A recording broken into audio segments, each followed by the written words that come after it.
Шановні колеги, шановні учасники, почесні гості, представники дипломатичного корпусу, громадських організацій, медіа і всі ті, хто сьогодні доєдналися до нашого заходу. Сьогодні ми тут зібралися в надзвичайно важливий день – день спротиву окупації Криму, щоб вкотре нагадати і наголосити, що російська агресія проти України розпочалася 2014 року з окупації Криму, і тільки зі звільненням півострова буде досягнуто справедливого миру та безпеки. Саме тому ми сьогодні говоримо, що точка відліку цим 12 рокам війни – це Крим, і захід присвячений насамперед людям, тим, хто боровся тоді у Криму 2014 року, тим, хто чинить спротив і сьогодні у різних вимірах. Скажу, що ця подія відбувається з перекладом. Ви можете взяти перекладач і почути версію українською, англійською мовами на трансляції так само. І дуже важливий жест солідарності. Цю подію можна дивитися також у перекладі жестовою мовою, тому всі глядачі, глядачки трансляції зможуть приєднатися і в такій версії. Важливо пам'ятати і наголосити, що сьогоднішній наш захід став можливий насамперед завдяки всім тим, хто у лавах Сил оборони боронить Україну. І треба подякувати, вкотре згадати про цей подвиг. І нагадаю, що захід організований представництвом президента України в Автономній Республіці Крим, Офісом Кримської платформи спільно з партнерами з громадянського сектору. Це Кримська правозахисна група, Центр прав людини «Зміна» і Кримсоц. Далі я би хотіла нагадати, що ми не маємо жодного права забути тих, хто заплатили своїм життям за Україну та її волю. І прошу всіх присутніх вшанувати хвилиною мовчання пам'ять жертв російських репресій у Криму, військових і цивільних, і всіх тих, хто віддали своє життя у боротьбі за нашу державу.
Героям слава!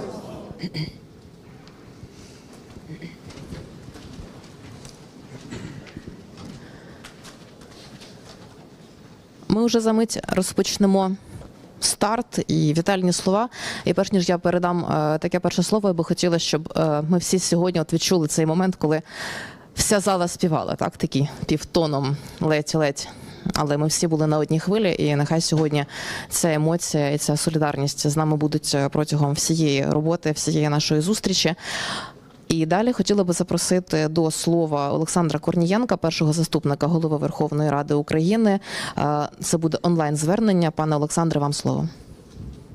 Доброго ранку. Шановні гості, вельми шановні керівники Міжлісу, народні депутати, колеги, вельми шановна пані Ольга, керівниця представництва. На жаль, маю клопіт, який стосується засідання Верховної Ради, тому не можу з вами бути фізично, але я, ви знаєте, завжди при будь-якій нагоді стараюсь приймати участь в наших заходах представництва і в форматі Кримської платформи. Я думаю, що це дуже важливо для нас всіх не збавляти цієї динаміки, яка в нас є. І дійсно в сьогоднішній такий складний, важкий день для нас усіх, пам'ятний день, і згадувати, і віддавати шану всім, хто боровся, бореться. Я впевнений, буде боротися за повернення Криму і тим сотням, тисячам жертв російської агресії і цивільного населення, і, звичайно, кримчан, які фактично багато з них стали першими жертвами. І багато хто на собі досі відчуває, що таке російська репресивна машина, і такої кількості мирних політичних в'язнів, яка є з Криму, вона, напевно, найбільша, ніж з інших місць України, і найдовше. І ми бачимо, що це не припиняється. Росія продовжує в Криму, в нашому українському Криму, тортувати всіх, хто висловлює свою думку, хто бореться, хто там не складає рук. І, звичайно, ми будемо увагу світового товариства багато ще разів до цього привертати. Кримська платформа працює це із започаткований президентом Зеленським ще до повномасштабного вторгнення механізм, цей процес, працює парламентський вимір Кримської платформи, працює наше представництво на міжнародному рівні дуже активно, дуже вдячні за це. Ну і, звичайно, хотілося б подякувати сьогодні всім, хто не складає рук, хто працює, хто здійснює дуже багато і невеликої, малопомітної роботи, і дуже багато великої помітної роботи, починаючи від самого півострова. І ми знаємо, що там є наші люди, які роблять те, що треба. Ми впевнені, що ваш внесок, ваш вклад, він завжди буде оцінений і завжди на найвищому рівні буде вписаний в українську історію повернення Криму. І наші дипломати, і всі, хто на міжнародній арені відстоюють, і, звичайно, наші військові виходці з Криму, які зараз, сьогодні, прямо зараз продовжують воювати за незалежність.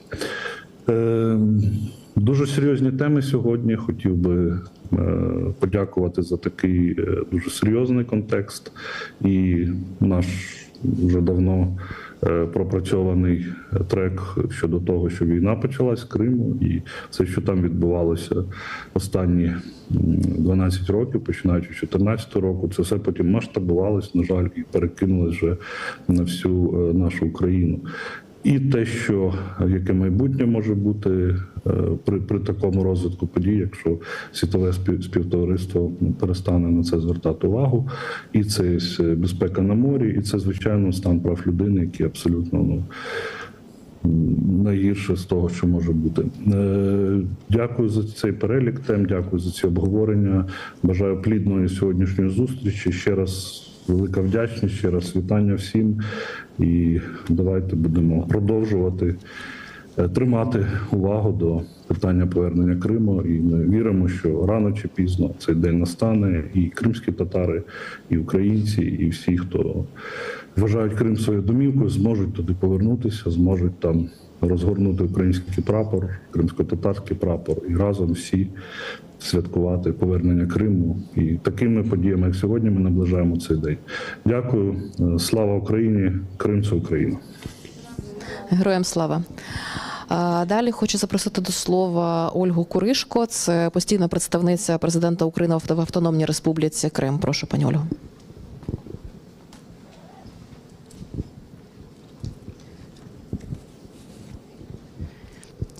Дякую, вітаю усіх.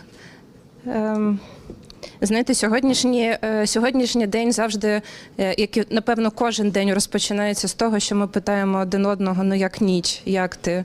Тому я дуже вам дякую, що попри цю ніч ви знайшли в собі сили і час сьогодні бути тут. Для представництва, для нас всіх, для партнерів, для людей, які працюють з темою Криму дуже давно, це дуже важливо, ваша присутність тут і ваша підтримка. І я хочу розпочати свою вступну промову з цитати. «Ми будували плани, мрії, але зараз мама далеко від нас, без можливості побачитися». Це слова доньки кримської політов'язненої Есми Німітулаєвої, яку окупанти затримали у жовтні 2025 року, і яка зараз знаходиться у СІЗО у місті Сімферополі. Ці слова донечки Есми свідчать про декілька фактів. Перший – репресії у Криму тільки посилюються, і доки Крим під окупацією, доти на півострові не буде відновлено права людини. Зараз у Криму ми знаємо про більше ніж 280 осіб, яких Росія переслідує за проукраїнську позицію. І друге, за 12 років окупації окупанти вбили дитинство. Ми багато говоримо про мілітаризацію освіти, ми говоримо про депортацію дітей, оскільки цей злочин по незаконному вивезенню українських дітей розпочався в Криму в 2014 році, а потім Російська Федерація це просто масштабувала. І сьогоднішній день ми маємо звернення від керівника Офісу Президента. Його повний текст буде розміщений у нас на сторінці, але я маю честь прочитати декілька таких тез, які були озвучені у зверненні, які, я думаю, дадуть нам можливість налаштуватися на сьогоднішній захід. 12 років тому, 26 лютого 2014 року, тисячі проукраїнськи налаштованих жителів півострова вийшли до Верховної Ради Автономної Республіки Крим, вийшли за покликом серця, аби фізично заблокувати порушення, що відбуваються в будівлі. Ця подія і стала відправною точкою спротиву, який ми згадуємо нині і який не зупиняється ні на день. Сьогоднішній захід називається «Крим – дім, за яким ми боремося». Це не метафора, це юридичний, політичний і людський факт. Сьогодні тут зібралися люди, які не дозволяють Криму зникнути з порядку денного. Правозахисники, журналісти, дипломати, переміщені кримчани. Ваша робота – це не гуманітарна діяльність, це інвестиція в деокупацію. Окупація контролює землю, спротив поширює правду. Мій заклик сьогодні до представників державної влади, до міжнародної спільноти – це знати, підтримувати, пам'ятати, це працювати на тих фронтах, на яких ми можемо. Кожен чинить спротив в тій сфері, в якій він працює. Наш спротив – це говорити голосно про порушення прав людини на тимчасово окупованій території Криму. І зараз ми в своїй діяльності як представництво все більше беремо фокус не тільки на Крим, а й говоримо про те, що ці злочини вчиняються і поширюються на інші тимчасово окуповані території. Крим просто, на жаль, став відправною точкою. Ми дуже дякуємо нашим міжнародним партнерам, дипломатам. Ваші країни допомагають тримати Крим у фокусі уваги. Можемо говорити про останнє рішення Генеральної асамблеї ООН, яке було прийнято 24 лютого, де було чітко зазначено про територіальну цілісність і недопущення будь-яких поступок. І про це важливо говорити, бо тимчасово окуповані території – це не тільки про території, це про людей, які проживають там вже 12 років і кожного дня чинять спротив. Тому я бажаю сьогодні проведення гарного заходу. Я ще раз дуже вам дякую за те, що ви сьогодні тут, ви сьогодні з нами. Я дякую тим людям, які будуть дивитися нас в онлайні, і я думаю, що сьогоднішній захід дасть нам можливість зорієнтуватися по тим темам, з якими ми працюємо весь цей час, і закласти ту співпрацю, яку ми будемо продовжувати у цьому році. Тому я всіх вітаю у цій залі і дякую.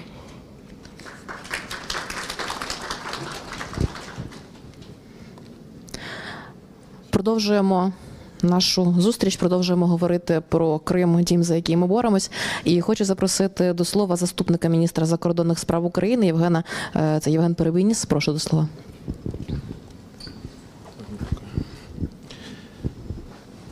Доброго дня. Сьогодні вже було сказано про те, з якої нагоди ми зібралися. Справді, 12 років тому в Криму, власне, все почалося.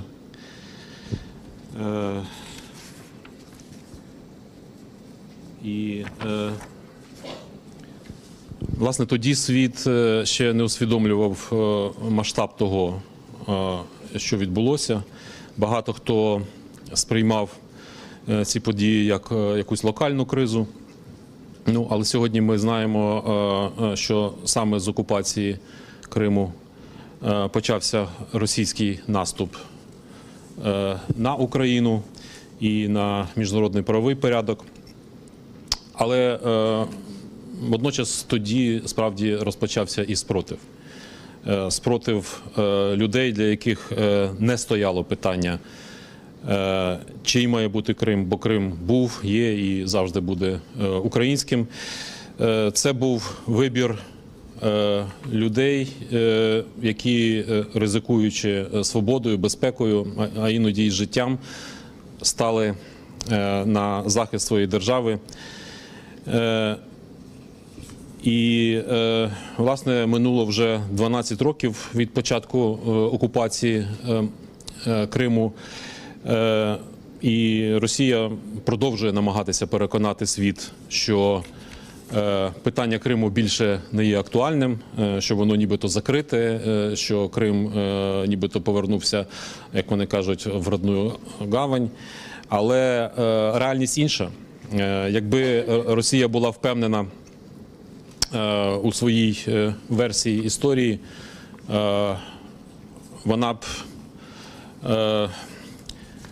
не тільки не витрачала б стільки сил на придушення будь-яких проявів незгоди на півострові. І сьогодні, на жаль, ми бачимо системну політику окупаційної влади, спрямовану на зміну реальності.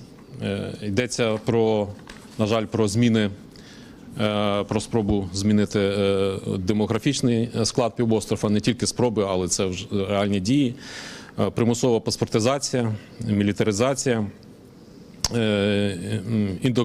індоктринація дітей і молоді, переслідування активістів, журналістів, правозахисників.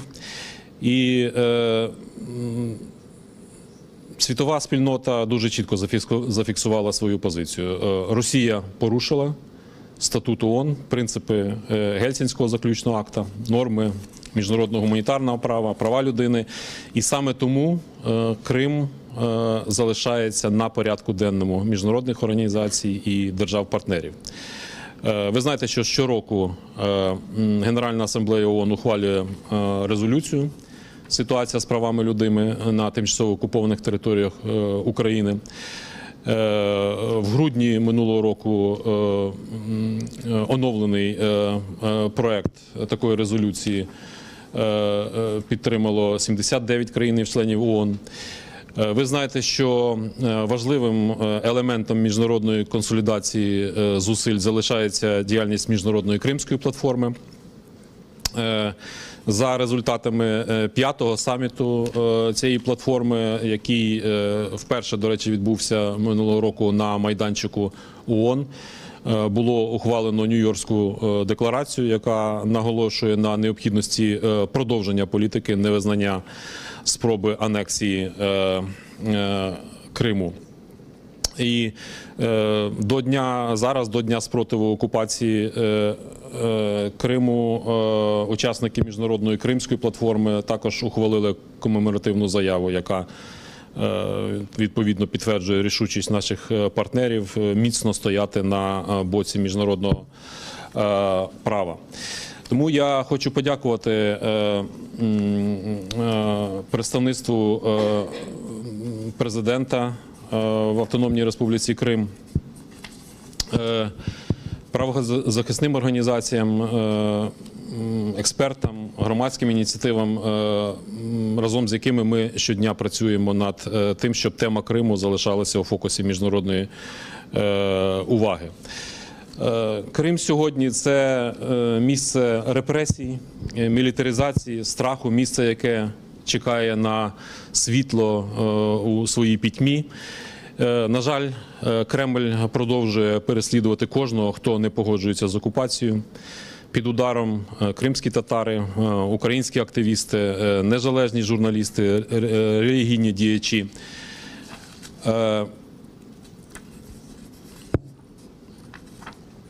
Особливо, звісно, цинічним є переслідування кримсько-татарського народу, заборона діяльності Меджлісу, політично мотивовані кримінальні справи, спроби витіснення кримсько-татарської культури та ідентичності. Усе це є частиною системної політики тиску. Але попри все, спротив триває. І саме тому Крим не зникає з міжнародного порядку денного.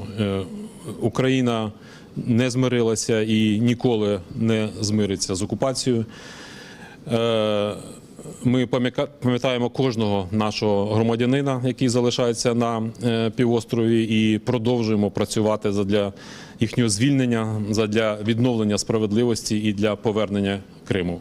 Тому що, як вже пані Ольга сказала, Крим – це не лише територія, це люди, це історія, це культура і, власне, це наша відповідальність. І саме тому сьогодні ми маємо говорити не лише про біль і несправедливість, ми маємо говорити про майбутнє, про деокупацію, про реінтеграцію, про гарантії безпеки, про відновлення прав людини, про справедливість і, власне, про відповідальність за вчинені злочини. Тому сьогоднішній захід – це дуже гарна нагода для такої розмови про системність державної політики щодо тимчасово окупованих територій, про координацію з міжнародними партнерами, про нашу довгострокову роботу, яка потребує витримки, єдності і, власне, стратегічного бачення. Ну, але ще раз, це в першу чергу розмова про людей, про тих, хто продовжує жити в умовах тиску, про тих, хто продовжує зберігати свою ідентичність, і про тих, хто чекає на повернення додому, до свого Гюзель-Керім. І я переконаний, що цей день обов'язково настане. Тому дякую за запрошення і бажаю всім плідної роботи.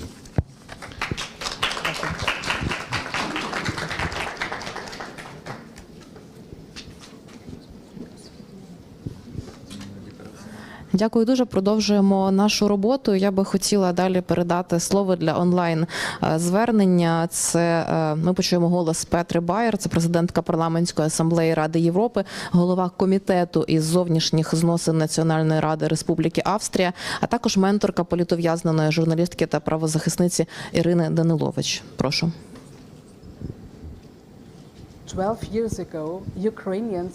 12 років тому українці повстали. Ми були свідками Революції Гідності. Це була воля суверенної країни проти країни, яка почала, по-перше, війну на Донбасі, яка перетворилася на повномасштабну війну. Ми маємо пам'ятати, що Крим пережив 12 років окупації і глибоку колективну травму.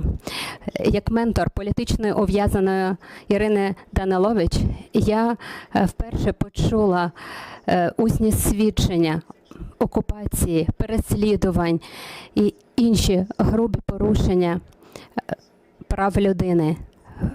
Але Ірина, як і багато інших, вона є прикладом боротьби і хоробрості українського народу. Але ми завжди знатимемо, що Крим – це Україна. Наша підтримка української територіальної цілісності і підтримка всіх політичних ув'язнених залишається стійкою.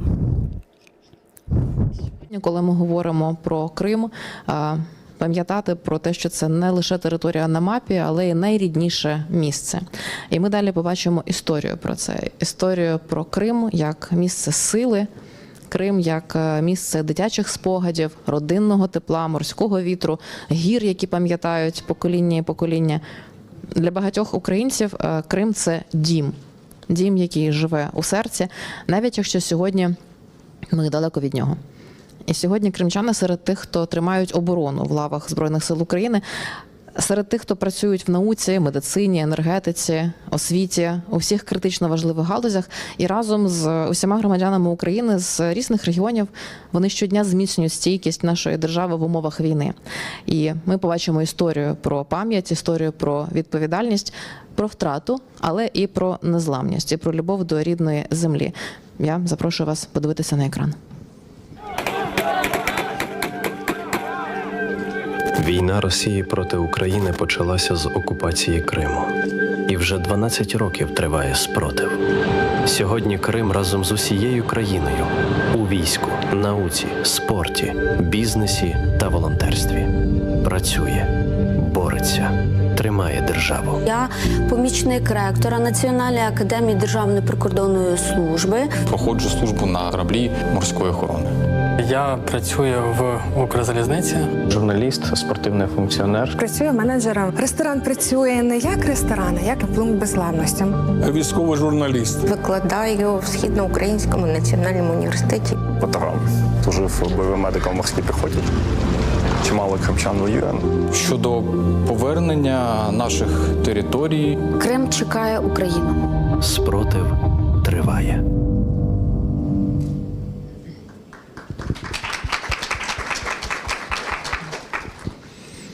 І на цій дуже важливій ноті ми можемо продовжувати нашу роботу і розпочинати наступну подіумну дискусію. Хочу зробити ще одне технічне зауваження. Ніч сьогодні була непроста, повітряні тривоги практично щодня і в робочий час можуть лунати, тому якщо почнеться повітряна тривога, то у вас є можливість діяти згідно з вашими протоколами безпеки. Найближче укриття метро Театральна. Будемо стежити за повідомленнями і, сподіваюся, зможемо сьогодні безперебійно продовжувати нашу роботу. І хочу сказати, що ми тепер розпочнемо дискусію, яка присвячена темі окупації. Окупація не пауза, стратегічне бачення майбутнього Криму у контексті державних політик. Хочу на цей подіум запросити спікерок.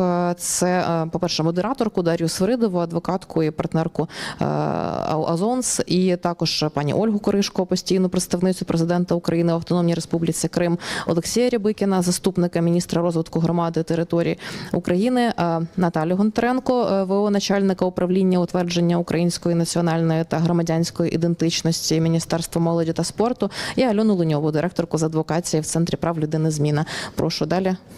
Сцена ваша. Дякую дуже. Доброго дня всім. Дуже емоційне відео, якщо чесно, як для мене, важко після нього розпочинати панель, але будемо. Власне, колеги, я сама кримчанка. Для мене це, м'яко кажучи, дуже близька і важлива тема. Не обіцяю простих питань. І тема в нас дійсно дуже непроста, особливо враховуючи 12-й рік окупації. Але тема мені особисто дуже імпонує. Вона звучить «Окупація не пауза». І мені здається, це така формула і наріжний камінь того, як би мали вибудовуватись політики деокупації, реінтеграції в нашій державі. Зокрема, і на 12-й рік триваючого збройного конфлікту, коли ми маємо доволі багато окупованих територій, коли ми маємо мільйони людей, які залишаються в окупації, мільйони людей, які були вимушені залишити свій дім через окупацію. І очевидно, що наразі жодна сфера державної політики не може не враховувати фактор окупованих територій. І мені здається, цей підхід дуже резонує з суспільним ставленням до теми окупації. Я перед нашим заходом глянула якісь останні опитування ключових соціологічних груп українських щодо ставлення населення до окупованих територій. Озвучу буквально дві цифри. 74% українців сприймають мешканців окупованих територій як жертв обставин і тих, хто потерпає від наслідків окупації. І понад 80% населення України опитаного підтримує повне повернення Криму як безальтернативний варіант досягнення справедливості і миру для нашої держави. Як на мене, доволі оптимістичні показники, але виникає питання, чи, власне, цю солідарність суспільну ми трансформуємо в наші державні політики. Власне, як будуються ці державні політики? Чи враховується в них фактор людей, людяності? Чи, власне, готові ми інституційно до повернення Криму? Взагалі, як будувати відносини і підтримувати зв'язок з людьми, коли, власне, ці люди 12 років перебувають в окупації? І для яких, власне, цей зв'язок з Україною є, можливо, ключовим фактором ризику життя на окупованих територіях. Давайте про все це спробуємо з вами сьогодні поговорити. І хотіла б я почати нашу розмову, пані Ольга, з вас. Повертаючись до назви нашої панелі, власне, окупація не пауза, мені здається, це такий засадничий принцип вашої роботи. Станом на сьогодні представництво президента не є єдиним органом державної влади, який діє в екзилі без повного доступу до територій. І ваш інституційний досвід роботи з людьми, які перемістились з окупованих територій, які залишаються там, ваш досвід розбудови політик деокупації, мені здається, є цінним як для самої держави, так і, безумовно, є накопиченням такого важливого досвіду наших помилок і успіхів. І, власне, мені б хотілося почути від вас сьогодні трошки більше про те, а що для вас сьогодні індикатор того, що, не дивлячись на 12 років окупації, не дивлячись на серйозні наслідки і фокус уваги на наслідки повномасштабного вторгнення, розширення кола окупованих територій. Що для вас індикатором є того, що Крим все ще в фокусі державних політик окупованих територій?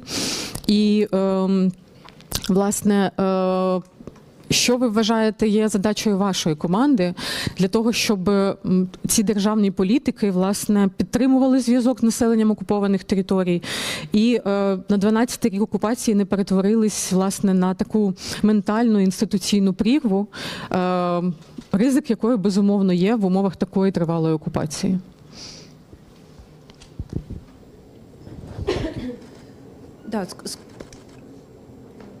Працює?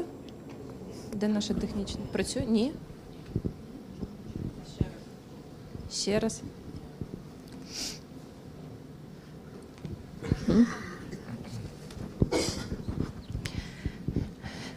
Це означає, знаєте, що живий процес відбувається, і це завжди добре. Дякую. Насправді, дійсно, це складні питання, і зрозуміло, що на 12-й рік тимчасової окупації Криму доволі складно говорити про багато речей.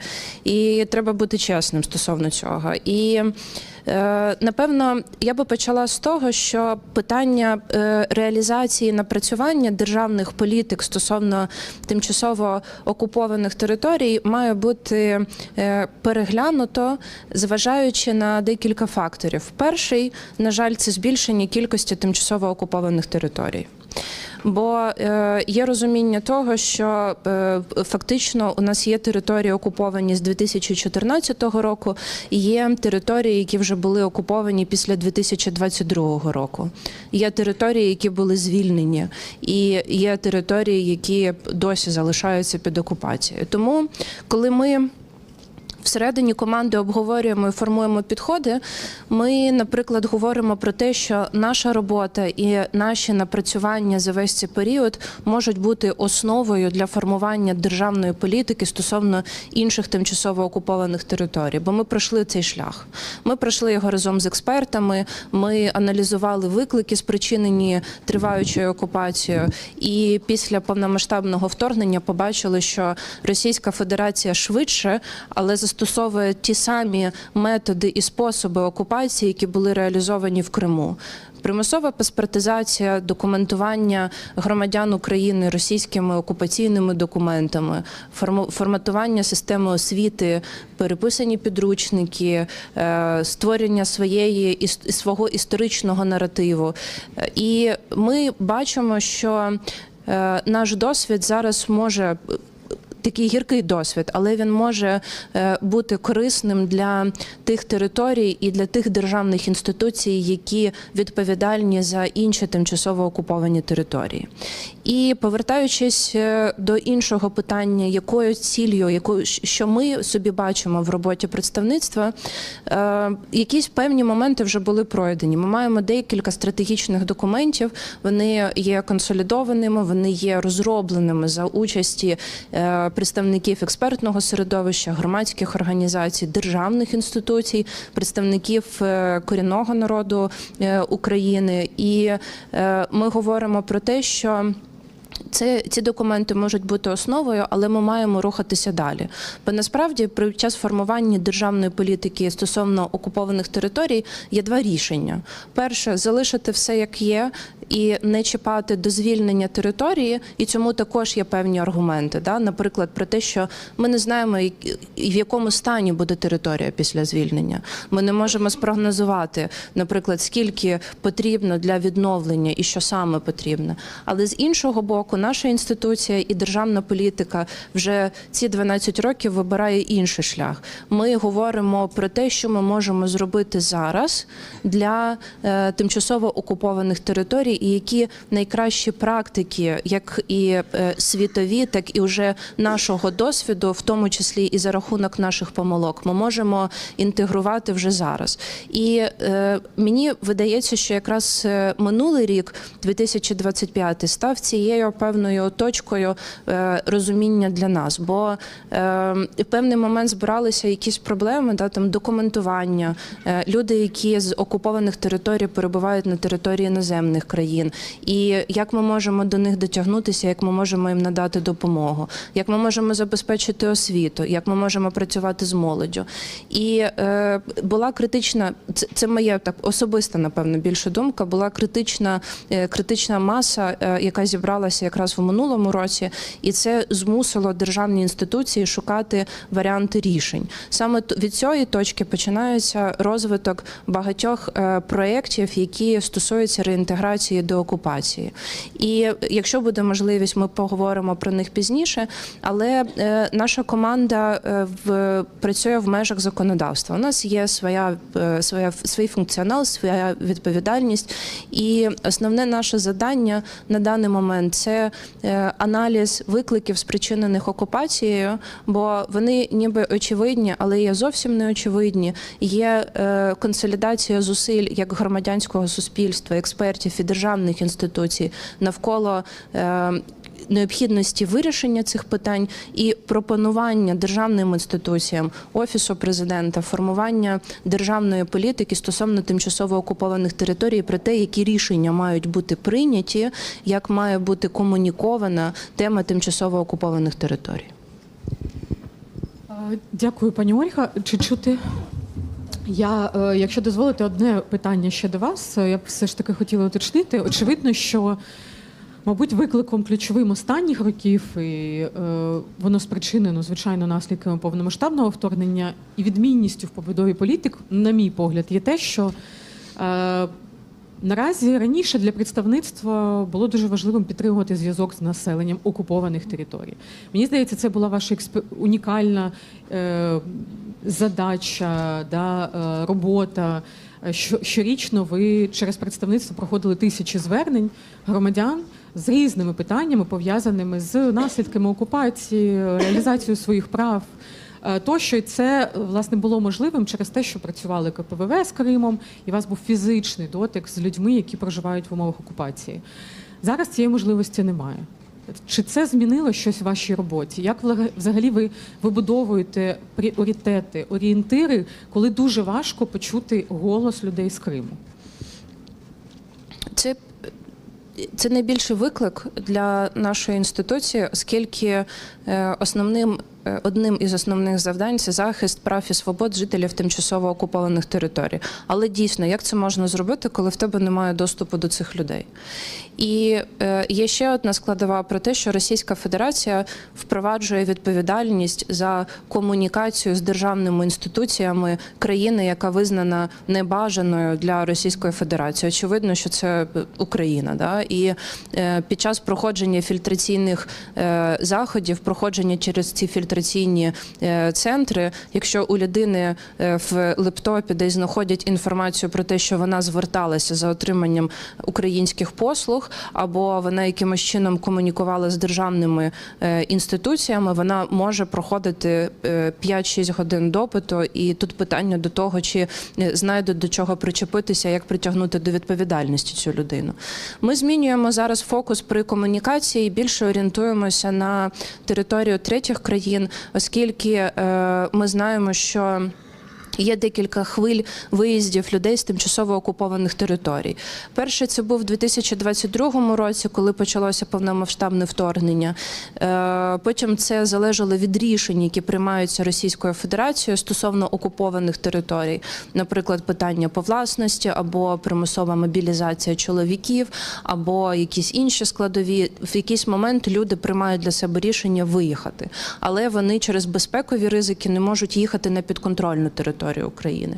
Тому велика частина нашої роботи зосереджена на комунікації з закордонними дипломатичними установами, які фактично є форпостами, представництвами українських інституцій на території іноземних країн, і які безпосередньо комунікують з людьми, які приїжджають з тимчасово окупованих територій.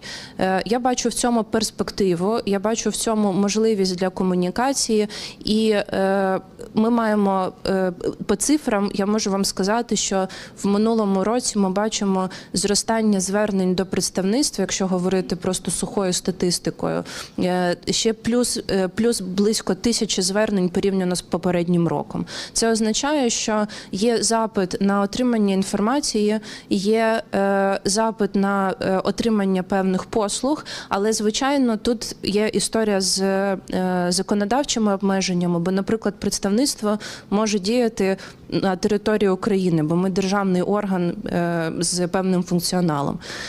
На території іноземних країн можуть бути представлені тільки, наприклад, закордонні дипломатичні установи. І це означає, що нам, як інституції, потрібно розширяти своє партнерство з іншими державними органами. І я тут дякую Міністерству закордонних справ, з яким ми вже багато років працюємо і поглиблюємо нашу співпрацю тепер не тільки в представленні теми Криму, а в комунікації з державними інституціями. І, звичайно, можуть бути випадки, коли, наприклад, люди з окупованих територій можуть звертатися до інших державних інституцій. Тут ми говоримо про вступні кампанії, роботу з молоддю. Саме тому ми розширюємо нашу співпрацю і комунікацію з українськими освітніми закладами, оскільки так ми маємо більше доступу до дітей з тимчасово окупованих територій, бо вони самі про це говорять не публічно після заходів, що ми б і хотіли сказати щось публічно, хотіли б прокомунікувати, але у нас там залишаються родичі. Тому нам безпечніше, наприклад, приймати участь в якихось заходах і потім неформально спілкуватися, ніж виходити з якоюсь офіційною позицією. Дякую дуже. Я думаю, це важливо було почути і людям з Криму. Власне, продовжуючи нашу розмову про саме державні політики і цей досвід і майбутнє, я би хотіла, пане Олексій, до вас звернутись. Власне, ваше міністерство ключове в структурі уряду, яке реалізує і формує державну політику щодо окупованих територій, щодо захисту прав населення з окупованих територій, щодо перехідного правосуддя, зокрема, в тому числі. І Державна політика щодо окупованих територій з початку війни зазнала багато різних трансформацій, як, власне, зазнало різних трансформацій і те, який вигляд мало то чи інше міністерство, чи орган, який відповідав за цю політику, від того, що ми взагалі не мали певний час з початку окупації жодного ЦОВ, який би відповідав за це, до того, що це було і окреме міністерство, і було міністерство поєднано з політикою ветеранів. Зараз, власне, відносно 12 років окупації, ваше міністерство не так давно опікується політикою окупованих територій, проте вже певний час, мені здається, мало для того, щоб зрозуміти, що за політика і що за ситуація з окупованими територіями, і, мабуть, побудувати якісь свої пріоритети і бачення, як працювати з цією темою. Пані Ольга вже згадувала, що, власне, саме по Криму є, по суті, єдиний документ стратегічний, який визначає стратегію деокупації і реінтеграції, який визначає рамку для уряду, зокрема, задач щодо цієї політики. Але, на жаль, наскільки я знаю, наприклад, плану оновленого цієї стратегії немає станом на цей рік. Але при цьому в той же час я знаю, що міністерство працює над тим, щоб переосмислити цей підхід і думати про більш ширшу політику щодо взагалі рамки роботи з усіма, деокупації, реінтеграції і цієї цілісної політики по всіх окупованих територіях із 2014 року, із 22-го. Власне, питання до вас, яке ваше бачення міністерства сьогодні роботи саме з формуванням і реалізацією державної політики по окупованих територіях, і, власне, які найближчі плани, про які ми, можливо, сьогодні могли б від вас почути? Дякую за запитання. Добрий день усім. Можна трошки рефлексії? Я в Криму був останній раз 15 років тому, давно, ще до окупації, за кілька років до окупації, але мене там вразили дві речі. Перша річ сталася ввечір, точніше, друга річ сталася ввечір, коли ми на наступний день вже мали звідти їхати. Це було робоче відрядження, і ми їли в Балаклаві барабульку. І чомусь рибу запивали червоним масандрівським вином, не знаю чому, але чомусь воно було дуже смачне. А перше мене здивувало концентрація і така дуже-дуже велика кількість ряжених людей, які, ми там проводили певні публічні заходи, збори, і дуже-дуже таке, скажімо так, непривітне ставлення до нас, які приїхали делегацією з Києва. Це був 11-й рік, це ще за 3 роки до окупації. Але вже тоді були дуже такі очевидні тенденції до того, що в Криму щось відбувається не так.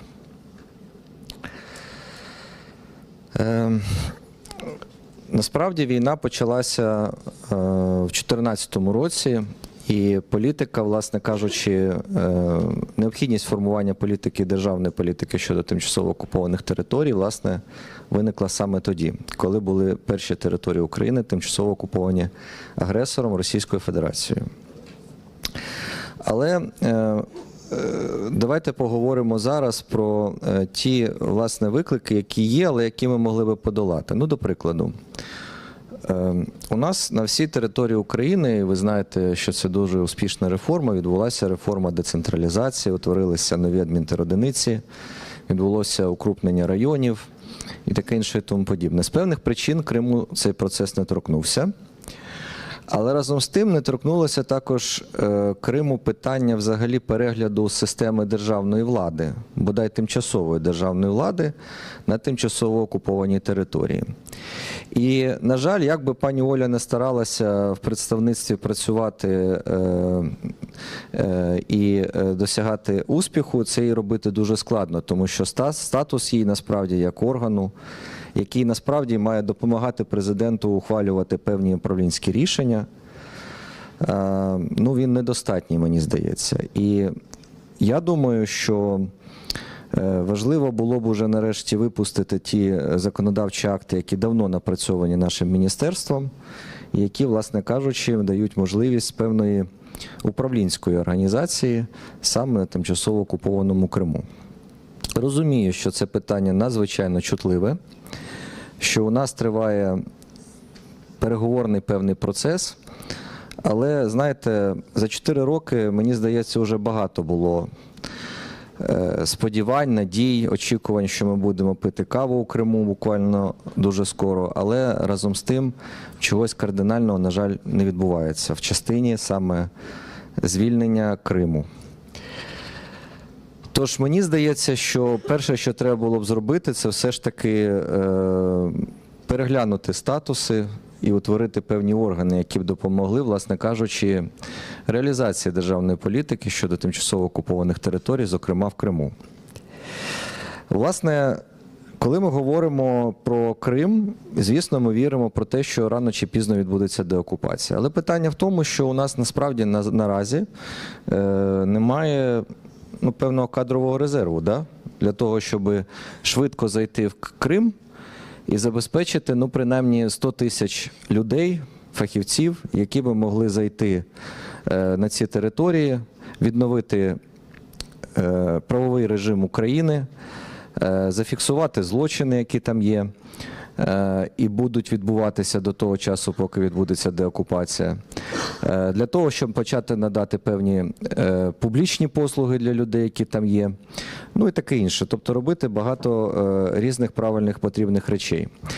Тому, власне кажучи, для того, щоб на ці дуже важкі питання відповідати, наразі ми разом з багатьма із вас і разом з представництвом напрацювали такий нормативний документ, який ми назвали «Пріоритети державної політики щодо тимчасово окупованих територій».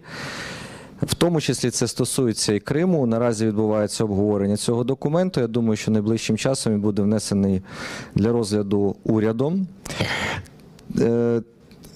Цей документ, як я вже сказав, стосується всіх тимчасово окупованих територій, тому що навіть там, де працюють військові адміністрації населених пунктів тимчасово окупованих територій, виникає питання щодо їх функціоналу. Щодо того, на що вони витрачають кошти, для чого вони зрештою працюють. Тому за допомогою цього документу, який формує певну рамку на майбутнє, ми спробуємо разом з іншими колегами, разом з Офісом Президента, разом з Кабінетом міністрів, тому що питанням тимчасово окупованих територій, перехідного правосуддя займається не лише наше міністерство. В деякій частині займається Міністерство юстиції України, в деякій частині займається Міністерство закордонних справ. Це насправді комплексна робота і вона потребує дуже сильної координації. Тож, сподіваюся, що ухвалення цих нових документів, воно дійсно буде нам сприяти. Для чого сприяти? Для того, щоб сформувати кадровий резерв управлінців, які мають, власне кажучи, працювати щодо цих тимчасово окупованих територій, а потім, власне, після деокупації відновлювати владу України на цих територіях. Звісно, цей документ концентрує увагу державних органів і органів місцевого самоврядування на тому, чим саме вони мають займатися. А звісно, вони мають займатися досить зрозумілими речами. По-перше, вони мають підтримувати постійний зв'язок з цією територією, з людьми, які там проживають. Забезпечувати присутність медійну України там, на цих територіях. З іншої сторони, вони мають фіксувати порушення норм міжнародного гуманітарного права.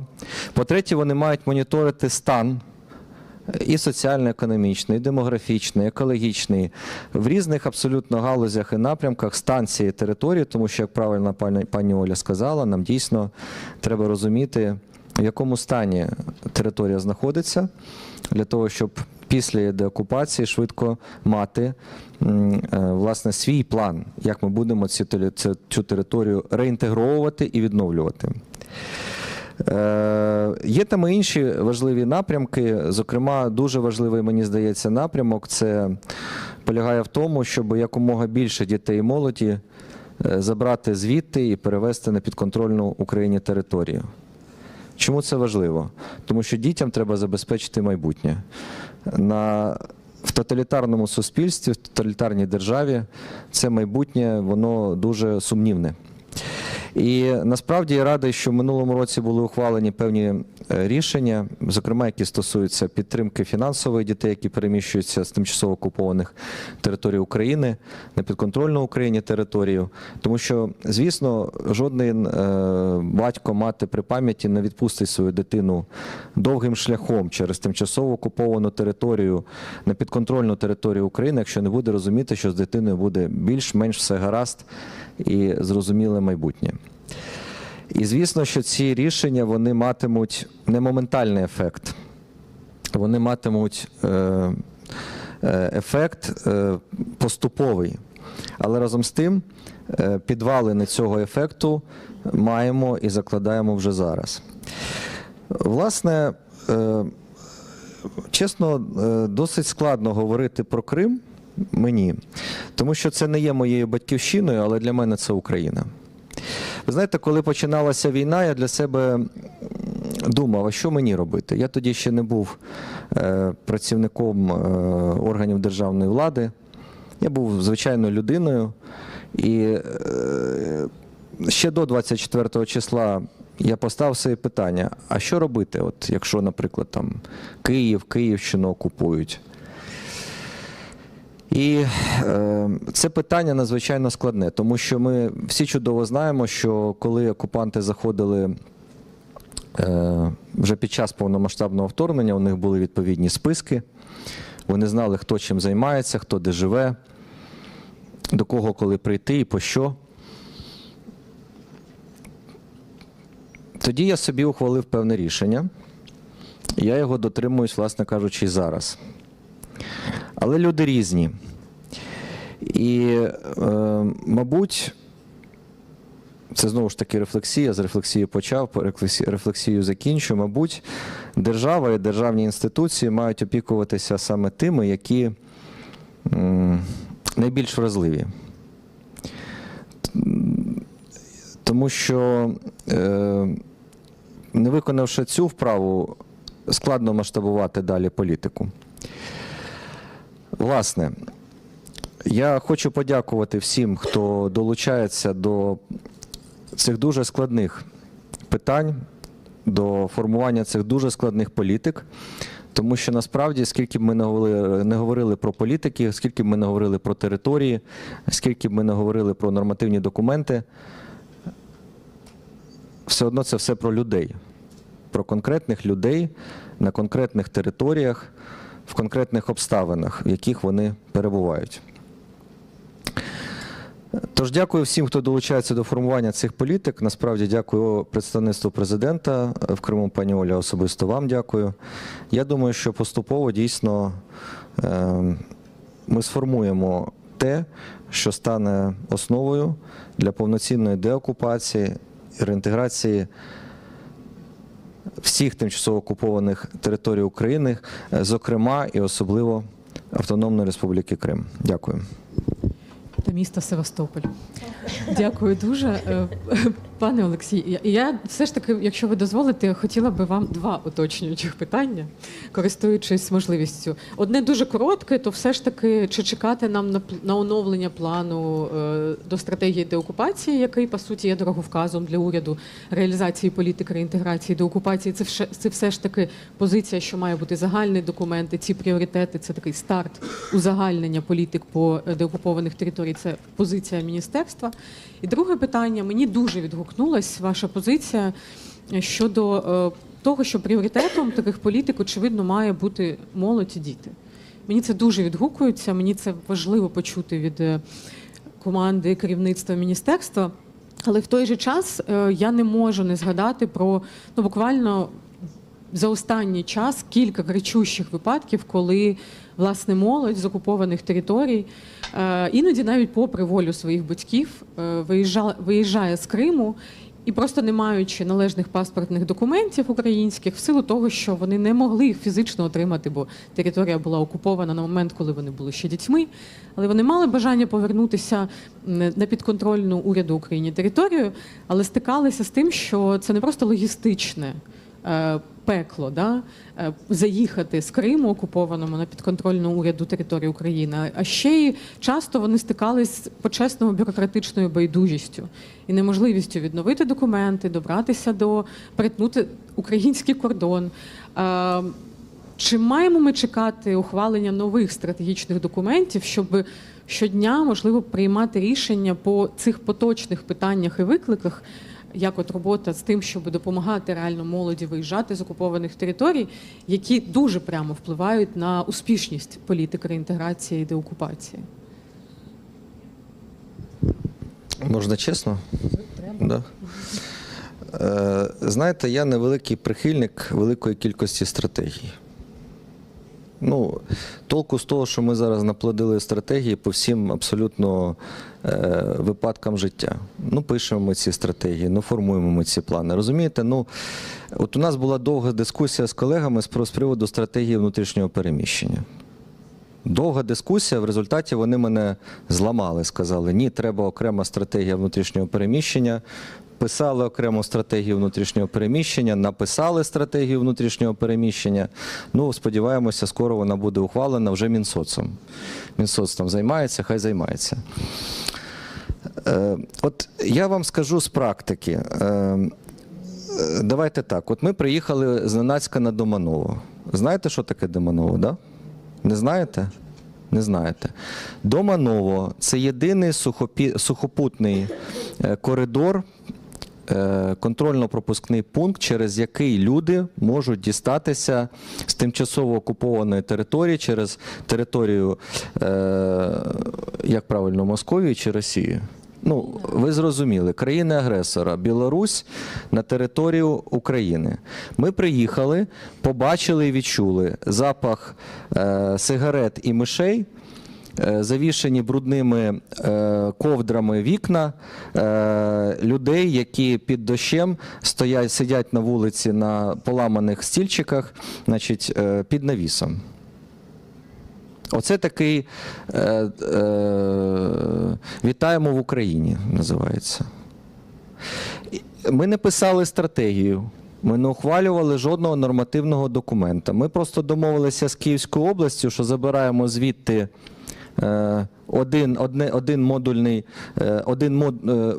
модульного цього дому зборного, поставили його на залізницю і привезли в Доманово.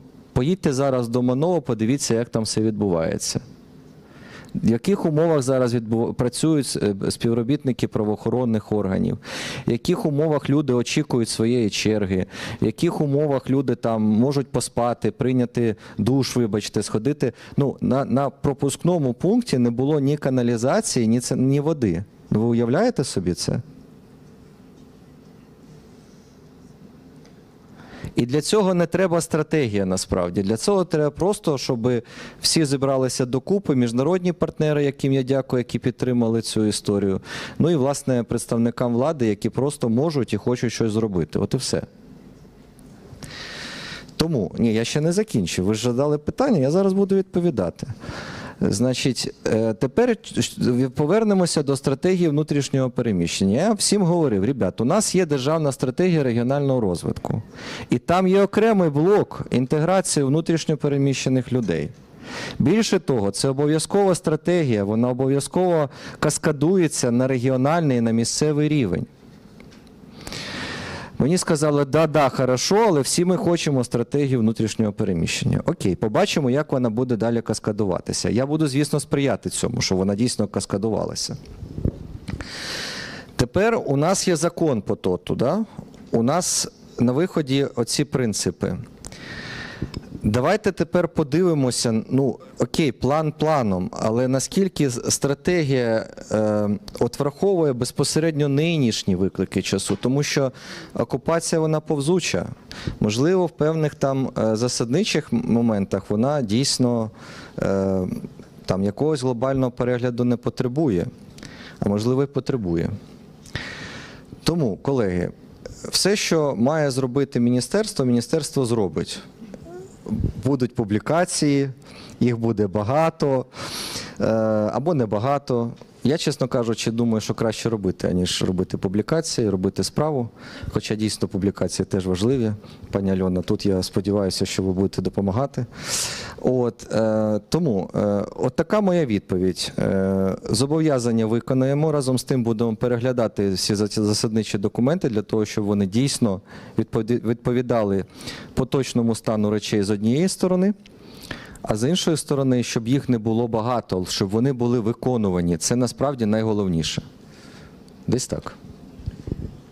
Дякую дуже, пане Олексій. І, власне, дуже сподіваюся, що як історія успіху з пунктом пропуску, так само міністерство, не чекаючи глобальних документів перегляду стратегії, зверне увагу і на цю, здавалося б, абсолютно вирішувану, але дуже важливу проблему і виклик для держави – це ж таки сприяння забезпеченню виїзду молоді з окупованих територій. Як на мене, це дуже важливий крок, який дійсно не потребує прийняття складних, як ви вже сказали, великих документів.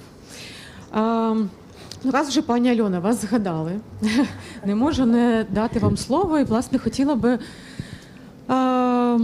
Власне, і колеги вже згадували. Дійсно, мені здається, досвід роботи по політиках деокупації, реінтеграції, зокрема і Криму, але й загалом окупованих територій в Україні демонструє, як на мене, дуже важливий досвід співпраці громадського сектору з державою. Не без критики, звичайно, не без фокусів на те, що державі варто переглянути або доопрацювати, як то концепцію по внутрішньому переміщенню. Да? Стратегію, да, перепрошую. Але, власне, мені здається, що це доволі хороший приклад конструктивної співпраці, тривалої роками задля реалізації політик, задля їх формування і задля, власне, захисту прав людей з окупованих територій. Сьогодні вранці ваша організація опублікувала маніфест до Дня спротиву окупації Криму. Я його дуже швидко встигла перед панелью прочитати, і він мені видався дуже людяним і дуже людиноцентричним і сфокусованим на тому, що болить людям, за що переживають люди, які виїхали з цих територій, що є викликом і болью для людей, які залишаються на окупованих територіях. І, власне, так відчувається, що цей маніфест з великою мірою складений з блоків викликів і проблем, які державою досі не вирішені. Чи правильно мені здалось? Що б ви могли детальніше про це нам розказати? Дякую, пані Дар'я, за питання. Дякую всім, для кого цей день спротиву також є особистим і особливим. Мені здається, що останні 12 років майже всі свої виступи по темі починаю з того, що я з Криму. Напевно, для того, щоб підкреслити, що дуже гостро персонально розумію, що таке втрата дома, а по-друге, що Крим і робота по окупованим територіям є дуже персональною історією. І сьогоднішня панель називається «Окупація не пауза». А мені здається, дуже важливо говорити, що окупація не вирок. Тому що, і це така червона нить нашого маніфесту сьогоднішнього дня, бо ми сьогодні дійсно зранку оприлюднили цей маніфест спільно з колегами з організацій, що опікуються питаннями захисту прав людини, постраждалих внаслідок війни, і з рухом опору «Жовта стрічка». І ми закликаємо доєднуватися до цього маніфесту. Тому що окупація є страшною, але на цьому життя людей не закінчується. Нам дуже важливо підтримувати тих, хто залишається в окупації, тих, хто виїхав з окупації. Тому що попри те, що частина території нашої країни наразі є окупованими, в нас залишаються люди. І зв'язок з ними, підтримка цього зв'язку, розвиток цього зв'язку, сприяння виїзду є дуже важливим. І так, в маніфесті ми звертаємо увагу в першу чергу держави на те, що є речі, які ми не маємо забувати щодня. Ми не маємо забувати про людей в окупації, що вони своїм життям і збереженням українськості, належності до громадянства України, вони чинять спротив, тому що за належність до громадянства України можуть карати. Нам важливо говорити про те, що люди хочуть і можуть виїжджати з окупованих територій, і задача держави забезпечити всі можливості. І Мокран і Доманова, в'їзд на територію України і в'їзд через інші країни – це також задача держави. І крім того, нам важливо говорити про те, що проживання в окупації, звичайно, несе ризик для людей, які там залишаються, але для них це не вирок. Для них це не означає, що вони якісь неправильні, чи вони, наприклад, стають агентами Російської Федерації. І питання національної безпеки України є дуже важливим, особливо коли триває агресивна, несправедлива війна. Але водночас не можна переносити ці ризики виключно на тих, хто залишається в окупації. На одному закритому заході я почула від колеги він говорив про людей в окупації і сказав, що вони є когнітивно деформовані.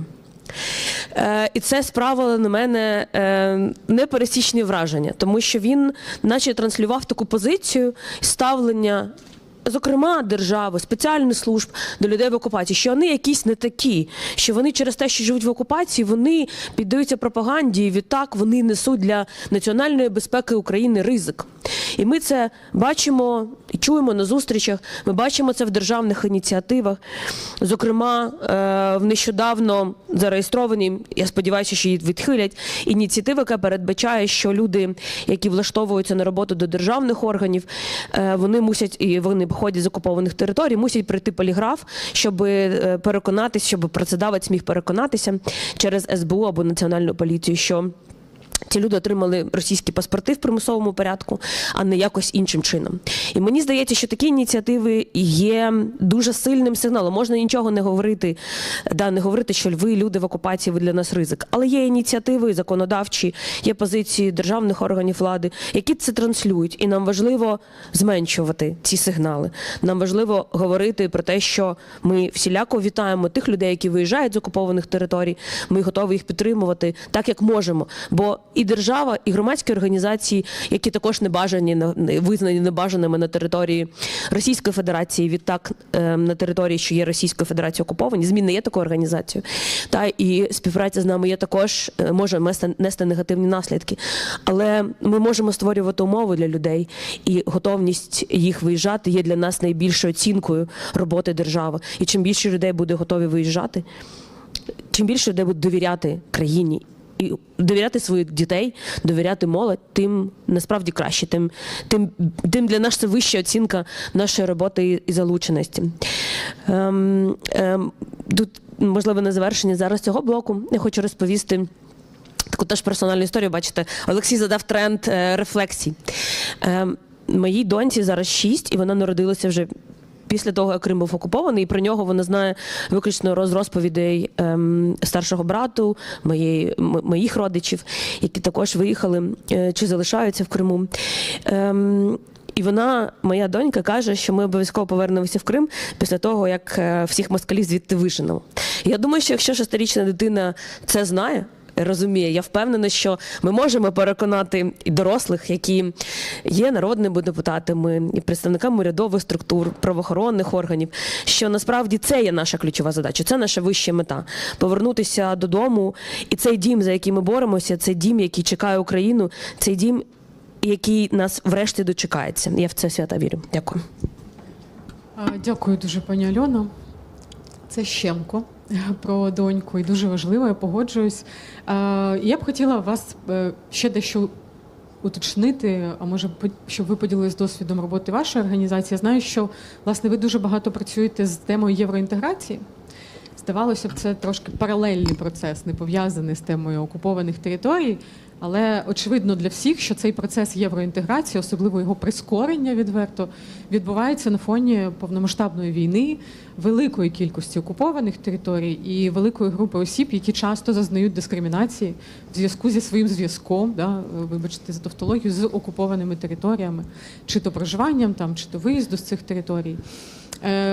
Власне, колись, в 17-му році, коли Україна отримала безвіз, мені здається, абсолютно моє суб'єктивне враження, звичайно, ніякої статистики ніхто не проводив, але це було неймовірно сильним поштовхом і фактором, який мотивував людей з окупованих територій підтримувати зв'язок, відчувати свій зв'язок з державою Україна, бо це по-чесному відкривало неймовірні можливості і показувало Україну і паспорт цієї держави як країни відкритого світу, демократичної, для громадян якої відкриті двері в країни демократичного світу. І мені здається, це було дуже сильним фактором підтримки зв'язку держави з населенням на цих територіях.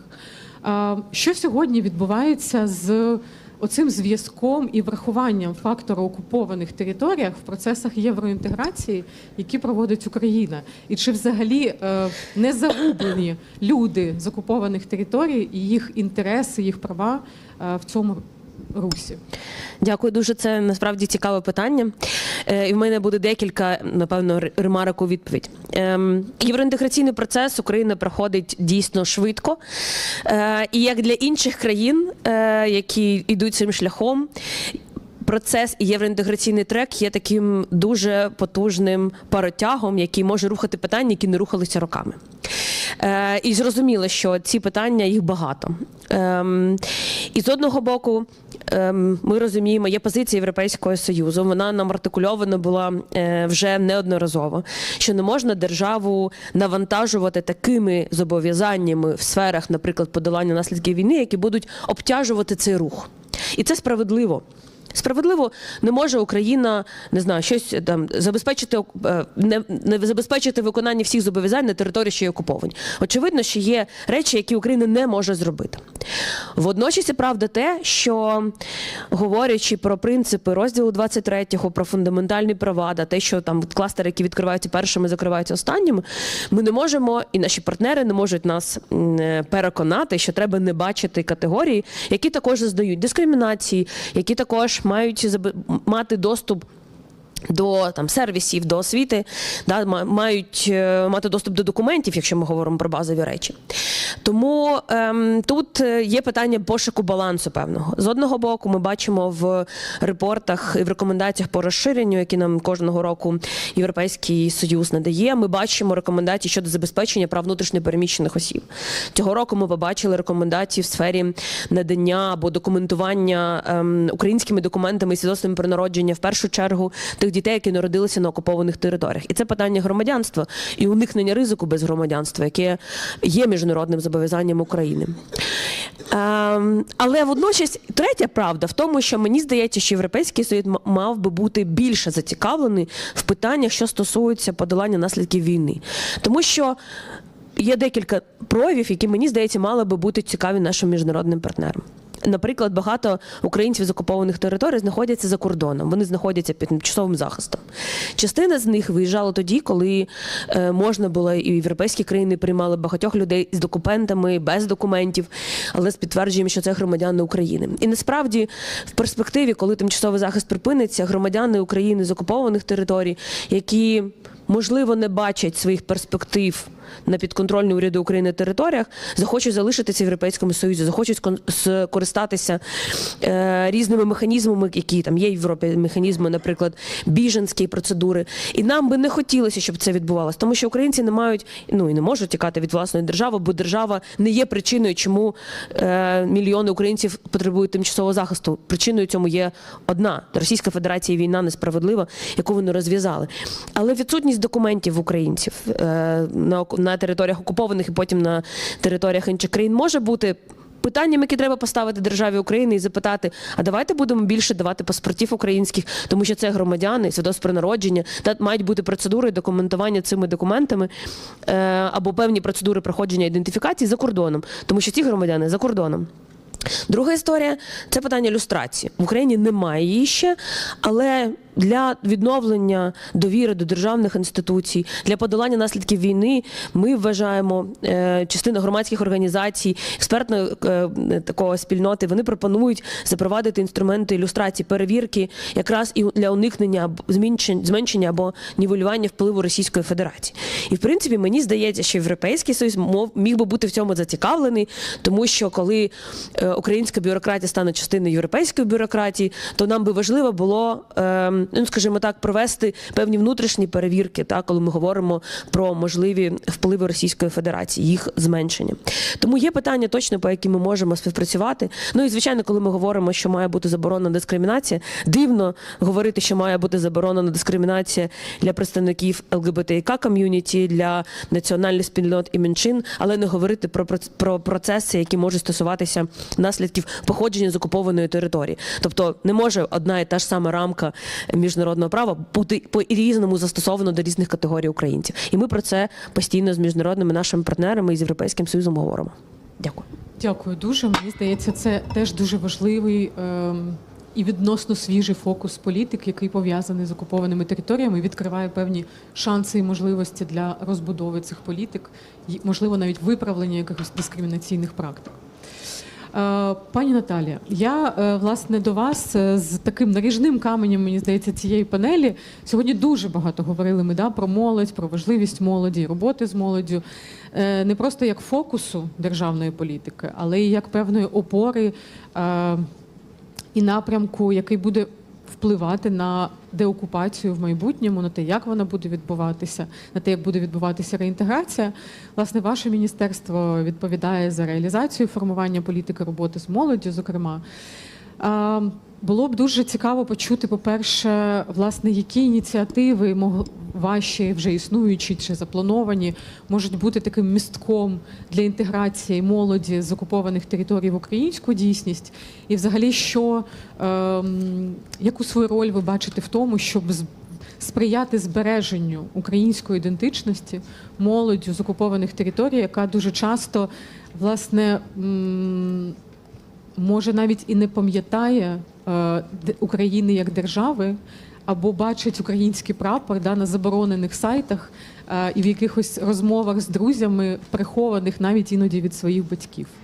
Це дуже складні умови роботи, і рамка роботи з молоддю, але вона, мабуть, надважлива і одна з пріоритетних для держави, що ми чуємо від народних депутатів, від представників уряду, від президента. Власне, розкажіть нам трошки більше про цю роботу з вашого боку. Дякую за запитання, дякую за запрошення, пані Ольго. Вітаю, шановні учасники заходу. Якщо говорити про Міністерство молоді та спорту України, то ми, крім того, що реалізуємо і формуємо політику спрямовану на молодь, ми безпосередньо формуємо і реалізуємо політику, яка спрямована на утвердження української національної та громадянської ідентичності.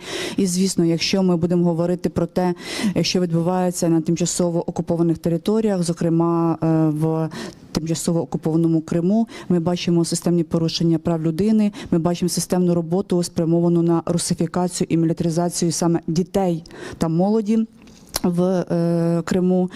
Ми слідкуємо за тим, що відбуваються, які процеси. Відбуваються процеси складні, системні, які підкріплені певними нормативними актами. Тобто у 2022 році був прийнятий профільний закон, спрямований на патріотичне виховання молоді Криму. У 2025 році був розроблений відповідний план заходів Російської Федерації, спрямований на патріотичне і військово-патріотичне виховання молоді. Ми бачимо про занурення так званих ветеранів спеціальної операції військової в системну роботу з дітьми і молоддю у школах, у позашкільних навчальних закладах.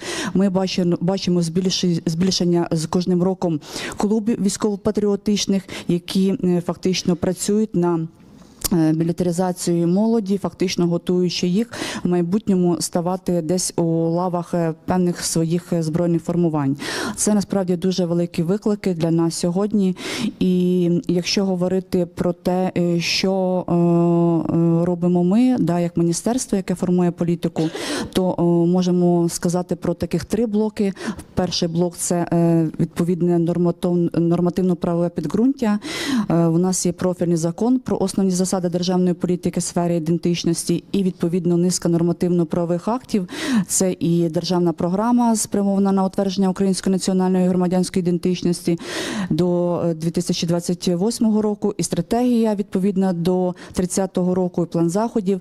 І червоною ниткою в цих нормативно-правових актах проходить саме робота у напрямі реінтеграції і робота з населенням з тимчасово окупованих територій.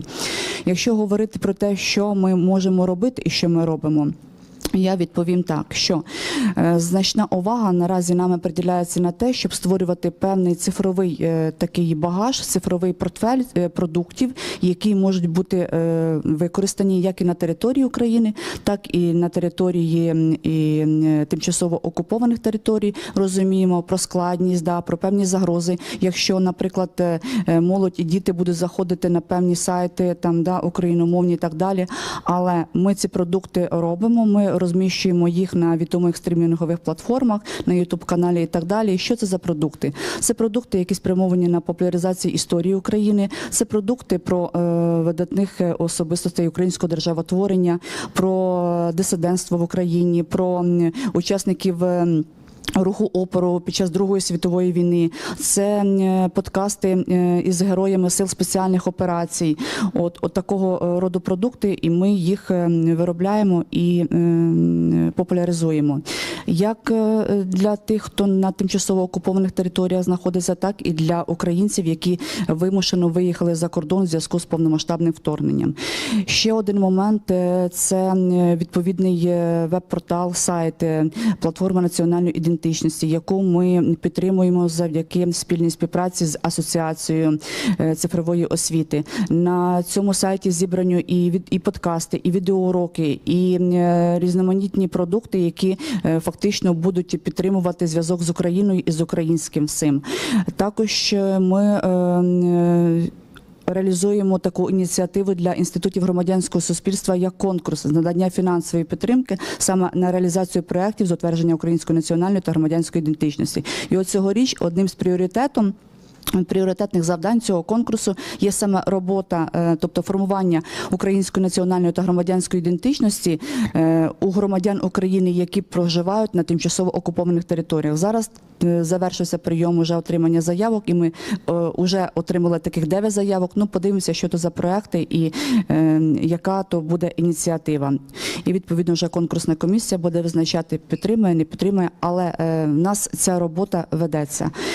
Другий блок – це я сказала про реалізацію. І третій, напевно, останній – це блок координація зусиль. Тобто Мінмолодьспорту має такий консультативно-дорадчий орган – це Координаційна рада з питань утвердження української національної та громадянської ідентичності, співголовою якої є і Міністерство молоді та спорту України, зокрема міністр молоді та спорту Матвій Бідний, і заступник керівника Офісу президента України Олена Ковальська, і представник Ради національної безпеки і оборони пан Умєров. І відповідно, якщо говорити про момент спротиву окупації Криму і дій влади, і координацію, то за ініціативи от пані Ольги буквально 3 лютого ми провели такий розширений формат такого заходу, саме тематичного, який був присвячений саме підготовці до цієї дати, до 26 лютого, до Дня спротиву окупації Криму і міста Севастополь, де ми проговорили проблематику, де ми вийшли на комунікацію із Міністерством освіти, і відповідно представництво дали свої рекомендації і озвучили таку певну рамку рекомендацій для як центральних органів виконавчої влади, так і для обласних адміністрацій, районних і громад відповідно стосовно дій, що має бути пророблено і в контексті цього дня, і в контексті цілого року, щоб ми пам'ятали, щоб ми не забували і щоб ми діяли.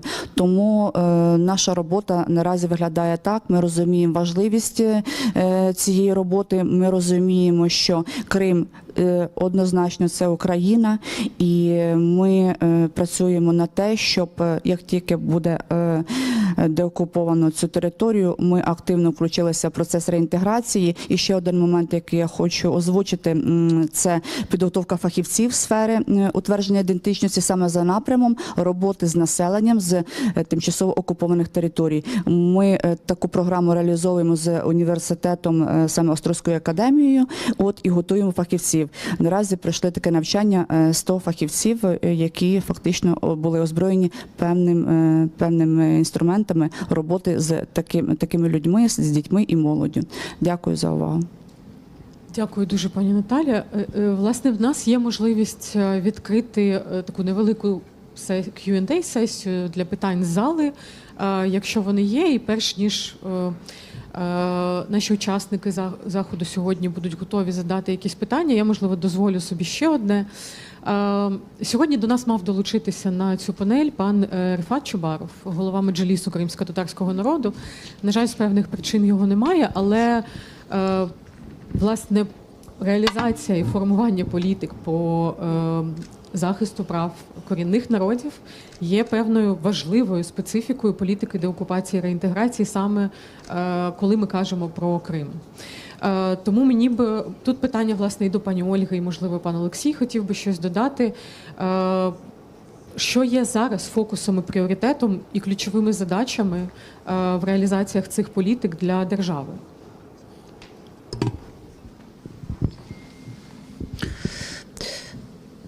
Я більше буду говорити про наш досвід співпраці, бо здається, що деякі речі вони є органічними, і так було завжди.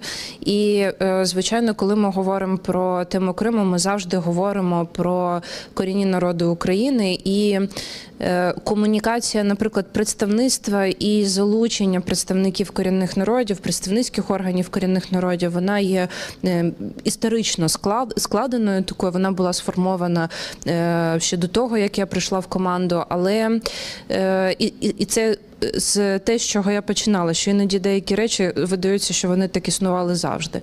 Але зараз, коли я знову постійно до цього повертаюся, зараз, коли ми говоримо про переосмислення, перегляд підходів для тимчасово окупованих територій, я розумію, що коли ми говоримо про Крим, у нас є гарний досвід комунікації, співпраці з представниками корінних народів, і я зі свого боку назву декілька причин цього, в чому це підсилює роботу представництва.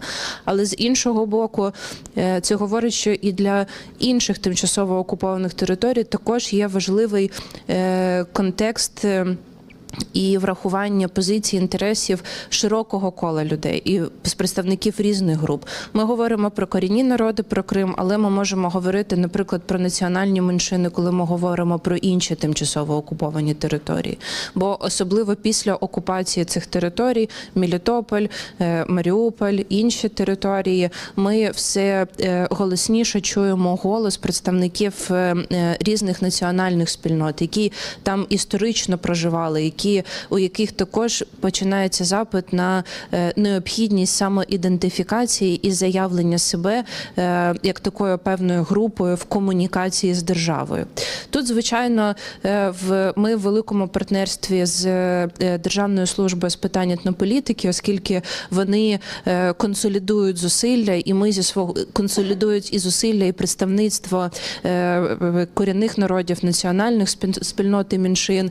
І в минулому році був перший конгрес, перший конгрес корінних народів і національних спільнот і меншин.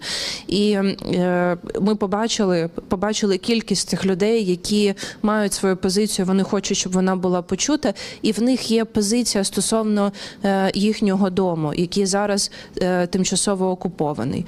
Повертаючись до нашої співпраці і комунікації, всі документи, всі напрацювання, які відбуваються в представництві, відбуваються з залученням представників корінних народів.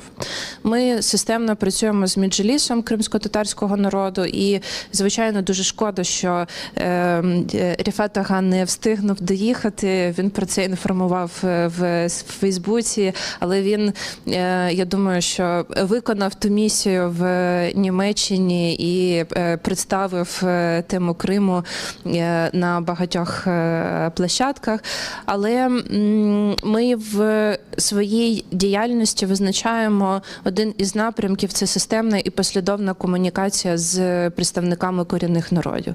І після мого відрядження в Туреччину я відвідала дуже багато дернеків. Дернеки – це місця проживання кримсько-татарської діаспори, кримсько-татарської спільноти, які виїжджали в різні періоди з території Криму з різних причин, і вони є тим провідником інституційної пам'яті і провідником тих історичних зв'язків, які завжди існували між Кримом і Україною, і вони є одними із тих, хто активно організовує, наприклад, заходи підтримки до різних ключових подій для України. І це означає, що вони в тому числі транслюють ті події, ті програми, ті заходи, які здійснюються Україною.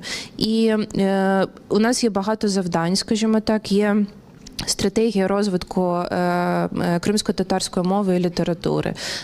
Ми працюємо над тим, щоб знову розпочала свою роботу національна комісія. І я дякую всім партнерам, хто долучається до цього.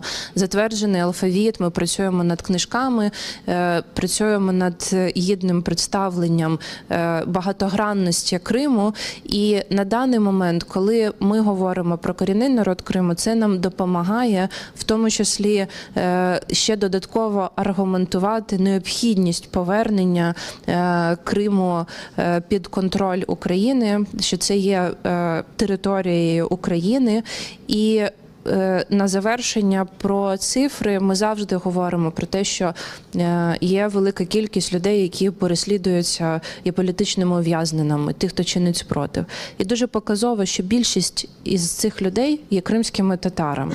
Тобто вони чітко заявляють свою позицію, вони чітко підтримують, і вони, навіть знаючи про ті наслідки, які їх чекають, вони залишаються найбільш переслідуваною групою людей на тимчасово окупованій території Криму. Тому наш обов'язок підтримувати як держава представників корінних народів настільки, наскільки ми спроможні це робити. Дякую, пані Ольга. Додавати щось, да? Якщо є, звичайно. Хорошо. Ну, от тут просто почали говорити про певну територіальну ідентичність. Насправді, у нас багато обласних військових адміністрацій, військових адміністрацій населених пунктів утворюють хаби, якими підтримують людей, які перемістилися в межах країни. Ми знаємо досвід Маріуполя, ми знаємо досвід інших областей, але насправді є досить велика потреба цей досвід дещо узагальнити. І наразі мені здається, що тут також важливо і раціонально використовувати той ресурс, який є у цих тимчасових органів державного управління. Отже, було напрацьовано і наразі знаходиться на вже останніх етапах перед внесенням на розгляд уряду постанова, яка стосується створення центрів єдності і локальної ідентичності. Це, до речі, була пропозиція багатьох тих людей, внутрішньопереміщених з різних регіонів України. І тут є така комбінація, як можливості отримати певні адміністративні, публічні послуги, так і можливість зберігати ту територіальну ідентичність, локальну ідентичність навіть в тому місці, куди люди переїхали. Ми побачимо, як цей експериментальний проект буде працювати, якщо він дійсно буде допомагати людям інтегровуватися в новому місці проживання, якщо він буде дійсно допомагати для того, щоб раціонально використовувати ресурси, якщо він буде дійсно корисним, то, звісно, така практика вона буде набувати такого постійного вже характеру і масштабу. Але що я хотів окремо сказати? Ви знаєте, і це, мабуть, дуже важливо також розуміти, що по різним оцінкам, 4,6 мільйона людей чи 3 мільйони людей, які є внутрішньо переміщеними в межах України, 80% із них, і це, власне, підтверджується багатьма опитуваннями, багатьма дослідженнями соціологічними, говорять про те, що вони змогли інтегруватися на новому місці проживання. Це не про те, що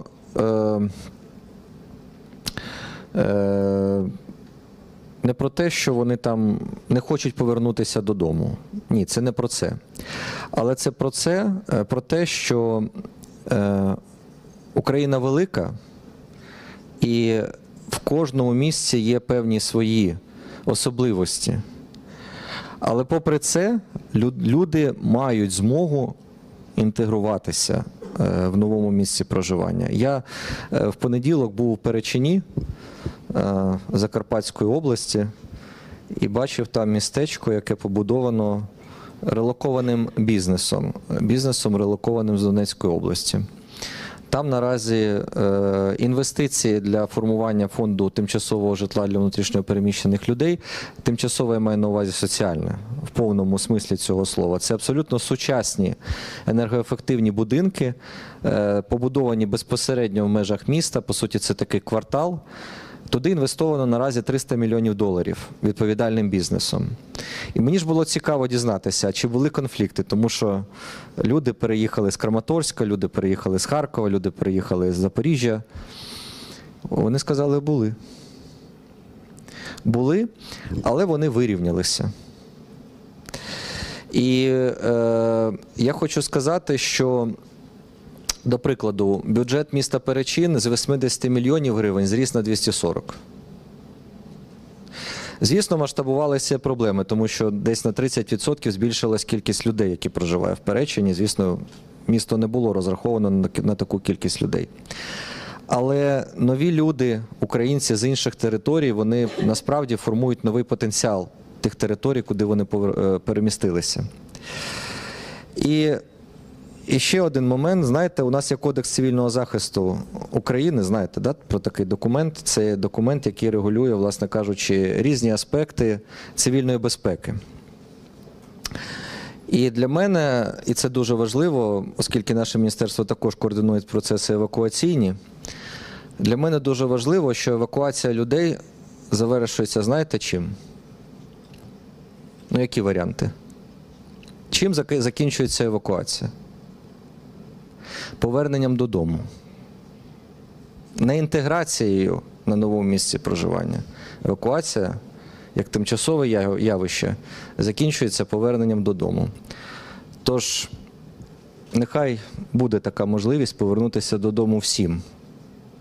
Внутрішньо переміщеним, нашим захисникам, всім, хто вимушено перемістився поза межі своєї батьківщини. І мені здається, це і буде результатом нашої спільної діяльності громадського сектору, міжнародних партнерів, органів державної влади. І я в це вірю, незважаючи на те, що сьогодні вже другий день 5-го року війни. Дякую. Дякую, пане Олексій. Власне, повертаючись до корінних народів, дійсно я погоджуюсь, що захист прав корінних народів – велика відповідальність все ж таки держави. І, власне, ця дата, в яку ми збираємось, День спротиву окупації Криму, 26 лютого, була обрана президентом не просто так, саме в цей день, 12 років тому, власне, за ініціативи, зокрема, і Меджлісу кримсько-татарського народу, було організовано один з найбільших мітингів на спротив окупації. І мені здається, держава і відчуває, і має нести цю відповідальність за захист прав корінних народів, які теж мають повернутися додому. Власне, я би хотіла побачити, чи є в нас питання з зали, надати слово, да, будь ласка, і чи допоможе хтось з мікрофону.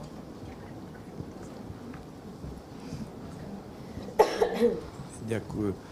Дякую за ваші презентації. Ігор Ласовський, заступник голови Державної служби з етнополітики і свободи совісті. Ну, відома статистика, що за останні 12 років з Росії на територію Крима прибуло десь до мільйона, так би мовити, нових русських. Головним чином це силовики, це чиновники, управлінці. І вже зрозуміло, що народилося вже перше покоління нових русських на території Криму, тобто вони діти цих чиновників. І якщо ближчі 10 років деокупація не відбудеться, буде вже друге покоління російських чиновників. Я хотів би також зробити такий дисклеймер, я абсолютно вірю в те, що деокупація відбудеться, але відбудеться вона тоді, коли імперія розвалиться. Остання імперія на планеті Земля, імперія зла, Російська імперія, оскільки всі попередні імперії, принаймні після Другої світової війни, вже розвалилися, припинили своє існування. Остання – це Британська імперія в 50-ті роки. І те ж саме буде і з Російською імперією. Але чи знаємо ми, чи прописано це в концепціях, стратегіях, що ми будемо робити з цими трьома поколіннями перше покоління зрозуміло, воно порушило закони України і міжнародного права, вони мають виїхати там в Росію чи в ті частини Росії, які залишаться після розвалу Росії. Але от друге і третє покоління міжнародні організації ставлення до цього, що діти і внуки не відповідають за своїх батьків. Тобто, як ми будемо з цим, що ми будемо робити? Дякую.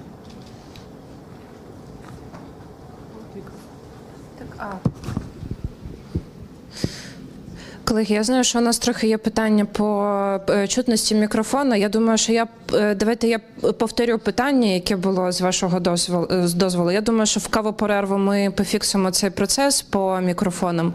Було питання про перебування, які рішення і пропозиції будуть від держави України щодо перебування на території, на тимчасово окупованій території іноземних громадян. Ми говоримо про громадян Російської Федерації. Якщо з дорослими більш-менш зрозуміло, то є вже може бути декілька поколінь, коли це, наприклад, діти, які народжені від громадян Російської Федерації, які незаконно перебувають на тимчасово окупованій території. Правильно інтерпретую? Окей. Ми розглядали цей варіант, і, власне кажучи, напевно, це мій власний досвід як експертки, яка працювала над нашим стратегічним документом. Це про першочергові кроки відновлення публічної влади після деокупації Кримського півострова. І з всього, що ми там собі придумали, і з того, наскільки, з якими б документами не працювали, але питання, наприклад, найбільш тригерне, яке стало, це що робити з громадянами Російської Федерації, які перебувають на тимчасово окупованій території. І ми тоді чули безліч питань стосовно цього. Україна в певний момент зажата між законодавством національним і законодавством, власним бажанням, давайте будемо відвертими, про те, що були різні думки стосовно того, що робити з людьми, які незаконно перебувають на тимчасово окупованій території, і міжнародним законодавством. Україна, навіть незважаючи на те, що є країною, на території якої ведеться жорстока війна, хоче і намагається дотримуватися вимог міжнародного законодавства. Це означає, що відповідно до міжнародного законодавства колективне видворення заборонено. І ми, формуючи наше законодавство, маємо враховувати ці вимоги, будучи частиною європейської спільноти.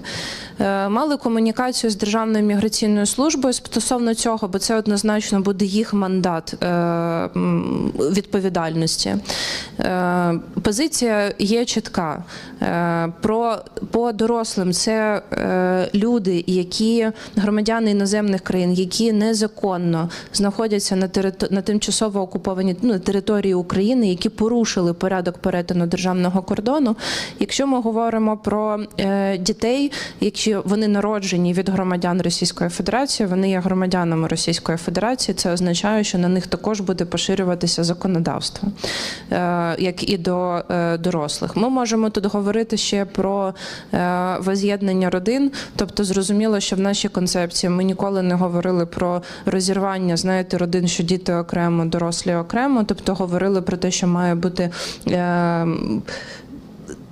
не гарно говорити комплексний підхід до людей, це не дуже людиноцентрична історія, але про те, що це точно будуть індивідуальні рішення, але не йтиметься про розривання сімей. І ми говоримо про те, що на даний момент в українському законодавстві достатньо інструментів для того, щоб вирішити це питання. Але наостанок, я вам дуже дякую за це запитання, наостанок, трохи, напевно, позитиву, скажімо так, що бачила наша команда.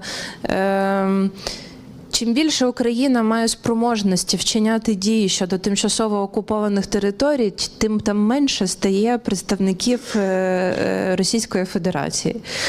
Бо коли почалися перші активні дії з боку української сторони, я думаю, що всі пам'ятають той мемчик, я дозволю собі про нього нагадати, як хорошо здесь, як не хочеться уїжджати.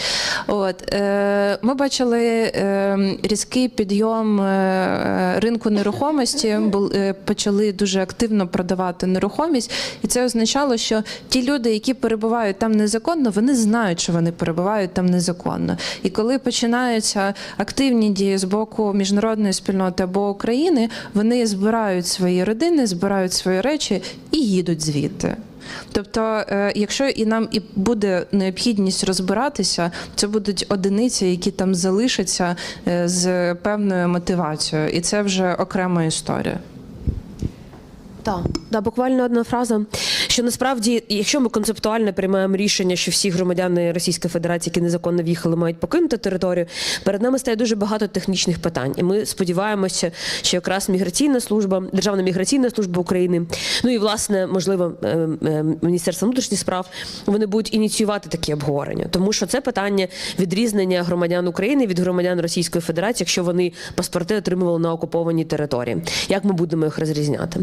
Тобто, яким чином ми будемо шукати людей, які є громадянами Російської Федерації, якщо вони будуть ховатися з причин, про які вже пані Ольга казала, з якихось причин, що вони захочуть продовжувати вчиняти якісь незаконні дії на території нашого півострова. Але всі ці речі точно лежать в площині і державних політик, і пошуку технічних рішень.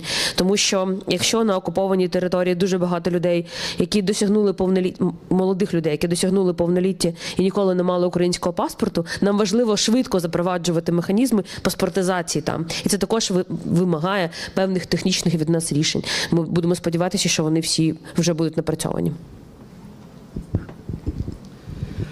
Дякую дуже, колеги.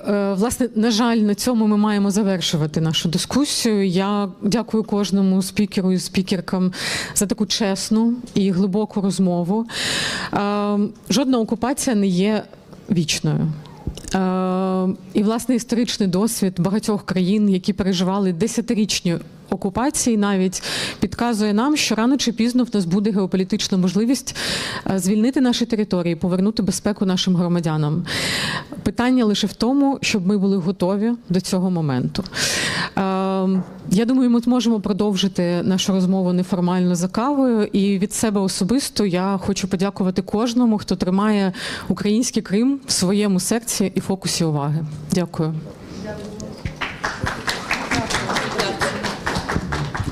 Дякуємо за цю насичену розмову і скористаюся нагодою, скажу, що розпочинається перерва на каву. І це нагода звернути увагу на виставку, яка ось тут у фоє привертає увагу до історії політичних в'язнів. І друга річ, яку можна зробити сьогодні, це написати листи на підтримку незаконно ув'язнених кримських політв'язнів. Побачимося о 12:30.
Дякую. І останнє уточнення, якщо можна, чи очікувати на полегшення проходження процедури ідентифікації для молоді, яка не має українського паспорта, але має українське свідоцтво? 1, 2, 3. З цим є великі проблеми. Вони довгий період часу чекають в третіх країнах на посвідку на повернення. Дякую за запитання. Воно не є прямо 1, 2, 3. 1, 1, 2, 3. на території України, але 1, 2. ми усіх зусиль, щоб зняти найбільш всі перепони, які заважають людям повернутися додому, повернутися.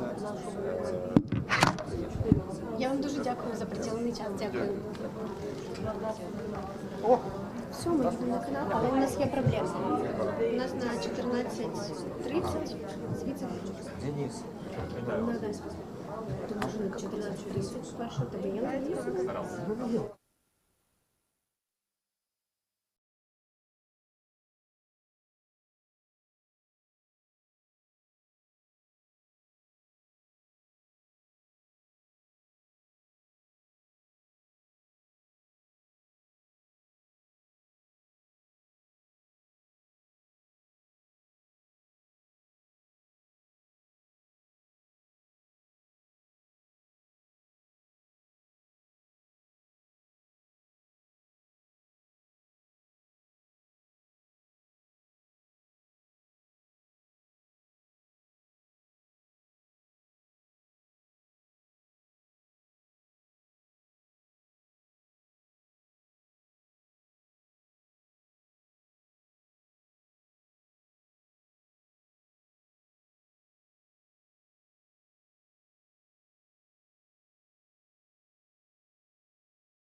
Я з міста Феодосія, там народився. Зі своїх 29 років життя я 20 там прожив. Я ветеран. У мене загалом, мені здається, це таке глибоке прив'язаність, відчуття до малої батьківщини. Коли я ріс в Криму, в мене в дворі росли і ростуть досі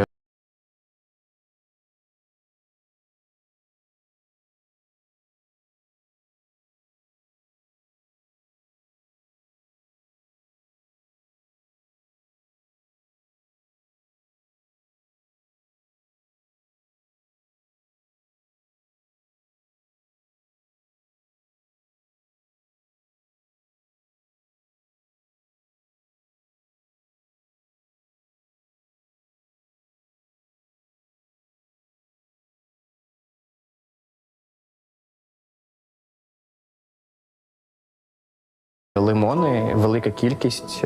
Залізниця. Я народився в місті Севастополі у 95-му році. Прожив там щасливе життя до тимчасової окупації.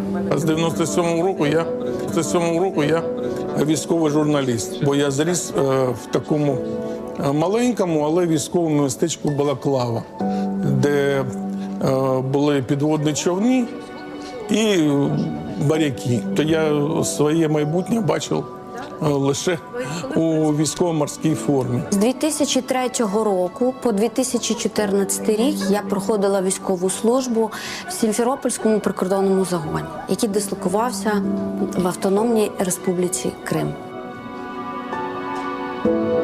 Я сама з Криму, з міста Сімферополь. Я завжди казала, що я не переїду з Крима, бо моїм батькам важко вдалося переїзд з Середньої Азії до Криму.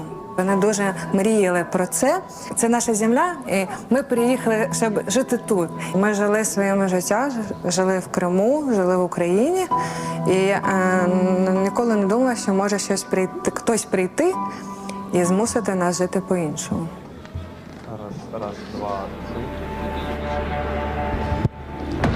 Раз. Те, що сталося в 14-му, зайшли російські війська. Було дуже страшно, по-перше. Як якась така темна сила на тебе насувається, і ти нічого не можеш зробити з цим. Ми з чоловіком домовилися, що ми просто, коли була така нагода, ми просто проходили по місту і бачили російських солдат, тоді ще зелених чоловічків на чергуванні. Я просто підходила і казала, ви ж розумієте, що це все незаконно. Мені було 19 років, коли я вимушено покинув Севастополь та переїхав до Києва, тому що там немає свободи слова, і там за свою думку, яка не подобається власті, можна і термін отримати. Я пам'ятаю, як останній раз там капітан першого рангу запросив Каліжнюк, Ігор, запросив мене до себе, говорить, у нас буде серйозна подія, вихованці ліцею, вони попрощаються з прапором. Вони попрощалися з прапором. Потім зайшов старший мічман, старшина якогось з курсів, він йому дав напутственне слово, він обернув вокруг тіла прапор, бойовий прапор ліцею, сів в свої «Жигулі» і поїхав на Миколаїв. Таким чином він зберіг головну святиню військової частини – бойовий прапор. Так багато хто виїжджав з Криму, захватив з собою лише якісь там особисті речі, але для мене, як для військового моряка, сама головна річ – це кортик. Для мене головне було вивезти його. Я його на себе, як собі скотчем прив'язав.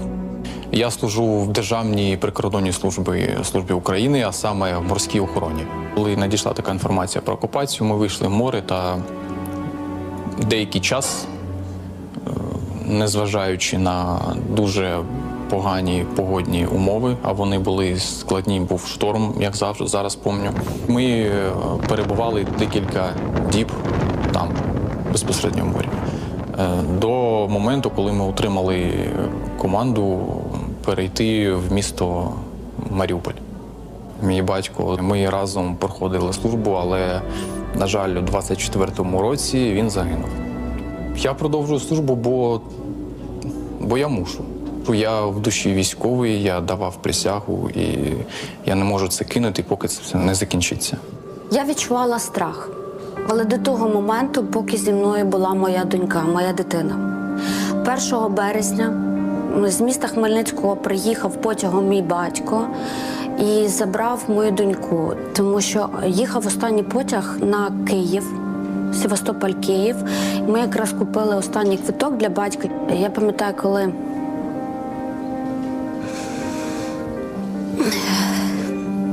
вже потяг вирушив. Вибачте. Щас.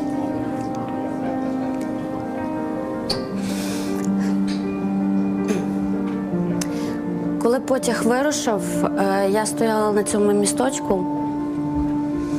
Я плакала, я не усвідомлювала, чи я побачу свою дитину.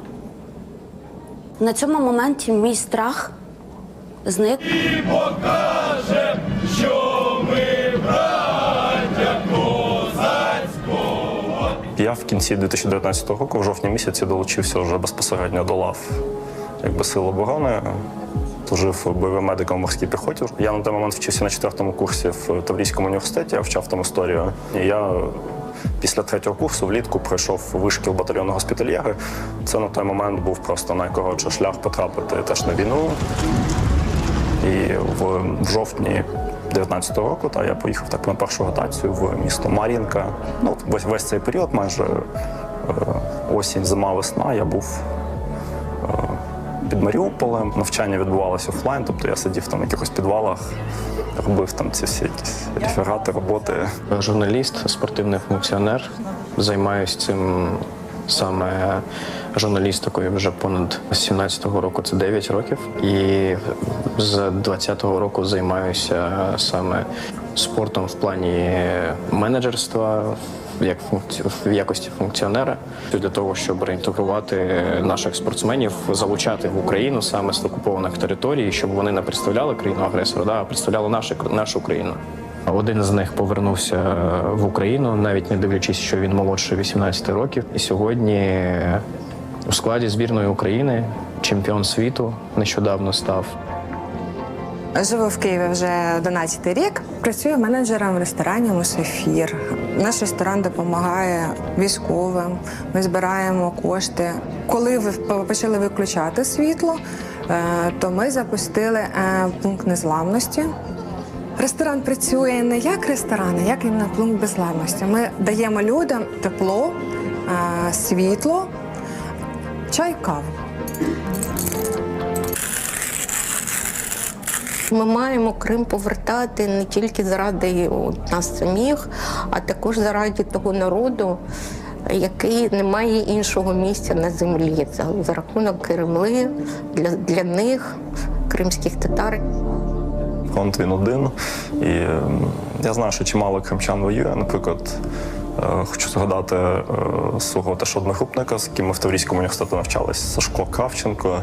У нього позивний Крим, і він служив ще там року з 15-го. Він, на жаль, по-моєму, в квітні 14-го, 24-го, 22-го року він зник безвісті на Луганщині.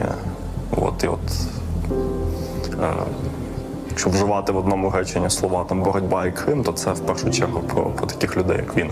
Кожне покоління в Україні проходить свій жорстокий іспит. Іспит на людяність, іспит на витривалість, іспит на віру в нашу Україну. Дивлячись на те, що відбувається сьогодні, як всі на своїх ділянках, військові, лікарі, журналісти, енергетики, залізничники, волонтери, всі борються, всі докладають максимум зусиль, щоб доказати ворогу, що нас не зламати. Я коли їздив на зйомки до військових в зону бойових дій, і там віри дуже багато. І в моменті мені здалося, що в повернення Криму вони, військові, які там, вірять більше, ніж я. я купив цей квиток. Я купив квиток на потяг Київ-Севастополь, коли він буде деокупований. Зараз він висвітлюється на центральному залізничному вокзалі. Так, і, звісно, мрію про потяг до Севастополя. Надія на повернення Криму додому на підсознательному рівні, це когнітивний рівень. Маємо вірити, кримчани мають вірити, що про них тут не забули, що ми завжди з ними, вони завжди з нами. Про всіх вас пам'ятаємо, ми обов'язково прийдемо, обов'язково відсвяткуємо перемогу разом.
Я ріс в Криму. В мене в дворі росли і ростуть досі лимони, велика кількість теплиць. У нас є лимонарій і в нас вдома, і вдома у мого брата. Доктор філософських наук. Взагалі я сама із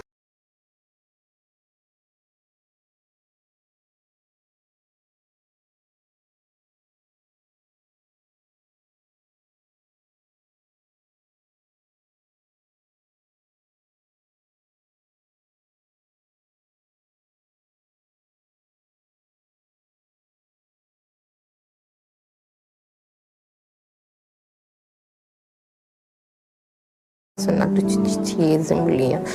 Я працюю в Укрзалізниці. Я народився в місті Севастополі у 95-му році. Прожив там щасливе життя до тимчасової окупації.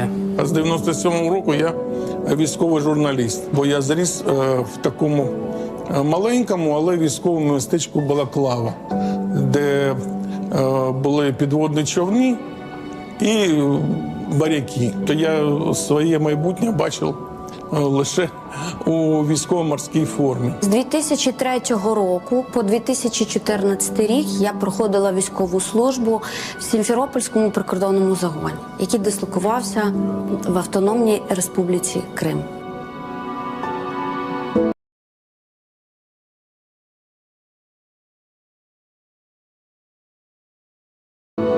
Я сама з Криму, з міста Сімферополь. Я з Західної Азії до Криму. Вони дуже мріяли про це. Це наша земля, і ми приїхали, щоб жити тут. Ми жили своїми життя, жили в Криму, жили в Україні.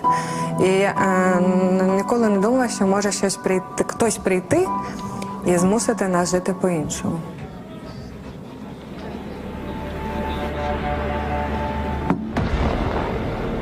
Те, що сталося в 14-му, зайшли російські війська. Ну, було дуже страшно, по-перше. От як якась така темна сила на тебе насувається, і ти нічого не можеш зробити з цим. Ну, ми з чоловіком домовилися, що ми просто, коли була така нагода, ми просто проходили по місту і бачили російських солдат, тоді ще зелених чоловічків, на чергуванні, то я просто підходила і казала: ну ви ж розумієте, що це все незаконно. Мені було 19 років, коли я вимушено покинув Севастополь та переїхав до Києва, тому що там немає свободи слова, і там за свою думку, яка не подобається власті, можна і термін отримати. Я пам'ятаю, як останній раз там капітан першого рангу запросив, Каліжнюк Ігор, запросив мене до себе, говорить: у нас буде серйозна подія, вихованці ліцею, вони попрощаються з прапором. Вони попрощалися з прапором. Потім зайшов старший мічман, старшина якогось з курсів. Вот, он ему дал напутственное слово. Он обернул вокруг тела прапор, бойовий прапор ліцея, сів в свої «Жигулі» і поїхав на Миколаїв. Таким чином він зберіг головну святиню військової частини – бойовий прапор. Так багато хто виїжджав з Криму, захватив з собою лише якісь там особисті речі, але для мене, як для військового моряка, сама головна річ – це кортик. Для мене головне було вивезти його. Я його на себе, як собі скотчем прив'язав. Я служу в Державній прикордонній службі України, а саме в морській охороні. Коли надійшла така інформація про окупацію, ми вийшли в море та деякий час, незважаючи на дуже погані погодні умови, а вони були складні, був шторм, як завжди, зараз пам'ятаю, ми перебували декілька діб там, безпосередньо в морі. До моменту, коли ми отримали команду перейти в місто Маріуполь. Мій батько, ми разом проходили службу, але, на жаль, у 24-му році він загинув. Я продовжую службу, бо я мушу. Я в душі військовий, я давав присягу, і я не можу це кинути, поки це все не закінчиться. Я відчувала страх, але до того моменту, поки зі мною була моя донька, моя дитина. 1 березня з міста Хмельницького приїхав потягом мій батько і забрав мою доньку, тому що їхав останній потяг на Київ, Севастополь-Київ. Ми якраз купили останній квиток для батька. Я пам'ятаю, коли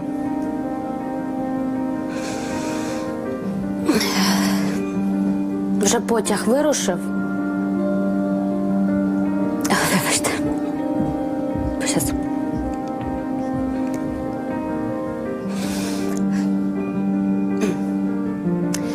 Коли потяг вирушив, я стояла на цьому місточку.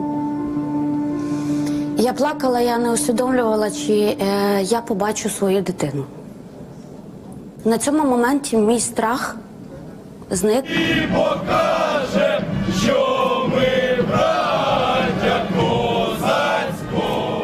Я в кінці 2019 року, в жовтні місяці, долучився вже безпосередньо до лав Сил оборони. Служив бойовим медиком в морській піхоті. Я на той момент вчився на 4-му курсі в Таврійському університеті, я вчав там історію. І я після 3-го курсу влітку пройшов вишкіл батальйону госпітальєри. Це на той момент був просто найкоротший шлях потрапити теж на війну. І в жовтні 19-го року я поїхав так на першу ротацію в місто Мар'їнка. Ну, весь цей період, майже осінь, зима, весна, я був під Маріуполем. Навчання відбувалося офлайн, тобто я сидів там в якихось підвалах, робив там ці всі якісь реферати, роботи. Журналіст, спортивний функціонер.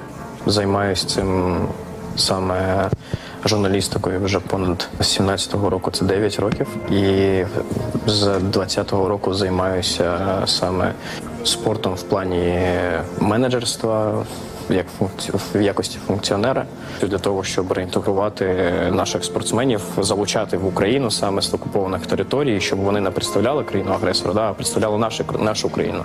Один з них повернув. Вітаю всіх. Продовжуємо роботу нашої сьогоднішньої зустрічі, яка називається «Крим. Дім, за який ми боремось». І перш ніж представлю учасниць наступної подіумної дискусії, хочу нагадати, що тут, в локаціях, де ми сьогодні перебуваємо, є виставка, яка присвячена історіям незаконно, яка присвячує увагу до політичних в'язнів, а також військових з Криму, які борються за Україну. І ця виставка висвітлює також рух опору, рух спротиву в Криму. І на, власне, панно в коридорах фоє ви можете знайти ці історії, знайти ці портрети. І так само важливо звернути увагу на ось цей невеликий столик в цій залі. Тут можна долучитися до акції «Листи до вільного Криму», в межах якої можна написати листа незаконно ув'язненим кримчанам. Нагадаю, що наразі відомо про понад 200 незаконно ув'язнених осіб, які утримуються окупаційною адміністрацією. І ще один важливий жест підтримки, який можна сьогодні проявити, це згадати про те, що 2025 року представництво та офіс Кримської платформи долучилися до збору «Повернись живим». Це збір на гранатомети. І більше інформації і можливості солідаризуватися можете знайти на інформаційній стійці, на інформаційному стенді. І переходимо до наступної теми. Панельна дискусія «Крим як лабораторія нової війни. Від регіональної окупації до глобальної морської кризи». Дуже важливо сьогодні поговорити про те, що Крим став полігоном нової моделі війни. Тут, звичайно, можна навести, на жаль, дуже багато прикладів різних асиметричних технологій, гібридних економічних практик. І так само важливо розуміти, що ця дискусія пропонує розглянути Крим не лише як тимчасово окуповану територію, а як епіцентр трансформації глобальної морської безпеки, де випробовуються сценарії, що можуть визначити правила гри у світових морях на десятиліття вперед. Тому далі представляю тих, хто на цій сцені. Аліна Фролова, заступниця голови правління Центру оборонних стратегій, модеруватиме цю зустріч, до якої долучаються Ілля Павленко, генерал-майор, екс-заступник начальника Головного управління розвідки Міністерства оборони України, Михайло Гончар, президент Центру глобалістики «Стратегія-21», головний редактор часопису «Чорноморська безпека», П'єр Карло Сандей, старший програмний співробітник ЮНЕП в Україні. І онлайн до нашої зустрічі долучиться Павло Гольдін, це доктор біологічних наук, професор, провідний науковий співробітник Інституту зоології імені Шмальгауза Національної академії наук України. Далі мікрофон ваш, сцена ваша. Дякую. Вітаю всіх в цьому залі. І дуже хочеться, знаєте, користуючись дійсно нас, коли ми говоримо там, наприклад, про Кримську платформу, про Крим, то після того, як почалося повномасштабне вторгнення, з хорошого, напевно, Крим перестав бути окремою темою, яка постійно виносилася за скобки нашими міжнародними партнерами на міжнародному рівні. А з поганого те, що цих практик зазнала вся Україна, окупована територія. І зараз дійсно ті наробки, які опрацьовувалися і в представництвом, і експертами стосовно Криму, специфіки окупації, специфіки висвітлення і документування злочинів, які там відбуваються, вони лягли в основу всього того, що відбувається тепер по всій Україні. І з одного боку, дійсно, зараз вже важко виокремити, там, скажімо, якусь кримську проблематику від інших, але з іншого боку, ми дійсно маємо використовувати кожен день, кожну дату, кожну можливість для того, щоб поговорити про Крим, про море, про безпеку, регіональну безпеку і про в цілому ту війну, яка відбувається зараз проти українського народу. Крим став початком, і, власне, там всі військові експерти досить добре розуміють, чому він став початком, тому що це дійсно такий дуже зручний плацдарм для проекції регіонального впливу. Крим став дійсно лабораторією, і Чорне море, і Азовське море, давайте не будемо забувати, що ми говоримо про Чорне і Азовське море, ті лабораторії, на які Росія почала використовувати, ніби всі ці практики вони були відомі до цього, і на перекриття значної частини моря, і спуфінг, і все інше, все, що використовується зараз Росією як система такого глобального пригнічення нормального морського сполучення в Чорному морі. Але Росія вивела наразі і на той момент вже всі ці практики в таку, знаєте, якусь, ну, не хотілося б називати її гібридною війною, тому що це все ж таки фізичний вплив, да, більше на території, але таку спеціальну форму війни, яка нібито і не викликає, не пригортає до себе великої уваги військових спеціалістів, не пригортає до себе великої уваги правозахисників, таким чином намагаючись збалансувати оцей вплив наших партнерів.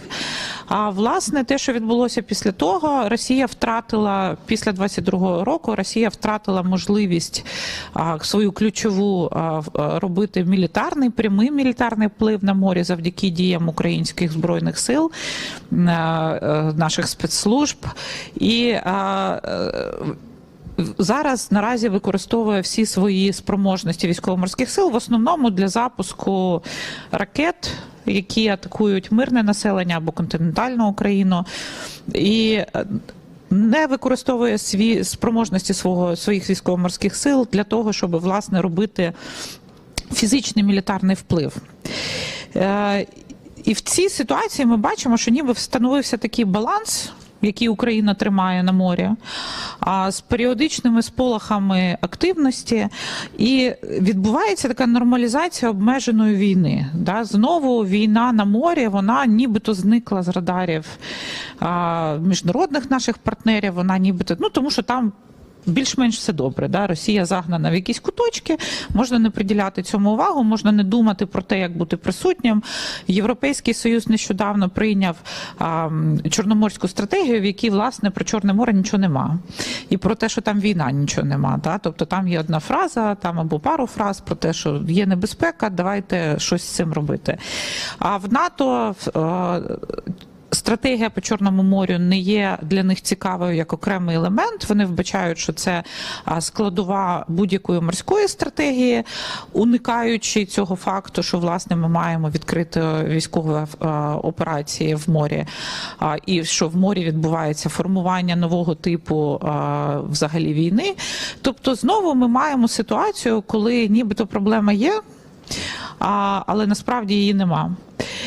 При тому Чорне море і все, що відбувається в Чорному морі, і всі ті практики, які Україна і Росія застосовують, вони впливають на загальну картинку взагалі операцій всіх торгових, мореходства, мореплавства в усіх інших морях.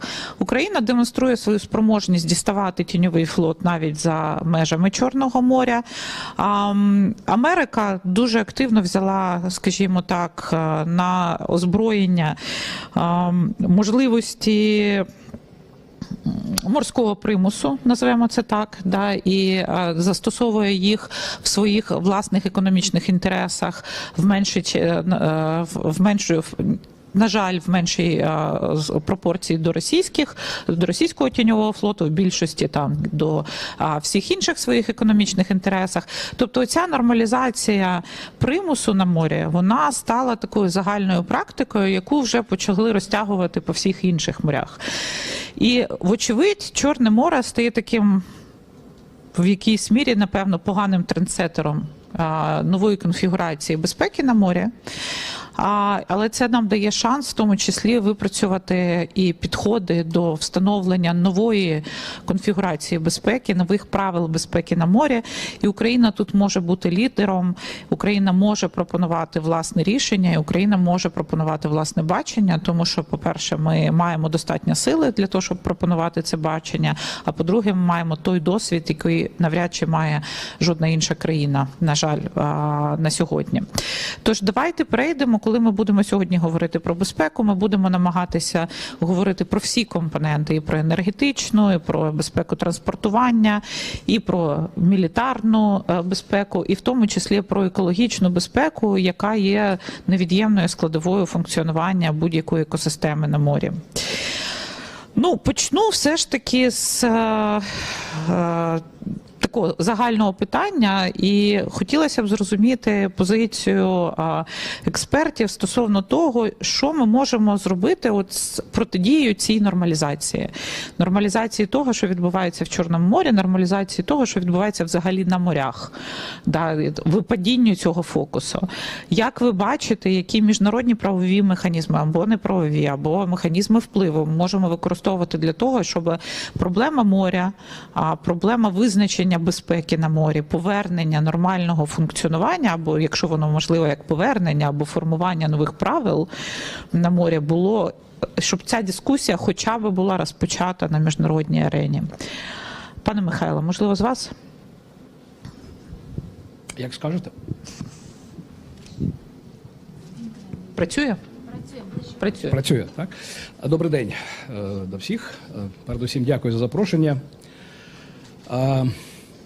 Проблематика війни на морі, чи в більш широкому контексті морської безпеки, я думаю, що тут, якщо ми будемо діяти виключно ось тими рамками, в рамках існуючих, наприклад, УНКЛОС, Конвенції ООН з міжнародного морського права, інших міжнародних конвенцій, на жаль, це ефекту не дасть. Без створення механізму примусу порушника, в даному випадку агресора Росії, до повернення статус-кво анте, нічого не буде. Тому що Росія ігнорує все це, ігнорує будь-які заклики, пропозиції, ініціативи. Вона на це свідомо йде. Тому можна скільки завгодно зорганізовувати різних форумів, дискусій, пропонувати в широкому контексті відкрити пряму лінію зв'язку з Москвою, з Путіним говорити і так далі. Це не матиме жодного ефекту. На жаль, це достатньо складно доходить до розуміння наших західних партнерів і друзів. Ну, можливо, тому що ми бачимо своєрідну поведінку нової американської адміністрації Трампа, яка, по суті, теж є співруйнатором усталених норм і правил. Якщо ми повернемось до Чорного моря, то, власне кажучи, тут можна звернути увагу на те, як не тільки Крим, будучи вже окупованим, але й в цілому акваторія Азово-Чорноморська стала таким полігоном для Росії, для такої підпорогового рівня війни. І Росія поступово створила ефект звикання. Це ефект, те, що ви назвали, нової нормальності, скажімо так. Ну, GPS-пуфінг, ну нічого, але ж ніхто не постраждав, не було зіткнення кораблів чи суден, не було там катастроф авіалайнерів і так далі. І тому, коли, наприклад, ми ще в той час центр Номос в Севастополі, який видавав, і зараз ми це продовжуємо робити, ось цей журнал «Чорноморська безпека», Black Sea Security, з 2005 року. Це ювілейне видання, 20-річне, видається українською, англійською мовами. А ми якраз дуже ретельно моніторили все, що робить Росія на Чорному морі. Тому що чудово розуміли, що там вже визначений полігон для відпрацювання ось нових технологій ведення війни, які потім назвали технологіями гібридного типу і так далі.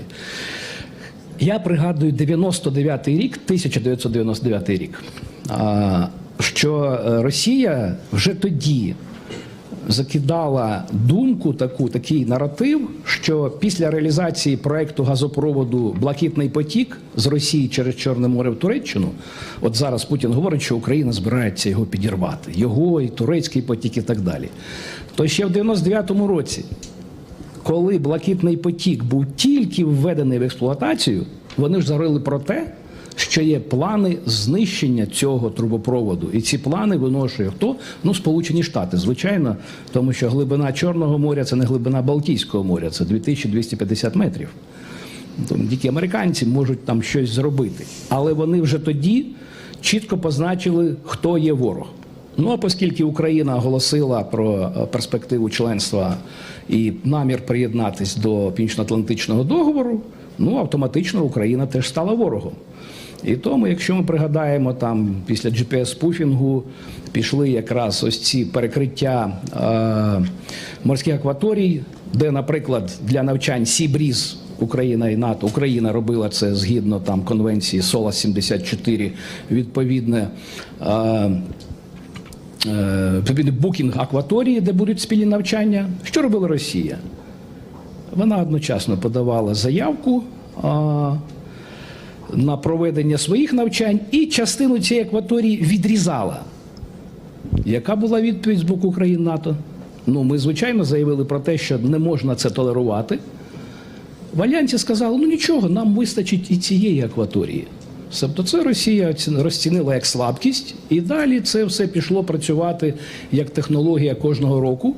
Ну, а у 2022 року, пам'ятаємо, перед 24 лютого, коли почалось повномасштабне вторгнення, вони практично, закривши низку акваторій, блокували, встановили де-факто морську блокаду України. Ну, це їм не допомогло. Зрештою, крейсер «Москва» пішов на дно і при спробах висадити десант на Одеське узбережжя. Але факт є фактом.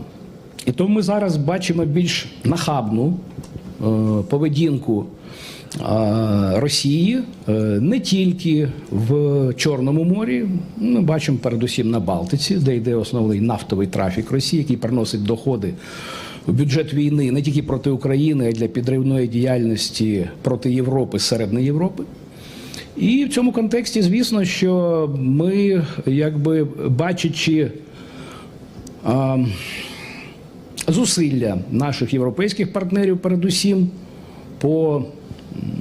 на санкційному треку, але бачимо, що цей санкційний трек не приносить ефекту приборкання російської агресії.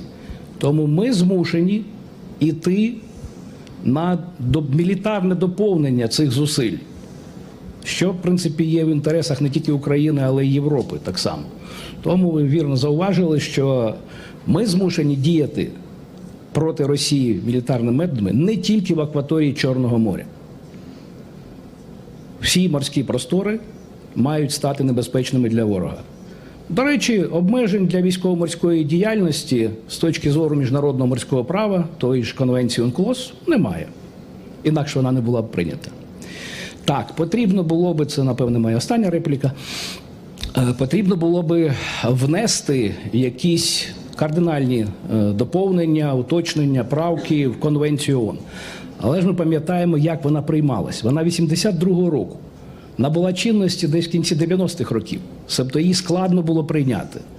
Можете уявити собі, скільки років, а швидше десятків років, будуть йти дискусії, щоб внести ту чи іншу правку і внести якусь, ну, наприклад, от коли говорити, що могло би бути, і могло би бути прийнято зараз, так мовити, ad-hoc, має бути кримінальна відповідальність за дії, які для керівництва, наприклад, танкерів чи суден, які перевозять крадене російське судна під російським прапором чи іншим, крадене українське збіжжя, вивозять з портів окупованого Криму.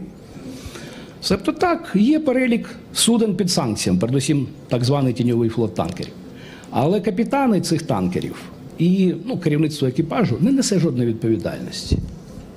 А це має би бути кримінальна відповідальність. Ну так, ми бачили цей кейс у Франції, коли, власне, був сплачений штраф і судно було відпущено.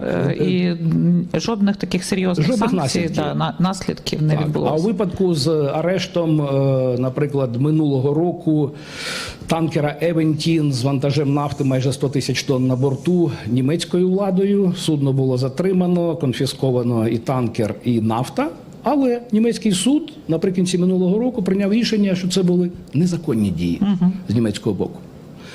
Тому ця ситуація, якби, знову ж таки, показує певний глухий кут. Немає виходу ось такого, якщо ми будемо виходити з ситуації, що ми вважаємо, що peace-time продовжується, а насправді war-time. В Чорному морі це зрозуміло, хоча де юре цього теж немає. Тому нічого іншого не залишається, як діяти жорстко, силовим методом, і взаємодіяти з нашими партнерами. І в цьому контексті, звісно, що коли ми говоримо про те, як це зробити в нашому українському випадку, ну, відповідні протоколи дій напрацьовані. Я думаю, що якраз, але якщо будуть поєднані при наявності відповідної політичної волі, якої, наприклад, я особисто не бачу. Рік тому назад, більше навіть, я виступав в Європейському парламенті на комітеті з питань оборони і безпеки. Марія Агнес Штрак-Циммерман очолює цей комітет і якраз піднімав це питання. Воно якби здобуло схвалення, але ми не бачимо якогось просування. Так, Європейський парламент приймає правильні резолюції, закликає, але його можливості обмежені. Тому потрібно активно діяти, і багато речей, до яких необхідно вдаватись, цей журнал наш є у вільному доступі на нашому сайті українсько-англійською мовами. Я перепрошую за таку рекламу, але будь ласка, цей журнал... Я підтверджую, що дуже корисне видання. Дякую. Цей журнал починали видавати Дмитро Штибліков, Олексій Бесарабов, політичні бранці Кремля, які вже 10-й рік в російських колоніях суворого режиму перебувають за звинуваченням у фальсифікованій справі, там так звана справа кримських диверсантів. Вони якраз добре розумілись і ще в ті часи попереджали про небезпеки, які чигають на Україну, на Чорноморські держави, бачачи ось ту агресивну лінію поведінки Росії, яку далеко не всі помічали. Дякую. Говорячи про силу, ну і, можливо, взаємодію з нашими партнерами, і не завжди ця взаємодія є публічною, ми бачимо, що, наприклад, пане Ілля, що на Балтиці активізуються зусилля нордичних і балтійських країн в спробах пошуку рішення того, яким чином, скажімо, убезпечити або підвищити безпеку того регіону Балтійського. А ми маємо таку двосторонню ситуацію. З одного боку, ми намагаємося стримувати цей флот, незаконний флот російський, який займається перевезенням. З іншого боку, у нас є точна задача, і ця задача в більшості, знову ж таки, лідується Україною, захисту транспортних шляхів і портової інфраструктури для того, щоб дати можливість Україні хоча б в обмеженому режимі здійснювати свою економічну діяльність на морі. Ваше бачення, що відбувається зараз, які тренди в цих напрямах, і що можемо ми зробити ще для того, щоб більш активно стимулювати наших партнерів, включаючи чорноморські країни, брати участь в активності по захисту, по впливу. Тому що нещодавно було сказано про те, що в цілому не більше ніж 500 суден в світі перебувають під, так скажемо, постійно змінною реєстрацією портів приписки. Ми розуміємо, що це потенціал для використання такими країнами, як Росія. Тобто це не така вже й велика цифра, це абсолютно там відслідковані дані. Що бачите ви, які тенденції, що можна робити з цим? Дуже цікаве питання. Вітаю шановних пані і панове. Я думаю, що відповідь вона буде витікати з першого питання, яке ми дискутували. Важко доповнити такого визнаного експерта, яким є пан Михайло, але спробую проаналізувати, що собою уявляє військова сила в Криму, і, зокрема, Чорноморський флот. Ми бачимо, що з часу окупації і до окупації Чорноморський флот – це не є, скажімо так, такою військовою морською армадою у класичному формі застосування. Це та структура, яка використовує свої можливості зараз для здійснення терору, для спроб блокування морських шляхів, для зменшення можливостей України як одного з провідних гравців по експорту зерна вивозити свою продукцію. Чорне море вони перетворили, скажімо так, на полігон, в якому використовують оці нові гібридні тактики від відключення АІСів, використання тіньового флоту, скажімо так, залякування страховиків, брокерів для того, щоб досягати своєї мети. Чому? Тому що Росія, в принципі, намагається заробляти за рахунок хаосу, тобто вчинюючи хаос, піднімаючи якусь вартість на нафту чи інші дії, вона на цьому заробляє. А цивілізований світ повинен заробляти, демократичний, на встановленні певних правил. Тому ми повинні зрозуміти, і з точки зору, якщо подивитися через фокус розвідки, на Росію не діють ніякі гучні заяви. Росія повинна розуміти, що її дії повинні бути викриті, повинні бути прозорі, повинна бути атрибуція, і повинні вони розуміти, що їхні дії понесуть певну ціну. От тоді механізми починають працювати. Тобто, по-перше, що ніякі червоні лінії не запрацюють, якщо вони не будуть за собою нести якийсь пакет визначених, узгоджених заходів. І це є проблемою, тому що дійсно зараз міжнародне право, воно не має тих механізмів, щоб доглядати суда, а тим більше їх арештовувати. Там є окремі випадки, там, з тими французами, але там йде мова про вже використання цих суден в якості розвідувально-диверсійної діяльності, тобто там для запуску безпілотників і таке інше. Тому зараз оці всі морські законодавства, безпека судноплавства, воно проходить стрес-тест.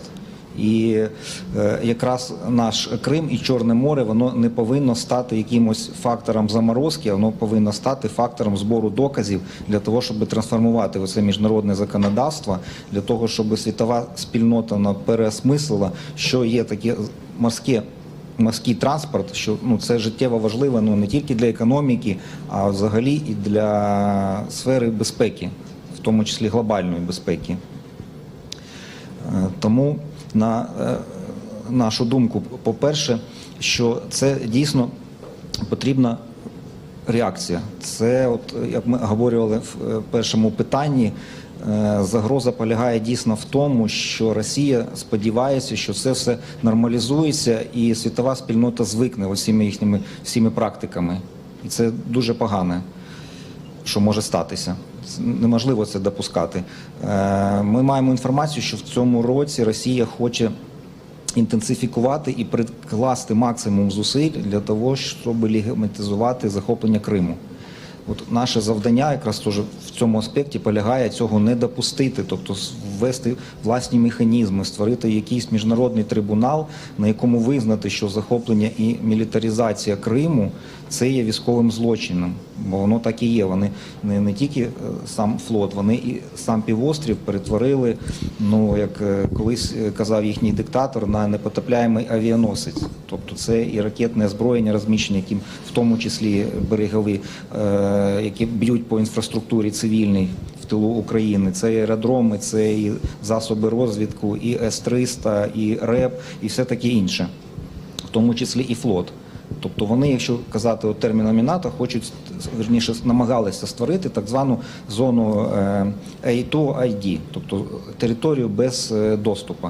Але вийшло так, що Україна показала асиметрично, тобто ми не стали боротися з тонажем, ми системно, технологічно створили у західній частині моря таку ж саму свою зону A2ID, загнавши Чорноморський флот за бонове загородження в Новоросійськ. Але все одно вони намагаються туди виходити, ми бачимо, запускають ті ж самі калібри і повертаються. Тобто все одно певна загроза і інструмент терору, яким є Чорноморський флот, він несе цю загрозу. По-друге, що ми можемо зробити, це зробити використання цієї гібридної агресії більш прозорим. Тут ключова якраз роль головного управління розвідки, бо ми добре вміємо викривати всі ці схеми, викривати їх логістику, викривати спробу перевантажувати їхній товар судна на судно, викривати бенефіціарів, і таке інше. Тому в цьому напрямку ми працюємо, обмінюємося інформацією з партнерами, яка дає старт тим самим новим санкціям. Якщо коротко, то Дякую. Да, робота дійсно провадиться велика, і робота от з протоколювання, з документування всього, що творить Росія, і прямих і непрямих наслідків цієї агресії, вона ведеться і нашими спеціалістами, і державними органами, експертами, і міжнародними організаціями. А в цьому аспекті хотілося б трошки чіпнути проблематику екологічну, яка є складовою безпеки, тому що, звичайно, під час війни в нас у всіх фокус там змістився з таких речей, як екологія, на фізичне виживання більше. Але розуміючи масштаб того, що відбувається в Чорному морі, ми маємо пуски ракет, ракетне паливо, ми маємо мінування території дуже значне, ми маємо умовне втрачання великої кількості різноманіття, яке страждає через проведення військових дій, Каховка, яка дуже сильно вплинула взагалі на екологічний стан не тільки Чорного моря, а й всього регіону. Все це відбувається і, ну і чесно кажучи, можливо, в вузьких екологічних там або біозахисних колах видна робота, яка провадиться, але назовні цей екологічний голос, він втрачається на фоні військових компонентів, людських життів. Що відбувається зараз от в цій площині? Наскільки є оцінка негативного впливу Росії, наскільки є протоколювання, документування злочинів Росії в екологічній сфері, і що відбувається взагалі на міжнародній арені з точки зору реакції на такі злочини, які творить Росія? Я це питання адресую, напевно, нашим двом учасникам. Давайте, пан Павло, почнемо з вас, щоб ви так резюмували, а потім перейдемо до міжнародної реакції на все це. Будь ласка. Ассаляму алейкум. Гарно дякую вам за запрошення і дякую за питання.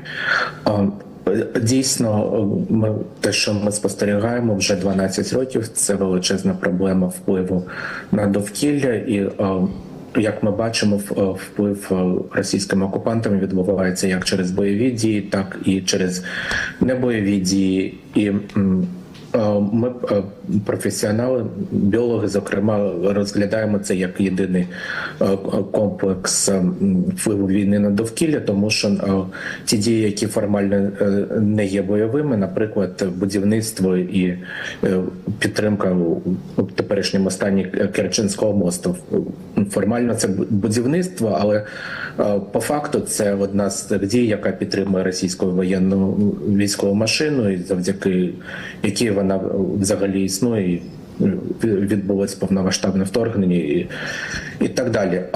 Отже, те, що ми можемо сказати, що за ці 12 років, на жаль, Чорне море і Крим дійсно стали лабораторією гібридної війни, зокрема з точки зору впливу на довкілля, і ми бачимо, напевно, майже всі види впливу на довкілля, окрім ядерної радіаційної загрози і застосування біологічної зброї. Тобто всі види хімічного забруднення токсичними речовинами, металами, забруднення органічними речовинами, і через це збільшення евтрофікації, біологічне забруднення через те, що потрапляють інвазійні чужорідні види, зокрема з баластними водами цих танкерів тіньового флоту, які привозять свій баласт тропічних екваторіальних вод. Забруднення фізичне, різні види фізичного забруднення, від акустичний вплив різних частот і різної гучності, і вплив електромагнітного, дії різних джерел електромагнітного забруднення у повітрі, і закінчуючи пожежами, і звичайно, можливо, найбільш небезпечним в наших умовах забруднення морським сміттям, саме таким як міни і боєприпаси, тобто найбільш небезпечна категорія морського сміття, кораблетрощі також до цього відносяться. Але також поряд з тим є ще такі речі, як перетворення ландшафту. І вони можуть бути як наслідок бойових дій, як то знищення Каховської греблі, і через що ми тепер маємо катастрофу регіонального масштабу, яка призводить до кліматичних змін, і не тільки при Чорномор'ї, а можливо у всій Європі. І А з іншого боку, теж, що я почав на бойові дії, такі як будівництво Керченського мосту. Отже, чому немає сенсу розрізняти бойові і небойові дії? Тому що механізми реагування у нас мають бути такі ж самі. Тому що, наприклад, відбувається розвиток нафтопродуктів через небойові, начебто, на перший погляд, небойові дії кораблі-трощі російських танкерів у Керченській протоці. А з іншого боку, відбувається, наприклад, розлив соняшникової олії через бомбардування росіянами нашого порту Південний. Але з точки зору реагування це все одно розлив олійно-вмістких продуктів, які за протоколами протидії вони не мають суттєво розрізнятися між собою. Тому немає сенсу розрізняти бойові і небойові джерела. Ще один елемент небезпеки у цих гібридних діях – це ув'язнення науковців, які дотичні до природоохоронних справ. І найбільш кричущий випадок останнього часу – це ув'язнення в Криму пана Леоніда Пшенічного, це морський біолог, який взагалі присвятив життя дослідженню і охороні природи Антарктики. Через це росіяни звинувачують його в тому, що він якось завадив їх планам на експлуатацію природних ресурсів Антарктики і знищення антарктичних систем. Тобто і через це вимір охорони природи Криму він набуває вже глобальних планетарних масштабів. Відповідно, які можуть в цьому бути механізми протидії, то перш за все, те, що вже казали мої колеги з панелі, це найбільш адекватний, швидкий, радикальний, практичний відгук на ці дії – це кінетичний вплив з боку українського війська. Тобто саме українське військо зараз є найкращим гарантом екологічної безпеки Чорноморського регіону. Але поруч з тим, звичайно, мають бути задіяні і більш традиційні, конвенційні, інституційні механізми впливу, і так же само серед них варто пріоритизувати практичні дії, те, що можна зробити тут і зараз, і може принести якийсь практичний ефект тут і зараз. І перш за все, це будь-які ініціативи, чи то національні, чи то міжнародні, з розмінування морської акваторії. Це те, що дуже важливо, тому що саме мінування є найбільшою загрозою з точки зору як миттєвої небезпеки тут і зараз, так і довгострокового впливу. Інший шлях, більш стратегічний, це створення природоохоронних територій і природоохоронних акваторій в регіоні, навіть тих, що зараз перебувають під окупацією, тобто навіть формальне створення, воно закладає підвалини для вже довгострокової стратегії збереження природи, щоб ми бачили, щоб всі бачили, що на тих акваторіях має бути встановлений певний режим охорони. Наостанок, те, що мушу сказати, сьогодні, 26 лютого, День спротиву кримськотатарського народу, що, звичайно, охорона природної спадщини стратегічною мірою є частиною справи корінних народів, і тому відновлення прав корінного народу це безумовно сприятиме збереженню природної спадщини в Чорному морі і в Криму. Дякую. У мене все. Дякую. На продовження цієї теми, пане Санди, я хотіла б у вас спитати, як бачиться в міжнародній спільноті оця проблематика Чорного моря? От якщо говорити про те, що казав пан Павло, про тут і зараз, що можна зробити, яким чином партнери можуть долучитися до якихось актуальних, прям нагальних дій зі збереження або хоча б стабілізації екологічної ситуації? І якщо ми мріємо про майбутнє, чи є якісь плани на майбутнє, відновлення, річ, яка здається зараз дуже такою dream about, такою мрією, але все ж таки до якої ми маємо тягнутися, я думаю.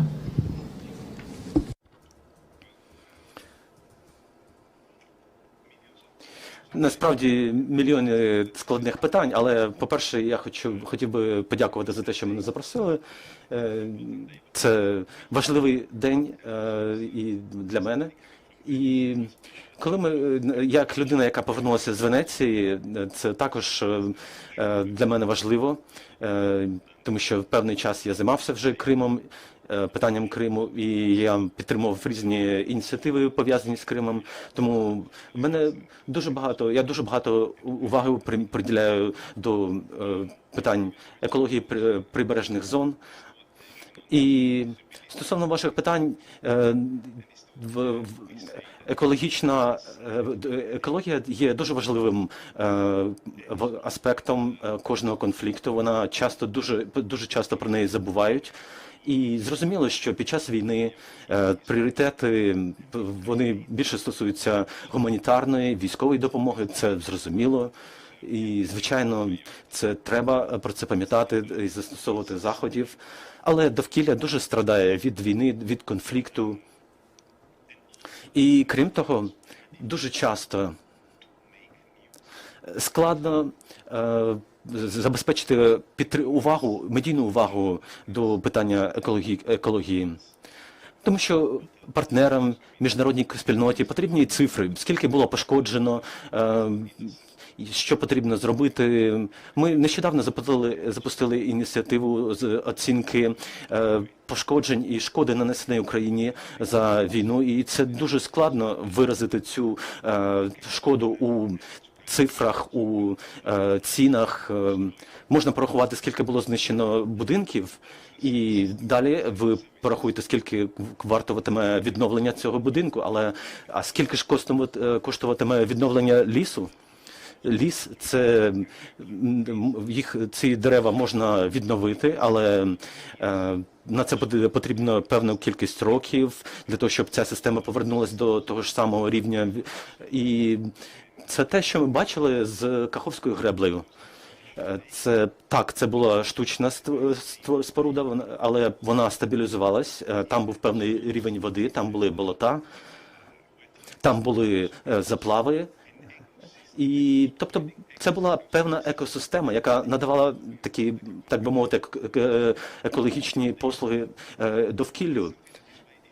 І це дуже складно оцінити з точки зору вартості, скільки коштує відновлення оселищ для різних, повернути повністю довкілля. І ми часто про це забуваємо. Стосовно того, що питання, якого ми обговорюємо, 3 роки тому я приїхав у Київ і був конкретний запит з боку українського уряду. Запит був у підтримці, в оцінці шкоди від війни. І насправді у нас немає доступу до окупованих територій, у нас немає можливості підтвердити дані. У грудні 24-го року був вилив нафти, був вилив мазуту в Чорному морі, але ми не могли на запит українського уряду приїхати туди та оцінити шкоду. Нам довелося використовувати дистанційні інструменти, супутникові дані, але не було безпосереднього доступу для оцінки шкоди. Те саме стосується Каховської греблі. Було дуже багато завдано шкоди територіям в Нижньому Б'єфі, і в тому числі на окупованих територіях. І як програма ООН з довкілля, для нас дуже складно дати конкретні цифри, дати конкретну інформацію, якщо ми не можемо її підтвердити, якщо ми не можемо її валідувати без безпосереднього доступу до відповідних територій. Ще один важливий момент, і ми постійно про нього говоримо як організація. Це регіональний вимір цієї війни. Ми говоримо про Карпатський регіон, про інші екосистеми, але те саме стосується і Чорноморського регіону. І коли ми говоримо про Чорноморський регіон, цей регіон є надзвичайно важливим для того, щоб інші частини світу, щоб вони підтримувались. Тому що ця війна має не тільки регіональний вплив, вона має світовий вплив, не тільки з точки зору продовольчої безпеки, але й з точки зору екологічної безпеки. І нам потрібно говорити про це, нам потрібно підвищувати розуміння цього регіонального виміру цієї війни. І наслідки його будуть відчуватись далеко за українськими кордонами. Ми знаходимо міни біля Болгарії, біля Турції, біля Туреччини, саме тому, що вода в Чорному морі, вона рухається від України до Молдови, далі до Румунії, до Туреччини. Тому те забруднення, яке спричинене війною, воно йде в інші країни, воно не залишається в Україні. І ми намагаємося про це говорити, інформувати міжнародну спільноту про це. І ми отримуємо певну підтримку від міжнародних партнерів. Звичайно, є механізми, які допомагають працювати з цими питаннями, така як Чорноморська комісія, але її робота фактично припинилася, тому що її база повинна бути зватися на консенсусі, який відсутній. І ще є платформа стосовно Середземноморського моря, і якраз наша організація адмініструє роботу цієї платформи, і в нас є договір з Чорноморською комісією стосовно того, як ми можемо допомогти їм у їхніх викликах. Тому це те, що ми намагаємося аналізувати. І я хотів би, по-перше, показати вам цей буклет. Це публікація стосовно зеленого відновлення Чорноморського регіону.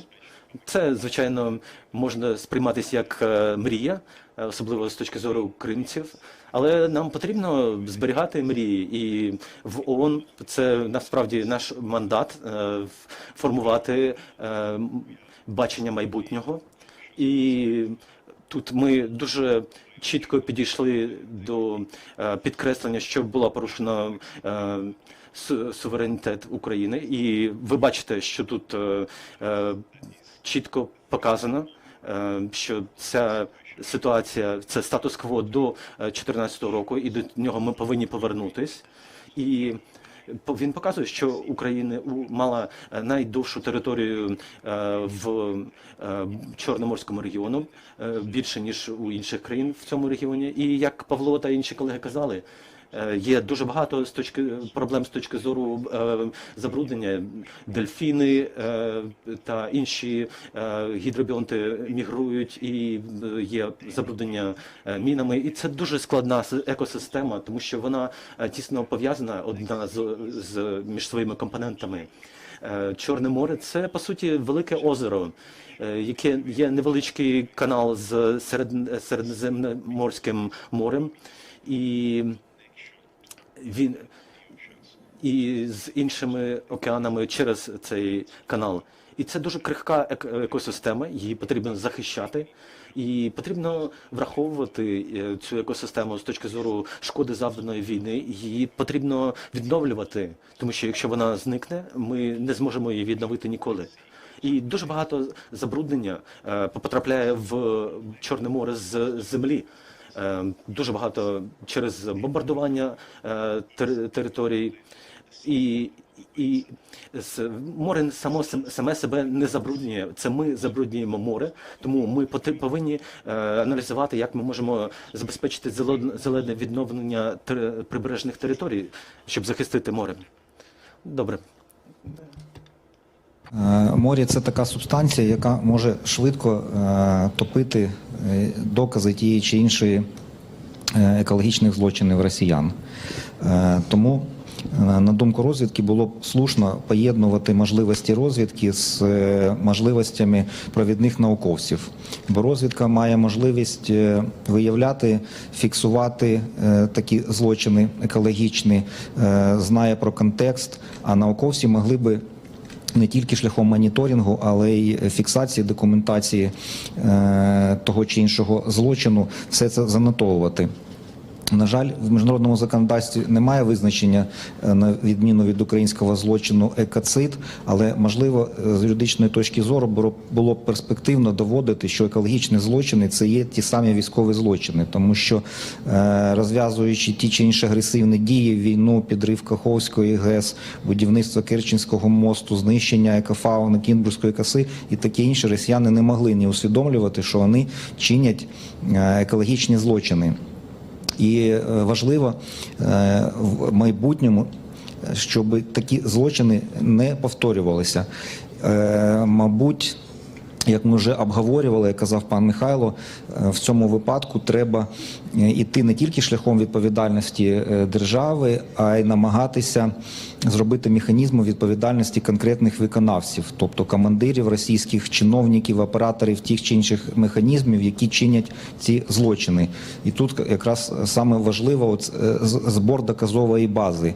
І, мабуть, роль міжнародних партнерів інституцій дуже буде важлива для того, щоб це були визнані докази міжнародною спільнотою, а не йшли як якась внутрішня наша українська база, для того, щоб легше було цими доказами в подальшому використовувати у процесах судових. Дуже слушне зауваження. Я думаю, що пан Сандей прийме його до уваги. І це дійсно у нас є вже в практиці хороші приклади взаємодії міжнародних організацій, громадських організацій держави, протоколювання злочинів, які відбуваються на окупованих, деокупованих територіях, де працює дуже велика кількість і міжнародних організацій, і громадських діячів, наших юристів. І я думаю, що там в наступних панелях буде розкрита і ця тема. І я думаю, що збір доказів і протоколювання тих злочинів, які коїть Росія в екологічній сфері, як і в інших сферах, пов'язаних з функціонуванням моря як такого, вона є дуже важливим і буде вітатися, тож я сподіваюся, що обмін контактами в тому числі сприятиме цьому.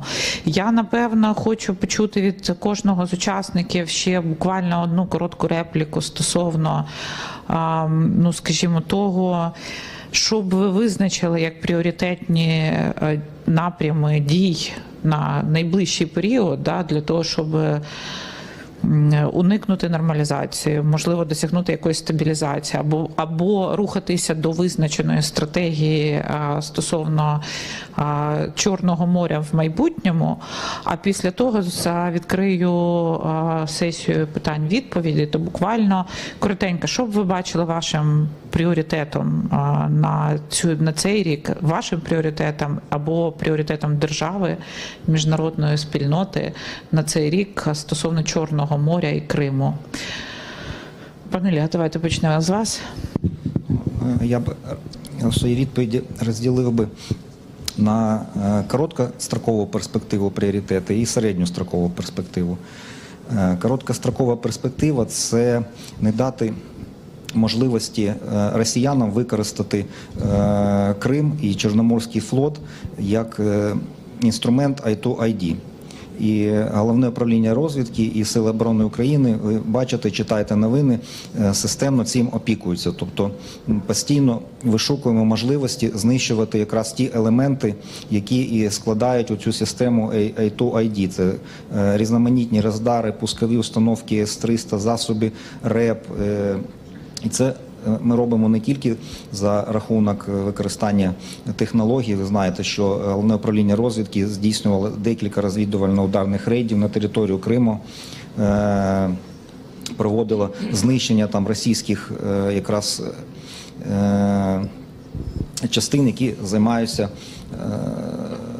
збором розвідувальної інформації, станції радіоелектронної боротьби і таке інше.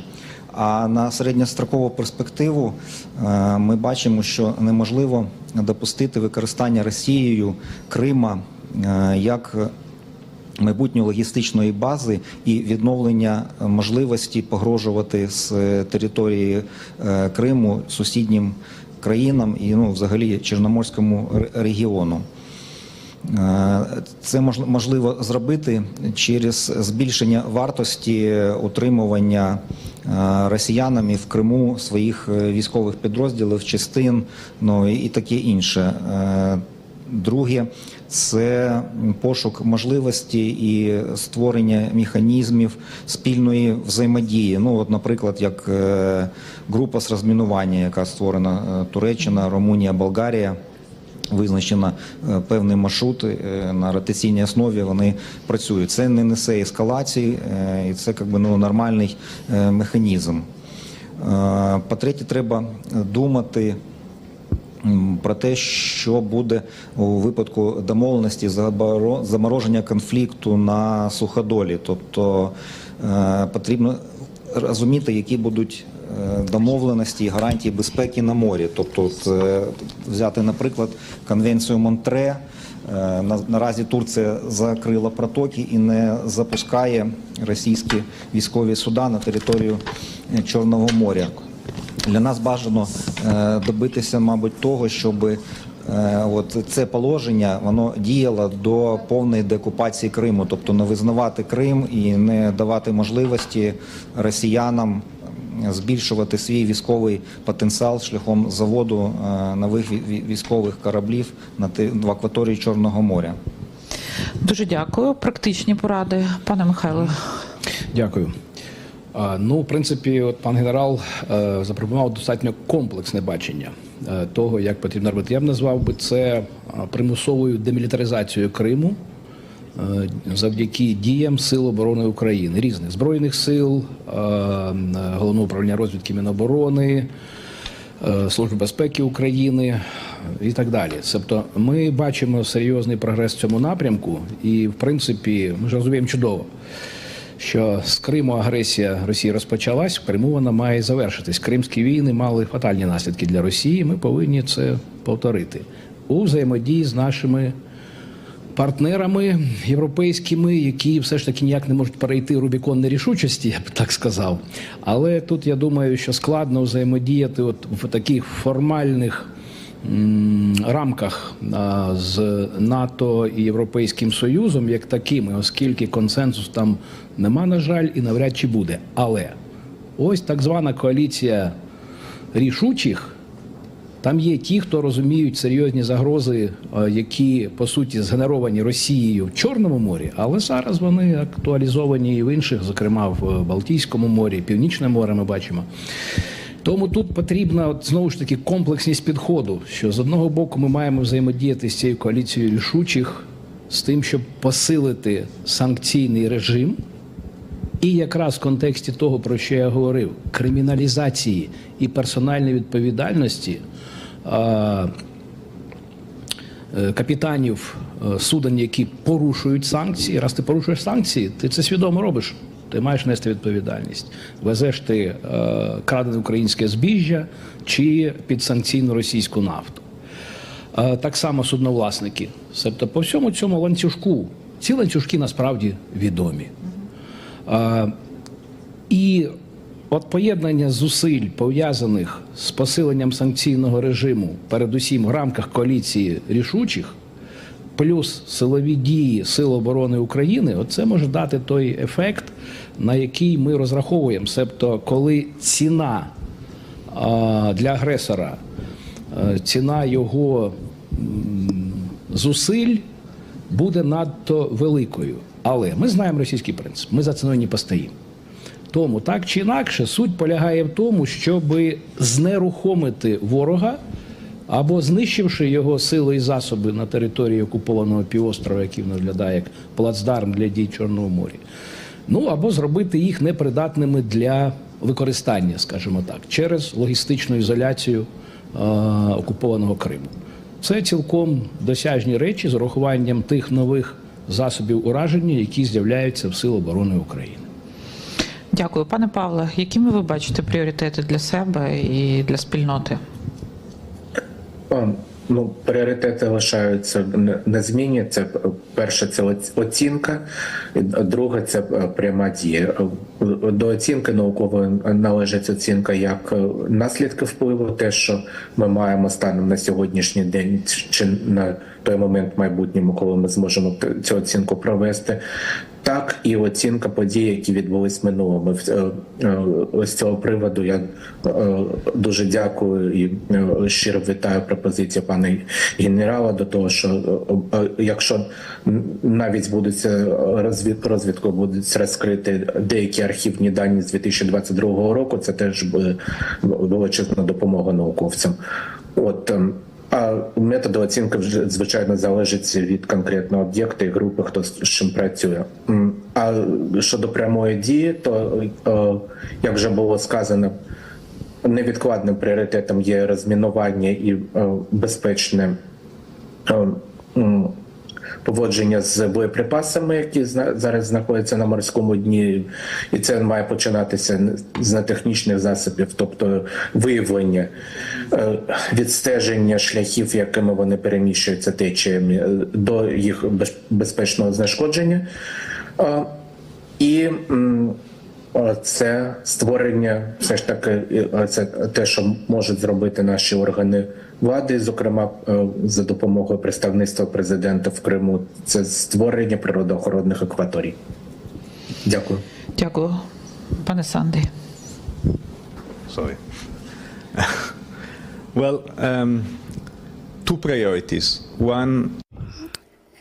Є два пріоритети, які я бачу. Це оцінка поточної ситуації і шкоди, а також притягнення до кримінальної відповідальності агресора. Ми маємо знати, якою є ситуація для того, щоб притягнути агресора до відповідальності. Ми маємо її оцінити, але також треба готуватися, закладати основи для реконструкції України, бо реконструкція України, вона має базуватися на доказових даних, на твердій основі. Це не може бути щось, що ґрунтуватиметься на якихось історіях, на чутках і необґрунтованих доказах. Тому що всі гроші, які вкладаються в реконструкцію, мають вкладатися в тому, що ґрунтується на твердих доказах. Я розумію, що це може здаватися дуже віддаленою перспективою, але повірте мені, це буде скоро. Якщо ми не зможемо надати гроші і заземлити їх саме в той момент, коли ця реконструкція буде потрібна, ми програємо. І саме це ми знаємо, яким хвилеподібним є увага до України, але ми знаємо, скільки ресурсів також виділяється, і ми маємо бути готовими саме використати в правильний час ті кошти, і наші механізми будуть готовими для цього, або це буде подвійною втратою для України, якщо ці кошти не будуть доступні. І треба буде тоді боротися і за механізми реконструкції, і за механізми відновлення, чого не має відбутися. Я готова прийняти питання з залу. Якщо є в когось питання, будь ласка, задавайте, представляйтеся, не забувайте. А ми як працюємо з мікрофонами? Даємо чи я просто... Давайте я продублюю питання. Ви кажіть, я продублюю потім.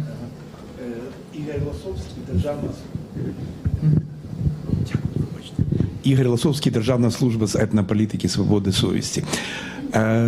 Здається, з 2002 року існував такий механізм заходи зміцнення довіри і безпеки в військово-морській сфері на Чорному морі. І десь до 2021 року цей механізм ні шатка, ні валка, але існував. І велись консультації, переговори, співпраця, всі 6 приморських держав, в тому числі і Російська Федерація. Чи працює якимось чином цей механізм зараз, і чи є перспективи, якщо ні, то чи є перспективи його відновлення.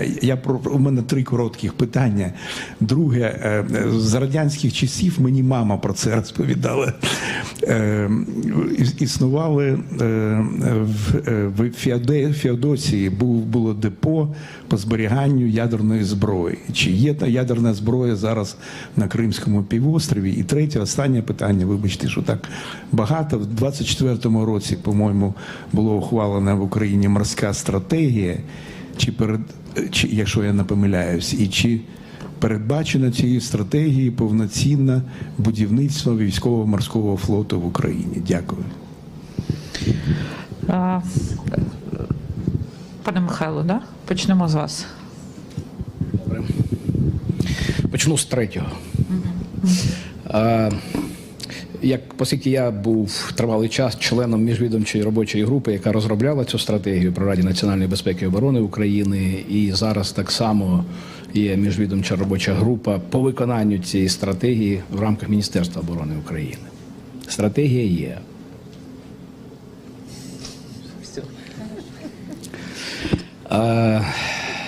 Але є цілий ряд питань, пов'язаних з тим, як її реалізовувати. По деяким напрямкам відповідь очевидна, і я не буду повертатись до тих речей, про які ми говорили, себто з точки зору кінетичних уражень, які ми реалізовують Сили оборони України, виходячи, але це було і без стратегії зрозуміло, що так потрібно робити. Є питання, наприклад, добре, що ви поставили це питання. Наприклад, мав би бути вже прийнятий закон, є підготовлений законопроект, ще 1,5 роки, про територіальне море в східному секторі Чорного моря і Азовському морі, яке окуповане повністю Росією. І от, є певні міжвідомчі бюрократичні перешкоди для цього, які, я думаю, неприпустимі за умов воєнного стану. Тому, так мовити, є стратегія, окремо ті дії, які ведуться. Вони, в принципі, генерально йдуть в руслі стратегії, але, на жаль, у нас так часто буває, що є стратегія, а є там все решта. Я не скажу, що це добре, але такі реалії. Далі, ваше перше питання стосовно міжнародних механізмів. Так, є, знову ж таки, і Black також формально є. Ці механізми не діють, тому що, зрозуміло, вони так само на консенсусному принципі. І якщо Росія порушила ось ці правила гри, які були, не будемо говорити в цілому, а в Чорному морі, все розсипалось, абсолютно. Чи можна їх зробити дієздатними знову? Відверто кажучи, ні, за цих обставин. Росія не демонструє ніде, не тільки в Чорному морі, до готовності якоїсь співпраці в рамках правових норм. І друге питання ваше було по Феодосії 13. Так. Інформація різна була щодо цього. Можливо, пан генерал скаже більш точно. Якраз ми моніторили, будучи на Кримському півострові в доокупаційний період, спроби Росії щось там поновити і так далі. Вони мали місце. Та ситуація, яка зараз, з урахуванням тих кроків, до яких вдалась Росія, скажімо, з демонстрацією, демонстративним розміщенням Білорусі чи інформації про це ядерної зброї для того, щоб більше вплинути на Європу, яка з точки зору Кремля є дуже переляканою, і тому ось цей альянс переляканих треба ще більше залякувати. Ситуація по Криму на сьогодні мені по Феодосії 13 до кінця невідома. Але те, що було до цього, то так, вони, на мій погляд, підготували інфраструктуру для того, щоб у певний час ще нею скористатись. Але думаю, що пан генерал може сказати більш детально на це. Пана Михайла, проблема не в тому, що там наявна чи не наявна на цей час ядерна зброя. Проблема в тому, що росіяни, захопивши Крим, почали дійсно вкладати туди мільярди доларів в відбудову військової інфраструктури, в тому числі і цих сховищ. І, як ви знаєте, Російська Федерація, вона має таку стратегію як впливати на інтенсивність тих чи інших конфліктів, мати можливість їм регулювати для того, щоб тиснути на світову спільноту і досягати своєї мети. Це стратегія ще описана в 59-му році в британському журналі, забув його назву. Якщо кому цікаво, я згадаю, підійдіть, після того розповім. Так ось, дійсно, росіяни тримають цей козир у себе в рукаві, і коли там їм потрібна буде чергова ескалація, то ми чітко узнаємо, бо це знову буде елемент шантажа, як сказав пан Михайло, з Білоруссю по розміщенню тієї зброї.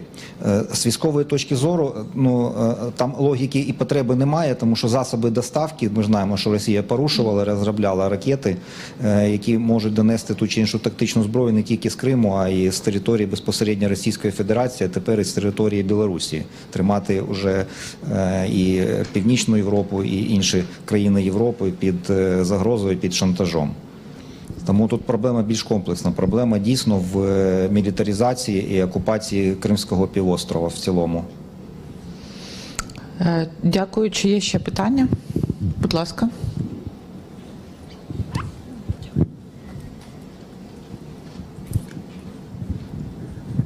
Тут два питання від онлайн-глядачів. Напевно, це перше до пана Сандей. Чи можна кваліфікувати екологічну шкоду в Криму та Чорному морі як форму екоциду, і які міжнародні механізми фіксації екологічних злочинів реально працюють зараз? І друге питання одразу, скажу це, напевно, до пана Ілля Павленко. Чи існує ризик повторення кримського сценарію в Балтійському або Середземному морях? Дякую. Well, thank you for the question. Дякую за це питання. Не існує міжнародного визначення, що таке екоцид, визначення, яке повністю прийняте. Тобто я не маю права використовувати таку термінологію для того, щоб привернути увагу до цієї ситуації. Звичайно, цей термін можна використовувати для піару, для комунікації, але не всі його визнають, не всі країни його визнають. Тому є певна дистанція між тим, що відбувається, і цим терміном. Ми можемо говорити про шкоду довкіллю, про наслідки війни. Це більш прийнятний термін порівняно з екоцидом. Я розумію, що з точки зору піару екоцид більш вражає, більш запам'ятовується. Є певні методології для оцінки шкоди довкіллю. І, як я вже казав, складно цю шкоду оцінити, зокрема з фінансової точки зору. Є певні методики розрахунку, зокрема Світовий банк розробив методику для оцінки цінності акваторії, але не існує єдиної суми, єдиної цифри стосовно цієї шкоди. Тому це дуже складно, і це те, з чим працює міжнародна спільнота, тому що ми завжди хочемо мати ціну і оплачувати послуги для відновлення та підтримки екосистеми, але це дуже складно. І навіть коли ми приходимо в ліс і отримуємо задоволення від того, що ми гуляємо по природі, збираємо гриби. Як ми можемо це оцінити з точки зору грошей? І існує ще соціальний вимір, існує рекреаційний вимір, все те, що надає нам природа, і це дуже складно порахувати з точки зору фінансової. Це складна проблема, і я завжди намагаюся знайти позитивні аспекти, і раніше в інших конфліктах ми з цим не зіштовхувались. І насправді треба відзначити президента Зеленського. Він відразу включив екологію в свої 10 пунктів для досягнення миру.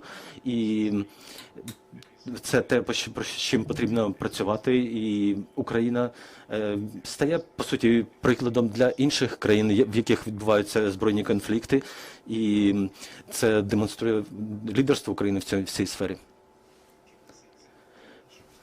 Сьогоднішнього якраз і полягає в тому, щоб не допустити нормалізації російських гібридних практик, які вона використовує в Чорному морі, і не допустити звикання міжнародної спільноти для цього. І це буде якраз запорукою того, що в інших точках світу, в тому числі і на Балтиці, чи в Середземному морі, і не тільки Росією, а й іншими країнами, ці тактики не будуть прийняті на озброєння. Тому потрібно вже починати пересмислювати міжнародне морське законодавство, для того, щоб мати важелі впливу на всі ці тактики, на використання цих тіньових суден, на збільшення прозорості прапору, який використовується, на збільшення відповідальності держав-портів, котрі запускають ті чи інші суда без страхування, котрі обслуговують ці суда тіньового флоту за кеш і так далі. Тобто потрібні ці механізми, там обговорювали, що можливо розглянути групу по створенню механізмів відбивання брудних грошей для того, щоб якраз викреслити з цих реєстрів прапорів ті прапори, які використовуються для покриття суден тіньового флоту, або накладати санкції на тих брокерів чи на ті суда, які дозволяють використовувати кеш, тому що фактично це є ж механізми, які використовуються для відмивання, і чим вони гірше, ніж ті, які використовуються у фінансовому секторі. Тому треба починати діяти, і хочеться, щоб наш Крим якраз це не став тією точкою, коли почнеться знову епоха якогось там піратства і безладу на морі, а це була би точка відліку на наведення, знову повернення до стійких правил. Якщо можна, трошки додам такий аспект. Наш центр бере участь там в різних форматах, співпрацює з партнерами з Балтійського регіону, Арктики. І в цьому плані я би хотів зазначити ось що. В чистому вигляді повторення кримського сценарію, напевне, малоймовірно, але все ж таки Росія зараз відчуває себе затиснутою між країнами-членами НАТО в Балтиці. Якщо раніше Фінляндія і Швеція були нейтральними країнами, то, мовляв, зараз ситуація змінилась, коли на півдні Балтики країни Балтії, давно вже члени НАТО, а тут нові члени НАТО. І тобто залишилось вузеньке горлечко фінської протоки, мовляв. Тому треба розширити життєвий простір. І тому я вважаю, що, наприклад, не виключено захоплення Росією там частини островів Моонзунського архіпелагу, що належить Естонії. Це не тільки моя точка зору, там, скажімо, будучи цьогоріч на форумі в Давосі, була цікава дискусія, і професор університету Бундесверу в Мюнхені Карло Мазала, він висловився десь в такому ж контексті. Окрім всього іншого, слід звернути увагу, те, на чому я концентрую увагу теж, це архіпелаг Свальбард, у нас він більше відомий як Шпіцберген в Арктиці, який відіграє важливу роль між Північною Атлантикою і західним сектором Арктики. Це такі ворота. Він має специфічний статус. Він демілітаризований згідно Шпіцбергенського трактату 1920 року. Так, це суверенна територія Норвегії, але там нема норвезьких збройних сил, там нема нічиїх збройних сил. Це територія поза НАТО, поза Європейським Союзом, хоча територія Норвегії. Росія давно поклала око на все це, і вона вважає цей архіпелаг Груманд, який там відкрили помори, ніяких норвежців там близько не було.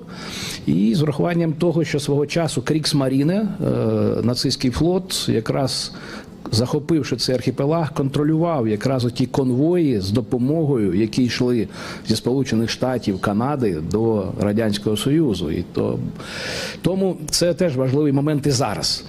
І от на сам кінець це те, що пов'язано з ситуацією, чому це може все прискоритись. По-перше, з одного боку, апетити адміністрації США на Гренландію, і це якби спонукатиме Росію зробити теж крок в цьому ж плані. З іншого боку, цей коментар неприпустимий був з боку Роба Бауера, колишнього очільника військового комітету НАТО, коли він вже пішов у відставку, на одному з публічних заходів влітку минулого року, коли ми задали питання, що буде робити Альянс у випадку, коли Росія не захопить там, скажімо, Естонію там, чи Латвію, але окупує якесь естонське село. І він відповів, на мій погляд, так неприпустимо було відповідати, що, мовляв, потрібно поглянути, не варто, напевне, буде задіювати 5-ту статтю НАТО у випадку окремо взятого якогось там дюйма НАТО. І це означає, що для Росії якби зелене світло де-факто. Тобто вона бачить, що яка ситуація може виникнути. Ми повертаємося до нормалізації. Так. Війни. На жаль, так. От. Чи є ще питання? Да, будь ласка.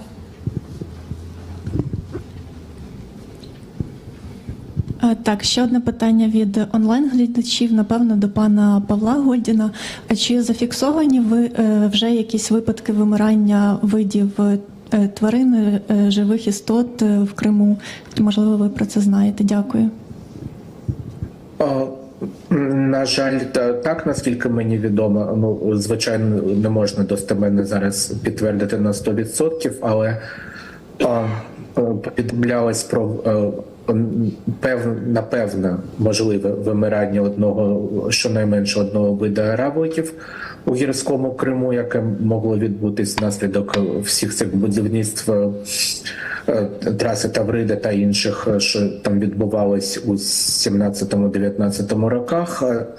Також є небезпека можливого вимирання морського судака, це не в Криму, але в понизях Дніпра внаслідок підриву Каховської греблі.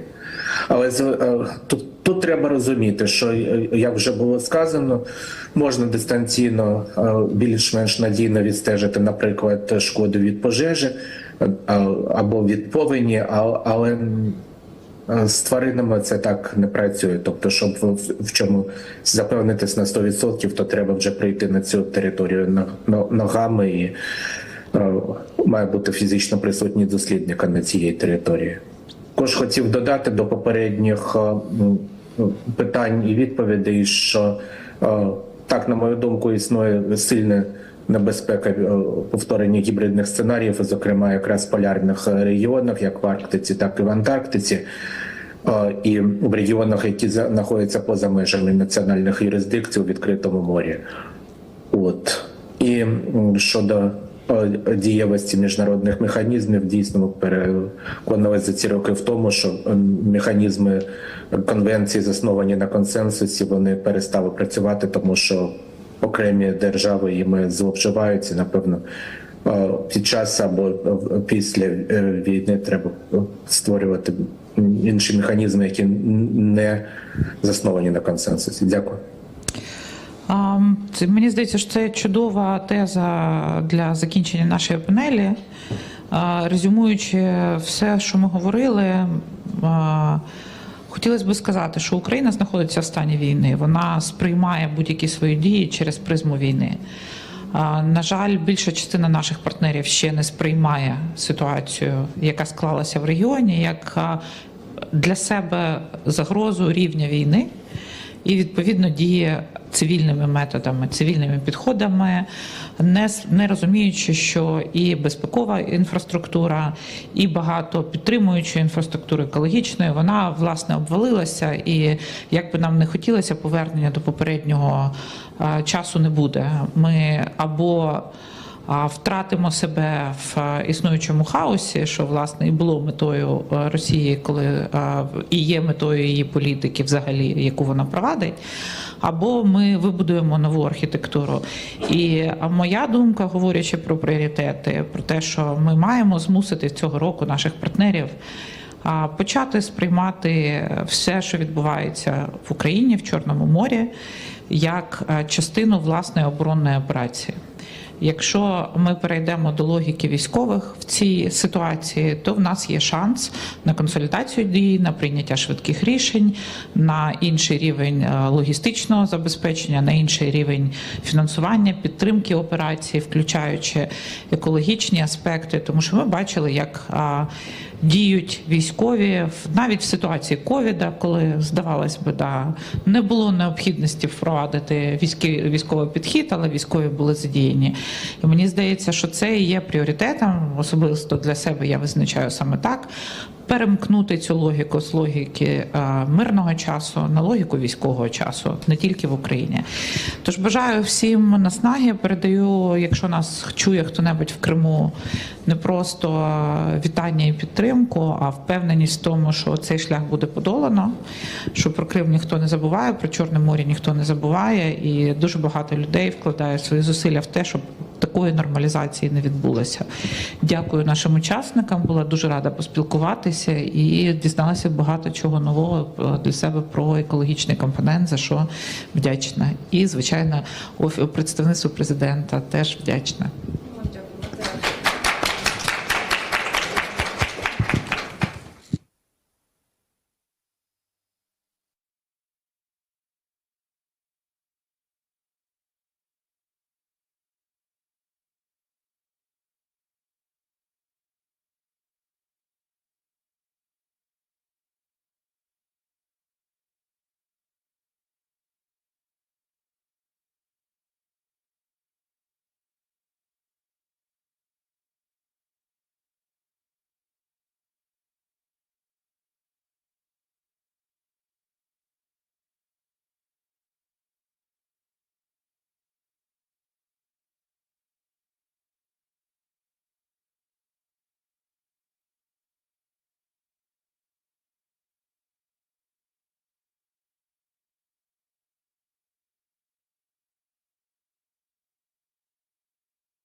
Я з міста Феодосія, там народився.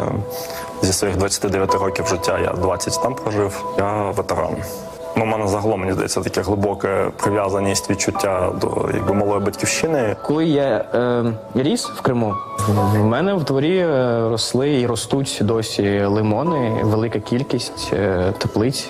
У нас є лимонарій і в нас вдома, і вдома в мого брата. Доктор філософських наук.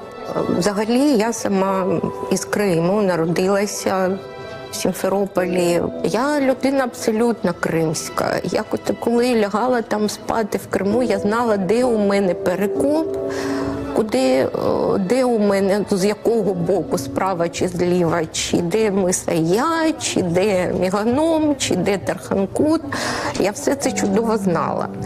Я відчув, тобто я отак ментально дуже прив'язана до цієї землі. Я працюю в Укрзалізниці. Я народився в місті Севастополі у 95-му році. Прожив там щасливе життя до тимчасової окупації. З 97-го року я військовий журналіст, бо я зріс в такому маленькому, але військовому містечку Балаклава, де були підводні човни і моряки. То я своє майбутнє бачив лише у військово-морській формі. З 2003 року по 2014 рік я проходила військову службу в Сімферопольському прикордонному загоні, який дислокувався в Автономній Республіці Крим. Я сама з Криму, з міста Сімферополь. Я завжди казала, що я не переїду з Крима, бо моїм батькам важко вдалося переїзд з Середньої Азії до Криму. Вони дуже мріяли про це. Це наша земля, і ми приїхали, щоб жити тут. Ми жили своїм життям, жили в Криму, жили в Україні, і ніколи не думала, що може хтось прийти і змусити нас жити по-іншому.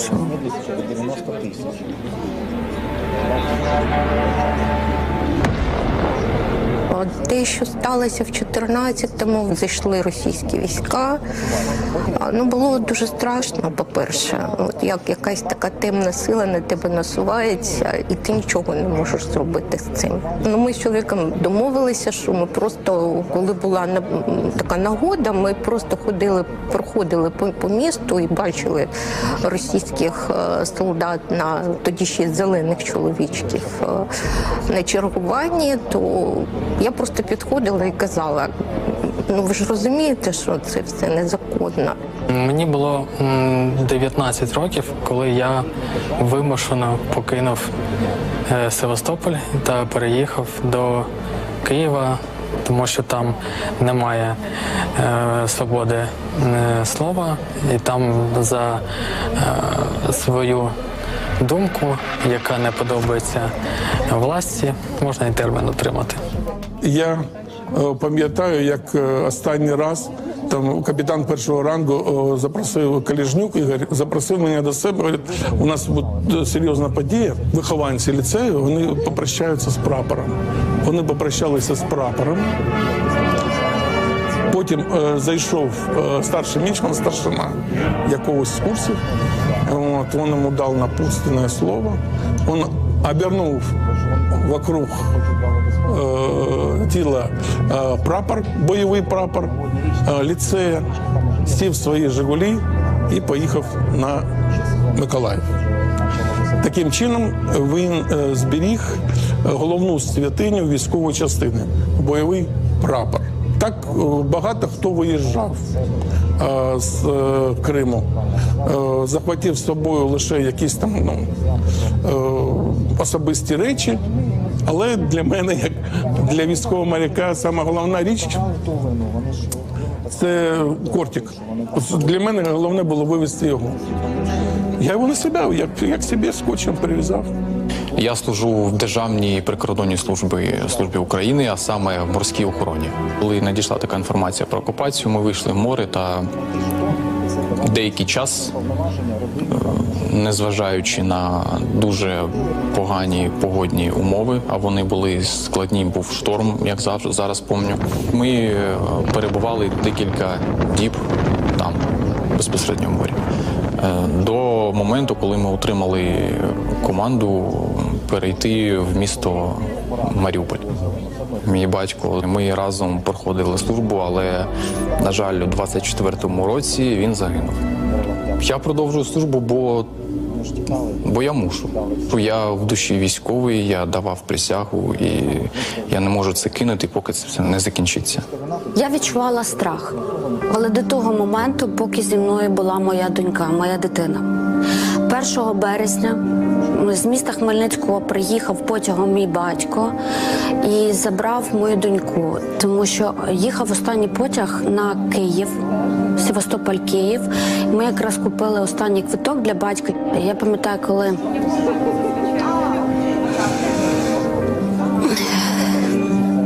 вже потяг вирушив. Вибачте. Щас.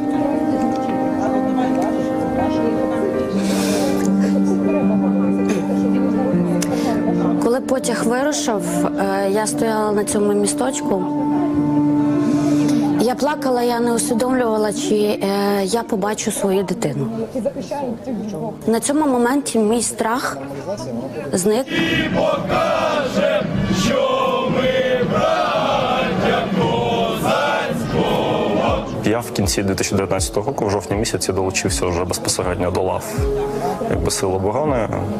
Служив бойовим медиком в морській піхоті. Я на той момент вчився на 4-му курсі в Таврійському університеті, я вчав там історію. І я після 3-го курсу влітку пройшов вишкіл батальйону госпітальєри. Це на той момент був просто найкоротший шлях потрапити теж на війну. І в жовтні 19-го року я поїхав так на першу ротацію в місто Мар'їнка. Весь цей період, майже осінь, зима, весна, я був під Маріуполем. Навчання відбувалося офлайн, тобто я сидів там в якихось підвалах, робив там ці всі якісь реферати, роботи. Журналіст, спортивний функціонер. Займаюся цим саме журналістикою вже понад 17-го року, це 9 років. І з 20-го року займаюся саме спортом в плані менеджерства, як в якості функціонера, для того, щоб реінтегрувати наших спортсменів, залучати в Україну саме з окупованих територій, щоб вони не представляли країну-агресора, а представляли нашу країну. Один з них повернувся в Україну, навіть не дивлячись, що він молодше 18 років. І сьогодні у складі збірної України чемпіон світу нещодавно став. Живу в Києві вже 11-й рік. Працюю менеджером в ресторані «Мусафір». Наш ресторан допомагає військовим. Ми збираємо кошти. Коли почали виключати світло, то ми запустили пункт незламності. Ресторан працює не як ресторан, а як іменно пункт безламності. Ми даємо людям тепло, світло, чай, каву. Ми маємо Крим повертати не тільки заради нас самих, а також заради того народу, який не має іншого місця на землі. За рахунок Кремли, для них, кримських татар. Фронт він один. І я знаю, що чимало кримчан воює. Наприклад, хочу згадати свого теж одногрупника, з яким ми в Таврійському університеті навчалися, Сашко Кравченко. У нього позивний Крим, і він служив ще там року з 15-го. Він, на жаль, по-моєму, в квітні 14-го, 22-го року він зник безвісті на Луганщині. Якщо вживати в одному реченні слова там боротьба і Крим, то це в першу чергу про таких людей, як він. Кожне покоління в Україні проходить свій жорстокий іспит. Іспит на людяність, іспит на витривалість, іспит на віру в нашу Україну. Дивлячись на те, що відбувається сьогодні, як всі на своїх ділянках, військові, лікарі, журналісти, енергетики, залізничники, волонтери, всі борються, всі докладають максимум зусиль, щоб доказати ворогу, що нас не зламати.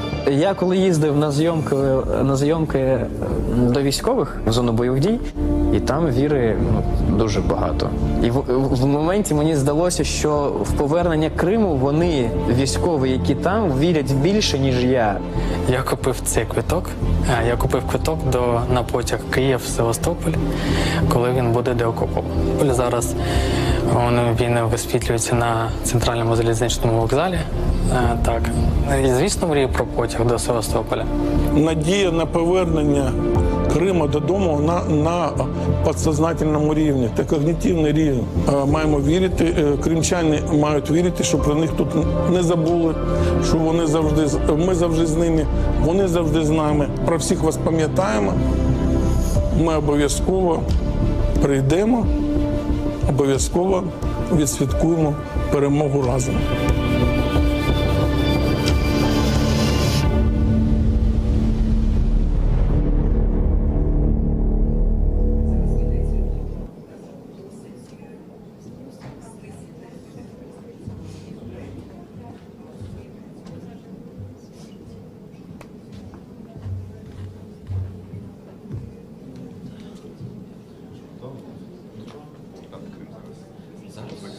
Сьогодні вже вирішив це питання.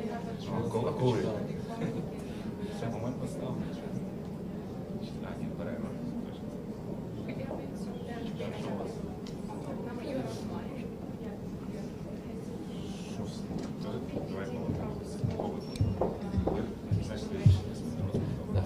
Але через офіційні які будуть в посольствах. Законний представник за дорученням. Законний представник.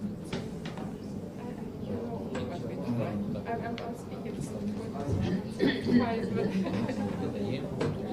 зробити через консульство. А представник доручення за рік, правильно? Законний представник. Звернення робить родичів, родин, близькі до звернення вони і вони ж вони можуть зробити. Тобто вони можуть самі особисто дивитися, якщо якось потрапляють туди. А вони дають. Є люди, які приїхали зараз. Банк депутатів міських пропозицію чого?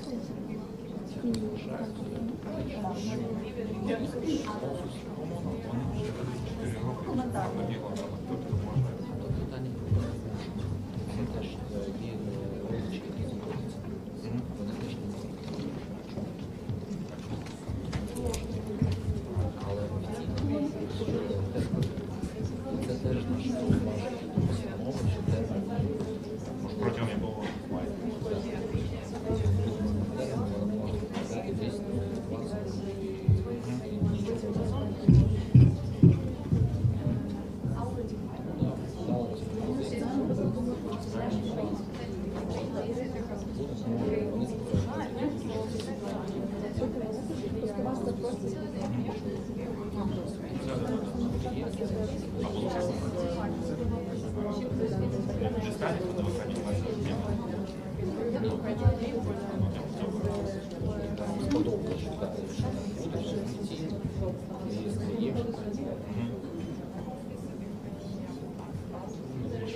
Так, це трошки з'їжджати, але ми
Колеги, вітаю всіх. Продовжуємо роботу нашої сьогоднішньої зустрічі. Нагадаю, говоримо ми про Крим, дім, за який ми боремось. І початок цієї частини хотілося би присвятити зверненню президента України Володимира Зеленського. Я його зачитаю, і важливо сьогодні почути ці слова. Коли ми говоримо, що агресор не повинен отримати жодної винагороди за війну, щоб мир був справді тривалим, кожен має розуміти. Це не просто слова. Світ, на жаль, уже мав змогу перевірити це 12 років тому. Російська війна проти України почалася з окупації нашого Криму, і світ фактично заплющив очі на це. Тодішніх лідерів не зацікавили мітинги і спротив у Криму та загалом почуття України. Світ радив Україні мовчати. Саме тому Путін повірив, що він може дозволити собі значно більшу війну та жорстокіше протистояння із Заходом. Тепер щороку, 26 лютого, у день спротиву окупації Криму, ми згадуємо цей глобальний урок і шануємо тих, хто не мовчав та не пасував перед російською агресією. І наполягаємо, що відповідальність агресора за війну є однією з гарантій безпеки, однією з найбільш сильних передумов тривалого миру. Дякую всім у світі, хто підтримує нас у цьому і бере участь у роботі нашої кримської платформи та в інших міжнародних форматах, які нагадують світу про Крим та про значення його окупації Росією. Дякую кожному, хто допомагає Україні протистояти російським репресіям у Криму, допомагає нам повертати людей з полону та не давати окупаційному режиму зміцнюватись. Російська присутність на нашому півострові служить тільки війні і нічому більше. Мир має бути, а отже, Крим – це Україна. І світ має визнати цей факт незмінно. Кирим Евіне Каємельдір. Слава Україні! Героям слава!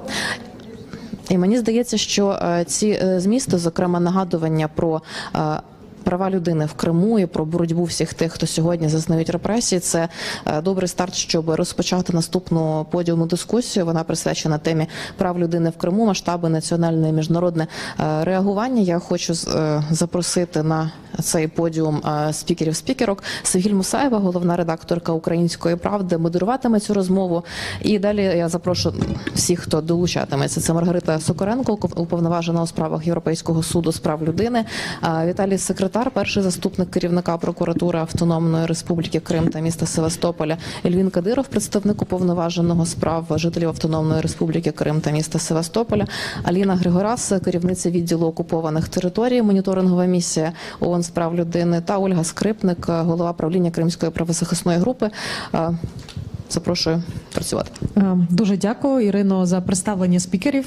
Ти трохи полегшила мені роботу. Отже, у нас є 1,5 години. Ми чекаємо, звісно, на запитання зали, тому я пропоную залишити на запитання десь 15 хвилин. Готуйте, будь ласка, те, що вас цікавить. Я думаю, що є про що поговорити. А ми можемо розпочинати. Ми зустрічаємося в 12-ту річницю початку окупації Криму. І якщо брати цю тему, про яку ми зараз будемо говорити, порушення прав людини, ми зіткнулися з цим фактично з перших днів так званої Кримської весни. І, звісно, правозахисники, журналісти фіксували ті порушення. І я пам'ятаю, і затримані журналісти, і викрадення людей. І коли мене питають, наприклад,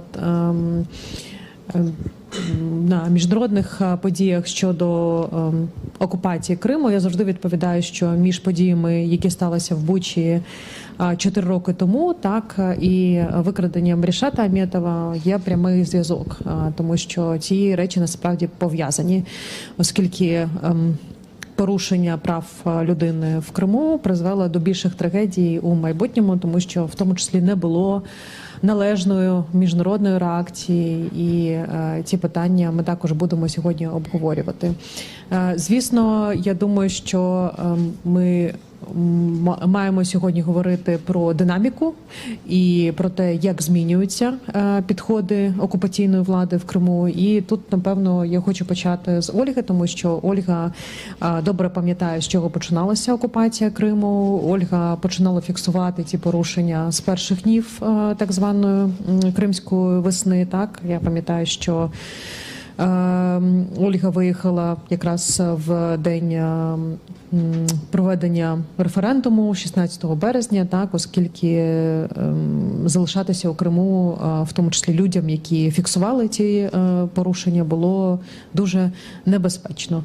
Ми зараз в точці 2026 року, зрозуміло, що змінюються підходи росіян. Я б хотіла, щоб ти трохи нам про це розповіла, про те, з чого все починалося, так, і яка динаміка, і щоб ти все ж таки зорієнтувала, що відбувається, що відбувалося в 2025-2026 роках, так, на що зараз окупаційна влада звертає найбільшу увагу, як змінюється цей механізм підходу до порушення прав людини в Криму. Дякую.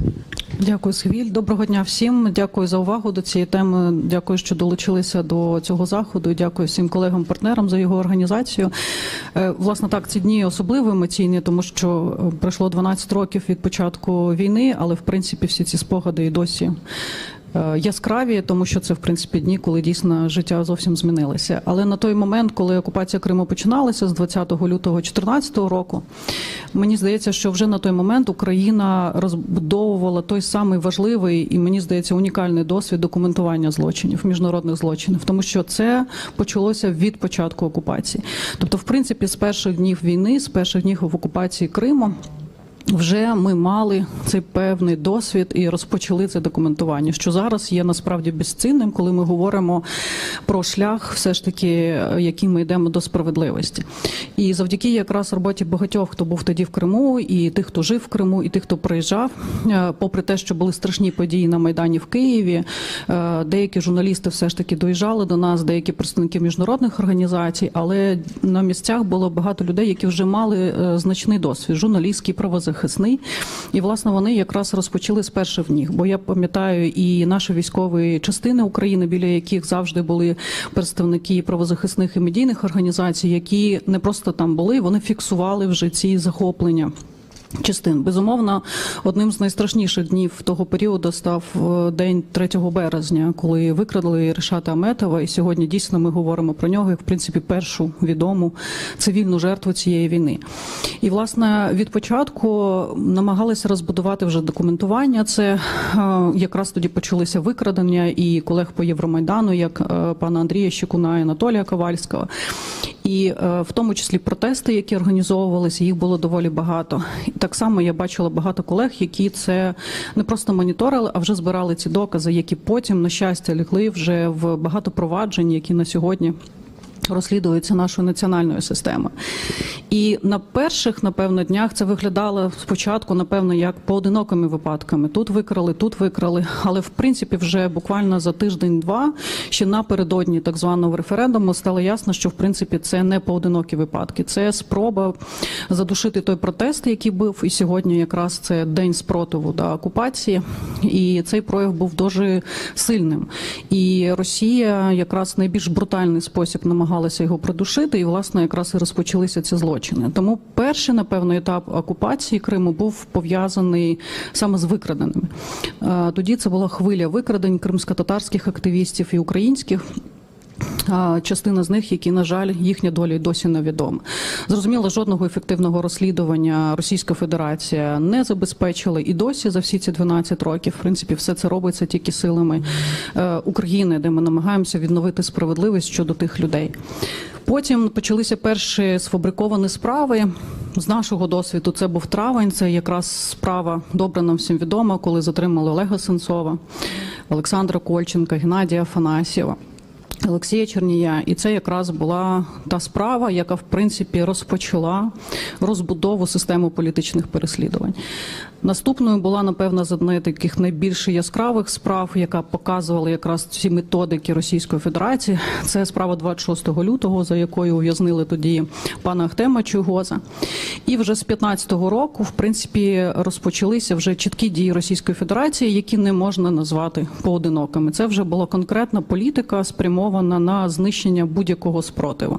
Всі, хто був не згоден. Це стосувалося і того, що розпочалися переслідування кримських татар за сфабрикованими справами в участі Хізбут Тахрір. І зараз лише за цими справами більше ніж 100 наших громадян, це здебільшого кримські татари, які сидять якраз за такими сфабрикованими справами, які не мають нічого, в принципі, в основі. Це лінгвістичні експертизи, які роблять самі ж ФСБшники, і це так звані таємні свідки, якими часто стають самі ж ФСБшники. Але, тим не менш, ця практика була, і тут важливо, що якраз ця практика була переносена з Російської Федерації. Тоді призначили головою ФСБ якраз Палагіна, який, власне, і приїхав з цією практикою, розбудовував ці переслідування саме представників кримсько-татарського народу. Щодо українців, склалися одразу українських активістів, правозахисників і журналістів. Одразу розпочалася практика фабрикації справ за начебто диверсії, зберігання зброї і так далі. Знов ж таки, там не було жодних підтверджень, жодних доказів. Здебільшого це були тортури, під якими змушували людей визнавати те, чого вони не робили. І це, в принципі, все тривало роками, і ми зараз вже чітко бачимо після 22-го року, що це практика, на мій погляд, від початку будувалася так, щоб потім її масштабувати. Тому що ми з вами, особливо всі, хто давно займається Кримом, чітко розуміємо, і пані Севгіль зазначила, що це був тільки початок. І, в принципі, від подій в Криму було одразу зрозуміло, що Росія готується до більш брутального наступу, який настав у 22-му році. І далі ми вже з вами бачили, як швидко це все масштабувалося на новоокупованих територіях. Зокрема, той самий незаконний призов. Першим став Крим. В 15-му році Росія проводить першу незаконну кампанію, призиваючи наших громадян до Збройних сил Російської Федерації, обіцяючи, що вони будуть служити тільки в Криму.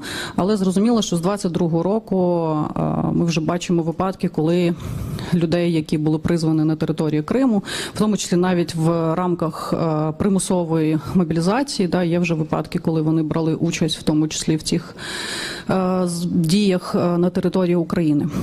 Тому, в принципі, все, що на сьогодні робить Російська Федерація, вона все це відпрацювала протягом 8 років на території окупованого Криму. Якщо говорити про тенденції, то, в принципі, мова йде тільки про посилення переслідувань із 22-го року якраз. І, в принципі, це була закономірна реакція Росії на те, що Крим в 22-му році розпочав нову, в принципі, хвилю спротиву. У 22-му році, здавалось би, вже стільки років окупації, Росія всім нав'язує міф, що Крим вже давно російський, але насправді події в Бучі, Ірпіні і страшні дні 22-го року показали, що в Криму є спротив. Багато людей тоді вийшли на протести, писали в соціальних мережах, і навіть конкретні були акції, як Богдана Зізи, який вийшов в Євпаторії, розуміючи всі ризики, але він використав жовто-блакитну фарбу, щоб облити так звану адміністрацію Євпаторії. І навіть після затримання кожне судове засідання Богдан Зіза перетворював на свій протест. Він говорив імена інших політичних в'язнів і так далі. В Криму активно діяли і діють багато рухів спротиву, в тому числі багато ненасильницьких, як «Жовта стрічка». І якраз у відповідь на це Росія ще більш посилила переслідування.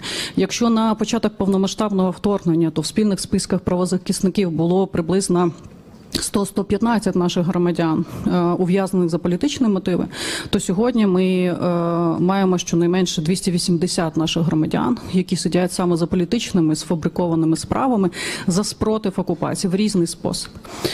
І, на жаль, в принципі, для цих людей навіть нема жодних механізмів. Ми бачимо, що навіть ті обміни і повернення, які намагаються робити Україна, щоб повернути з російського полону наших громадян, там майже нема мешканців Криму. Ані кримських татар, ані українців.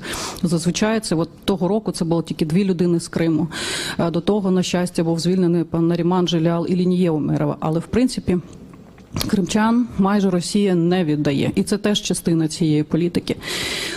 Що ще кидається одразу в око, якщо ми говоримо про тенденції, це те, що, в принципі, Росія після 22-го року в Криму вже відкинула всі якісь обмеження, які вона навіть до цього мала.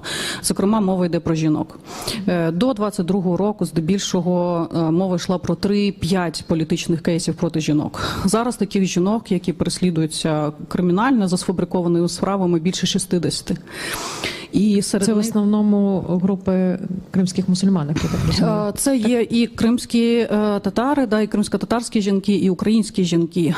Наприклад, одна з, напевно, з найстрашніших затримань, да, які ми всі пам'ятаємо, яке відбулося якраз наприкінці 25-го року. Це було 4 кримсько-татарських жінок, серед них пані Есма, яка є дружиною політичного в'язня, її чоловік вже сидить, і ще вона мама 5 дітей. Навіть це не зупинило росіян. Так само серед жінок є жінки, які брали участь в 2014 році в рухах спротиву, як Оксана Синеджук, наприклад, вона виходила на акції, і попри це, скільки років вже пройшло, росіяни прийшли за нею наприкінці 24-го року.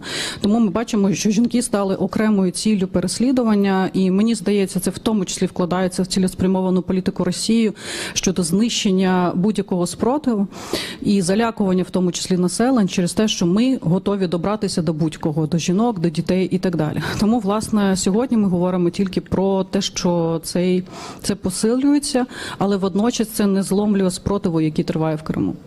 Ще що цікаво, я хочу трохи підняти тему цифрового контролю, тому що ми разом з журналістами-розслідувачами нещодавно намагалися аналізувати ті вироки, які є в Криму, і дуже велика кількість вироків зараз стосується якихось висловлювань в соціальних мережах на підтримку України, чи коли люди все одно через обмеження якимось чином намагаються донатити на Сили оборони України. Чи ви такі речі фіксуєте, і чи дійсно є тенденція до збільшення таких випадків? Саме повний, чи можна говорити взагалі про повний цифровий контроль, який зараз є в Криму?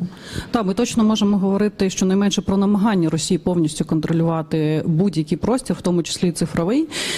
Для цього Путін навіть ввів спеціальні статті в 22-му році. Мова йде про адміністративну і кримінальну статтю за дискредитацію російської армії. І, власне, це якраз і є тим формальним привідом, за яким переслідуються наші громадяни в Криму. Власне, ми задокументували вже щонайменше 1500 адміністративних справ, де переслідують саме наших громадян в Криму за будь-які прояви підтримки України.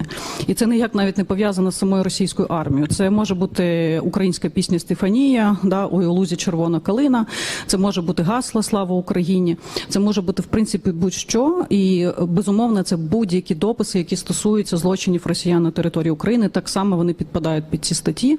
Але, що важливо, я думаю, це теж варто зауважити, попри те, що ця стаття була введена в 22-му році, і кримчани вже прекрасно знають, що їх переслідують за це, кількість цих справ не зменшується. Тобто, щороку ми фіксуємо збільшення цих кейсів. Це говорить про те, що попри такий тиск і переслідування, громадяни наші в Криму продовжують чинити спротив в той спосіб, в який вони можуть.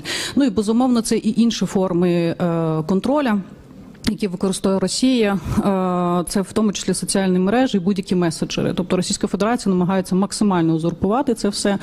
І, на жаль, ми навіть фіксували справи, де взагалі той самий Телеграм використовувався для того, щоб сфабрикувати кримінальну справу. ФСБшники створювали певні телеграм-канали, групи. Туди під проукраїнські гасла, да, вони, по суті, заманювали людей, а потім відкривали проти них кримінальні справи. Тому, дійсно, весь процес, який пов'язаний навіть просто з цифровим спілкуванням, Росія намагається тотально це контролювати і так само донати. Але, що страшно, навіть маленькі донати в 40 гривень, 50 гривень підпадають під статтю кримінальну «Державна зрада». Найменший термін покарання за цією статтею – 12 років. І у нас є вже жінки, в тому числі кримчанка, яка проживала в Києві. Вона була ув'язнена в Москві на 12 років позбавлення волі за донат на підтримку Збройних сил України протягом 2 років на загальну суму 6600 гривень. Вона отримала 12 років, попри те, що тут у неї залишилась дитина, і росіяни повністю це проігнорували і ув'язнили її. Це приклад того, що робить російська влада, наскільки брутальним є це переслідування. Дуже дякую, Олі. Хочу до нашої дискусії долучити Аліну Григорас з моніторингової місії ООН. Місія працює з 2014 року, зібрана величезна кількість доказів. Так, я хочу трохи поговорити про системність переслідувань. Так, чи можемо ми говорити про таку системну державну політику з боку окупаційної влади і з боку російської влади? Так, і все ж таки, щоб ви трохи розповіли про те, які групи зараз перебувають найбільшій небезпеці в окупованому Криму. Дуже дякую. Thank you so much. Дякую за це запрошення. Дякую представництву президента України за те, що нас запросили.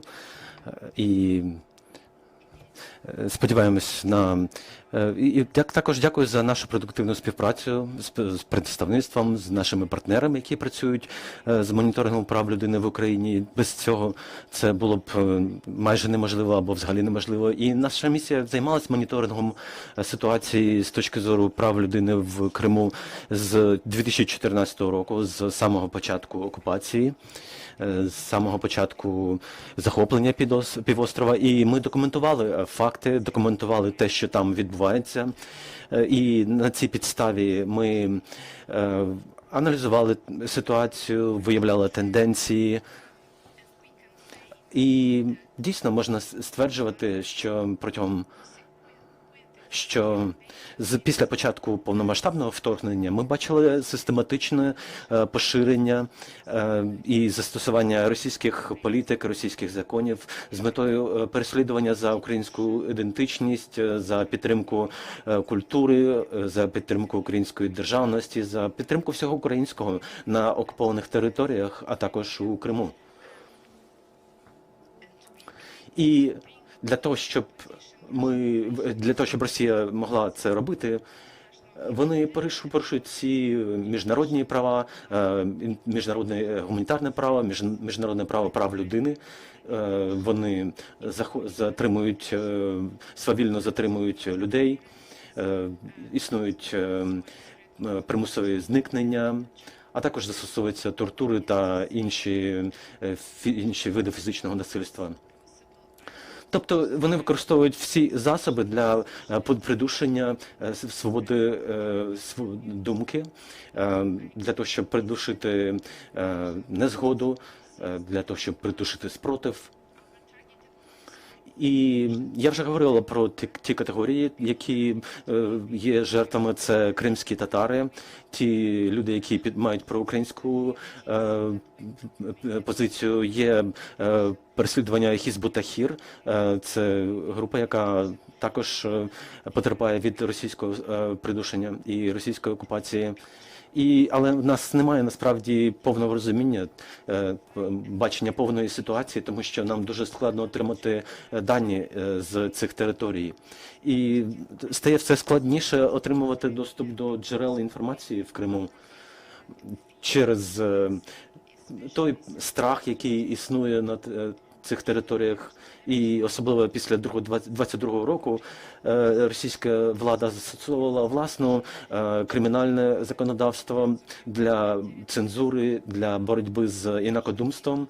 Вони застосовували кримінальне переслідування, що не відповідає зобов'язанням Росії стосовно прав людини. І є комітети з прав людини, які підтверджували, що російські закони не відповідають і не співвідносяться з їхніми міжнародними зобов'язаннями. І крім того, вони застосовували їх у окупованих територіях, що також порушує міжнародне гуманітарне право, тому що держава-окупант повинна застосовувати законодавство країни з якої іншої конфліктуючої сторони, тобто України. І в Україні немає цензури. І кількість судових процесів, вона дуже велика.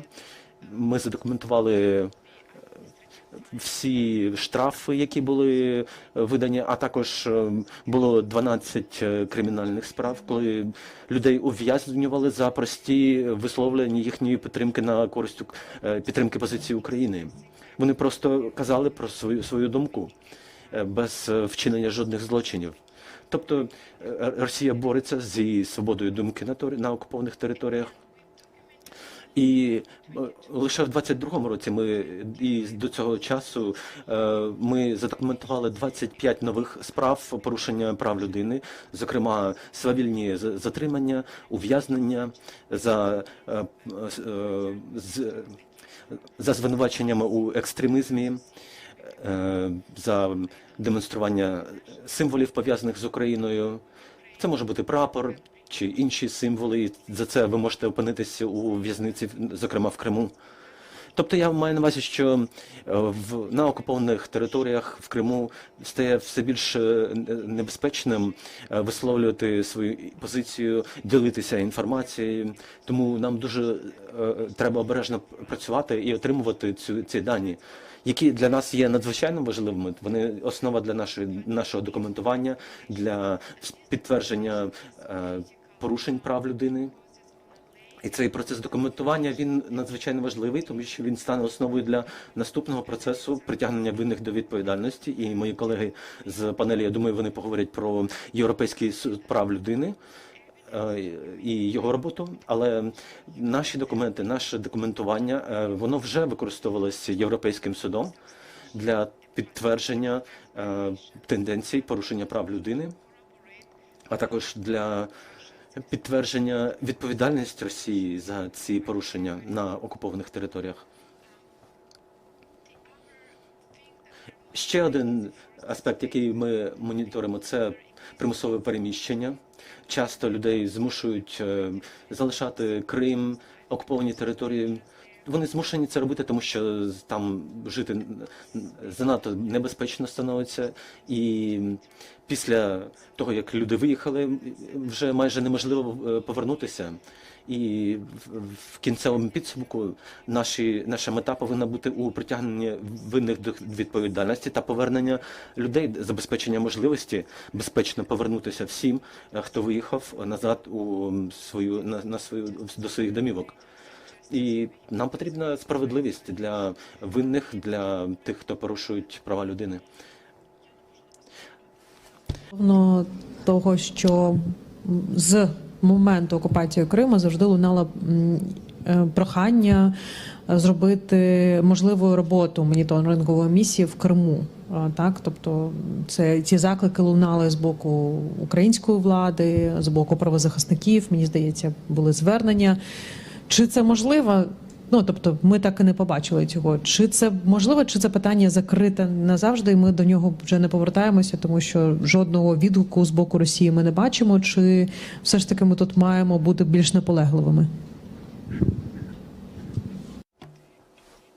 Так, ми дуже багато і плідно співпрацюємо з українським урядом. Ми фіксуємо ситуацію з правами людини і в Україні, зокрема, але Росія не дає доступу до своїх територій. У нас була робота в Криму до 2014-го, після цього доступу в нас туди немає.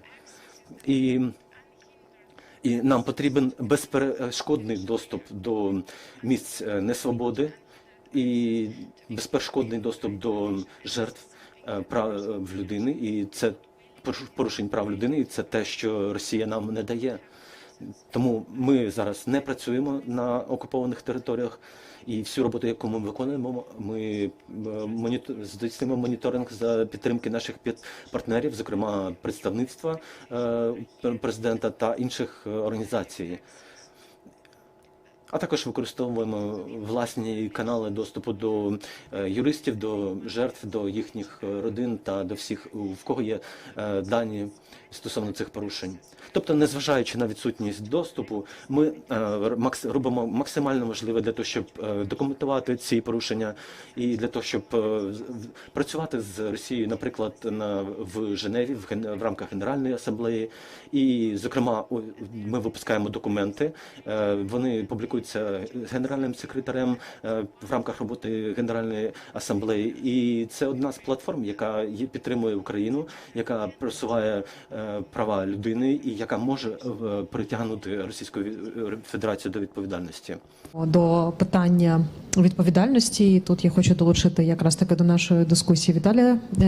Так, пане Віталію, після окупації Криму, так, прокуратура Криму почала працювати в екзилі. Це абсолютно унікальний кейс, так, тому що ми маємо справу з тим, що немає доступу до території, але є великий запит на справедливість, і Кримська прокуратура з моменту заснування намагається цей запит якимось чином задовольнити.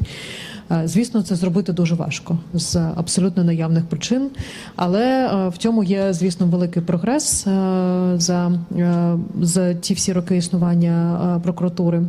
Я б вас хотіла запитати перш, все ж таки, які ви тенденції відмічаєте, і на чому зараз найбільше фокус прокуратури на 13-му році початку війни і початку кримської окупації? Дякую вам за запитання.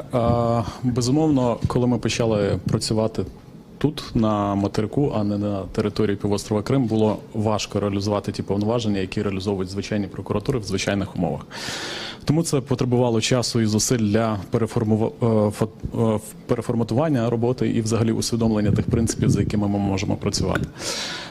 Незважаючи на те, що у нас зараз немає доступу до території, за весь період окупації півострова ми направили близько 1100 кримінальних проваджень до суду, і сьогодні ми маємо більше 400 вироків у цих справах.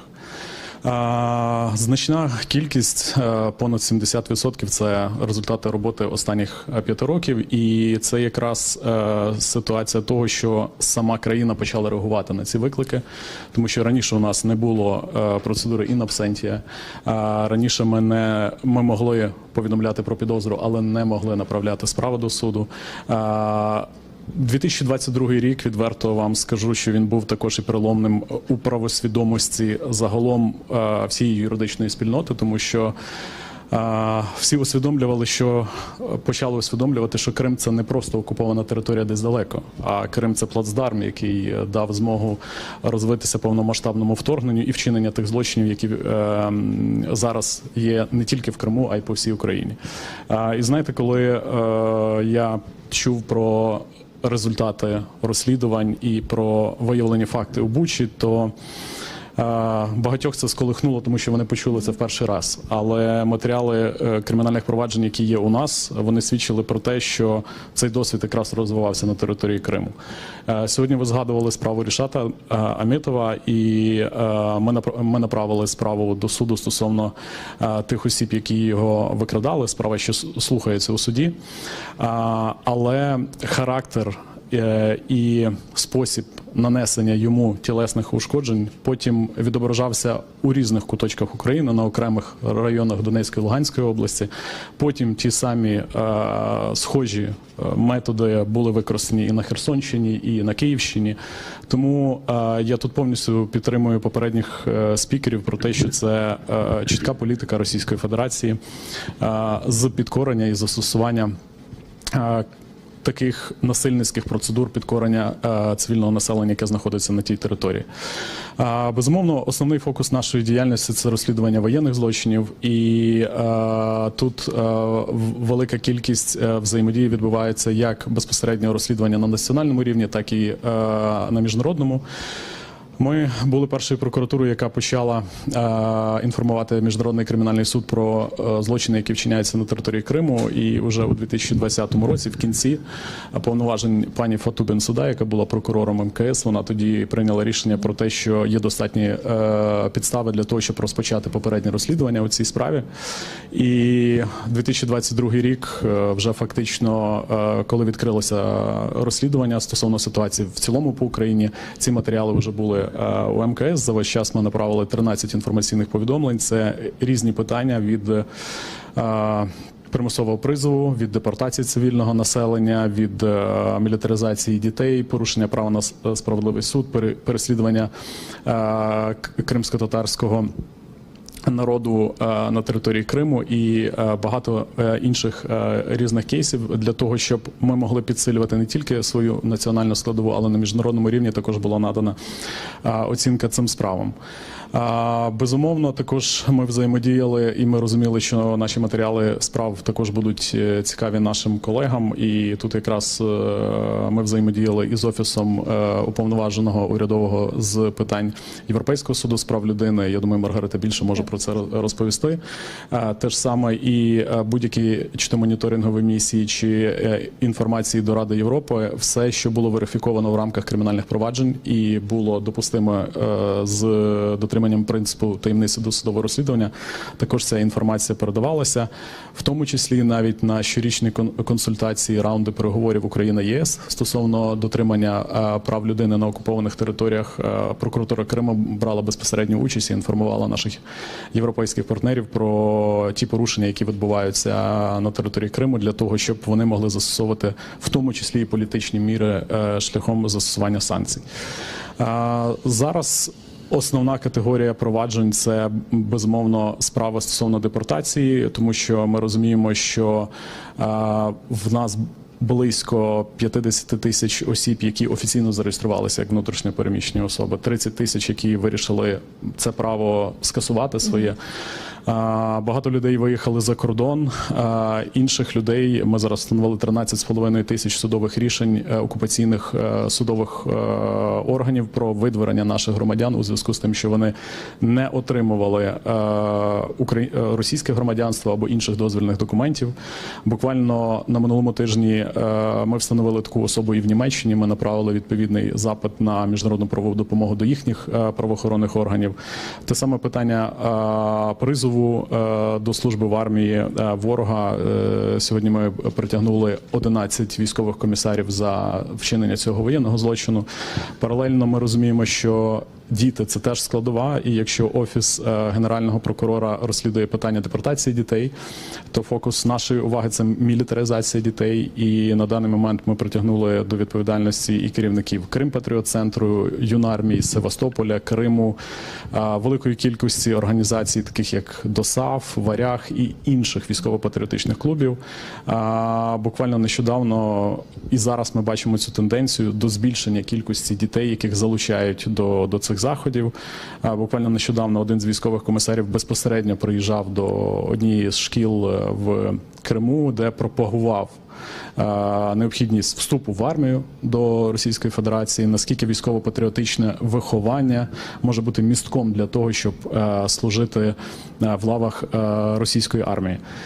Тому цей місток є. Справа так само сьогодні згадувалася і 26 лютого. Вона вже на фінальному етапі. Ми маємо справу Миколи Семени, яка теж дійшла вже до стадії дебатів. Тобто ми очікуємо вже і вироки у тих справах, які тривалий час у нас на розгляді.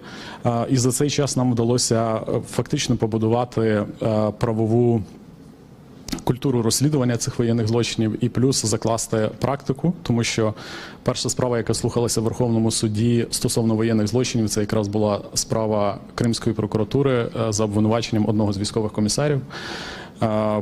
Нам вдалося створити перші кейси і перші вироки по депортації, по мілітаризації дітей, тобто фактично закласти ті підвалини, які зараз можуть бути використані нашими колегами, в тому числі при розслідуванні воєнних злочинів на території інших областей. У мене в зв'язку з цим питання. Все, що ви зараз описуєте, депортація примусова, потім історія пов'язана з мілітаризацією населення, примусова мобілізація, це все під собою несе зміну ідентичності, так? Тобто це такий комплексний підхід.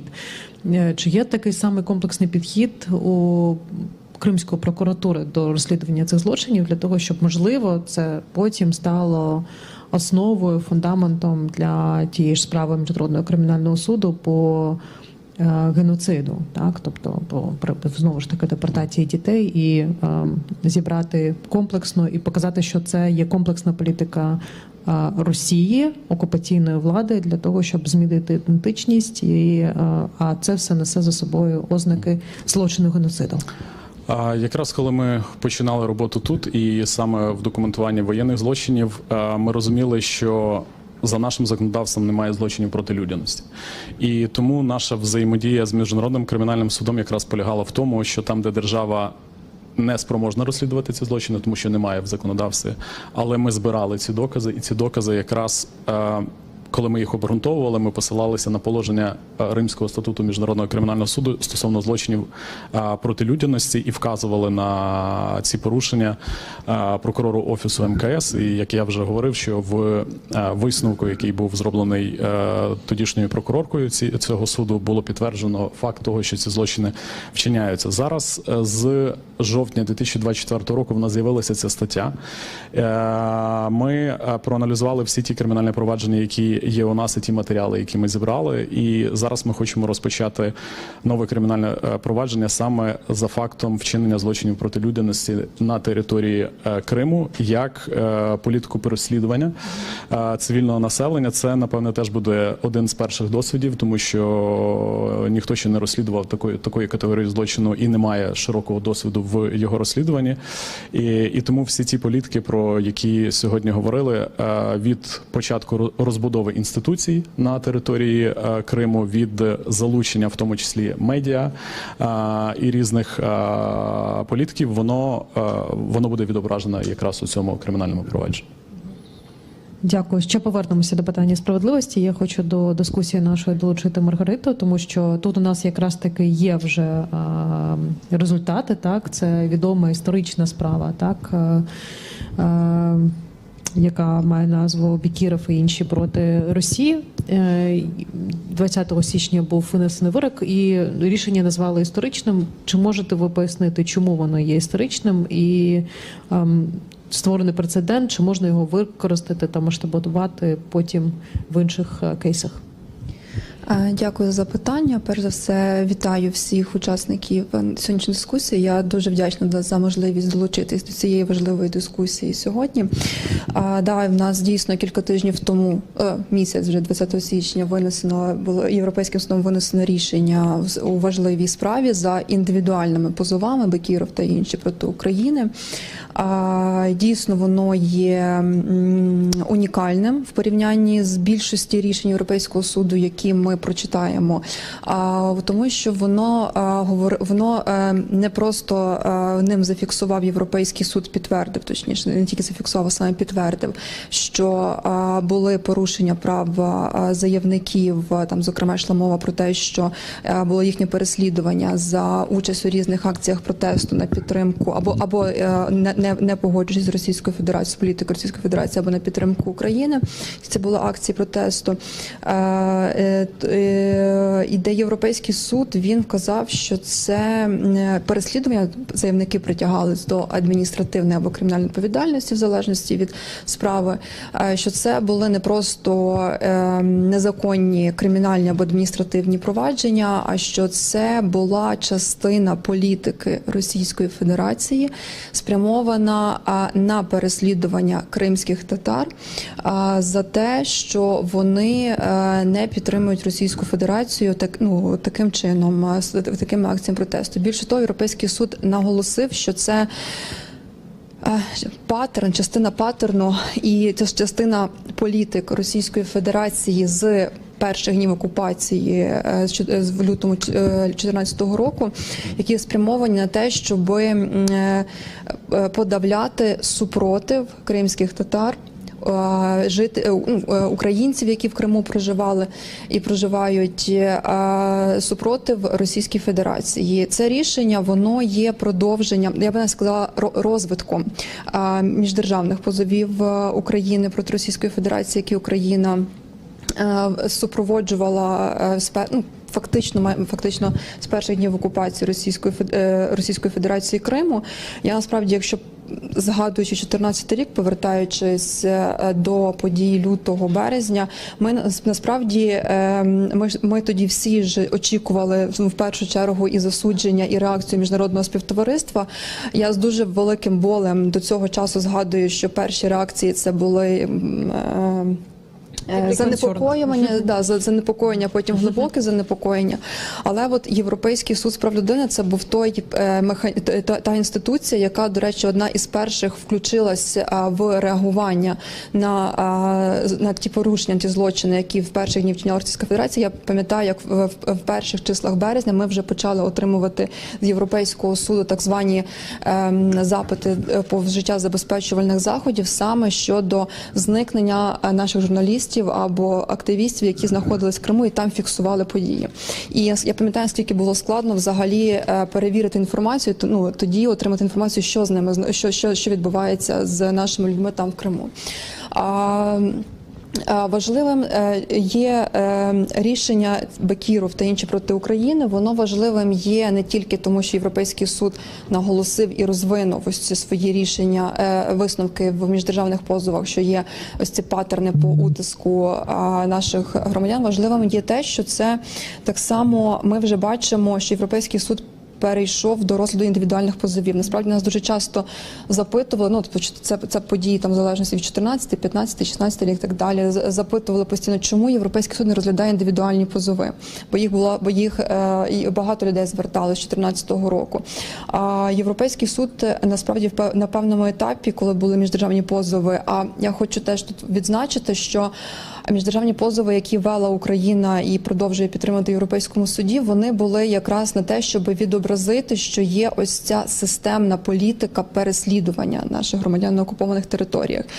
І що вона не просто там має місце там в окремому якомусь там районі Криму, там чи на якомусь районі окупованої території, чи якийсь там короткий проміжок часу, а що воно дійсно постійне, воно розвивається, вони триваючи в часі, і вони розвиваються у своїх методах і масштабах. І ми ж мали не тільки позови по Криму, Україна проти Росії щодо Криму, у нас вже там є 2 рішення. Потім у нас було щодо окупованої частини Донецької, Луганської областей, до якого там ще додався позов щодо повномасштабного вторгнення. І коли ми вели ці процеси, для нас було дуже важливо, тобто ми це бачили, було важливо показати, що по суті ось все, що почалось з Криму, воно в Криму розвивалось, опробовувалось, потім масштабувалось, перейшло на окремі райони Донецької і Луганської областей, які були окуповані. І потім воно ще більше масштабувалось в своїй жахливості і в своїй системності під час повномасштабного вторгнення. І потім ми знову ж таки бачили цей лінк, цей зв'язок, що поверталось все до Криму. Тобто ми, наприклад, історія з депортацією дітей, починалось воно, були на момент 2014 року нам були відомі там певна кількість випадків потенційних по Криму, певна по Донецькій, Луганській областей. Ми просто потім побачили, коли в 22-му році, наскільки це масштабувалось на окупованих територіях 22-го року, і дітей, яких відбирали у батьків, там були, потім просто вивозили навіть не в тому числі, а значною мірою саме на окуповану територію Криму, і там їх перевиховували, або там в цих літніх таборах перенавчали. Ті діти, з яких вдалося поспілкуватись, вони про це розповідали. Тобто, насправді, воно все починало з Криму, і потім, на превеликий жаль, ось це все ми потім масштабування і збільшення цих порушень і бачили, продовжували бачити саме після повномасштабного вторгнення, так само в Криму. І тут ще такий важливий момент, мабуть, який завжди треба пам'ятати, коли ми говоримо про Європейський суд. У 22-му році через повномасштабне вторгнення Російської Федерації Європейський суд, не Європейський суд, а Рада Європи, вона виключила я хотіла сказати, виключила із свого складу Російську Федерацію.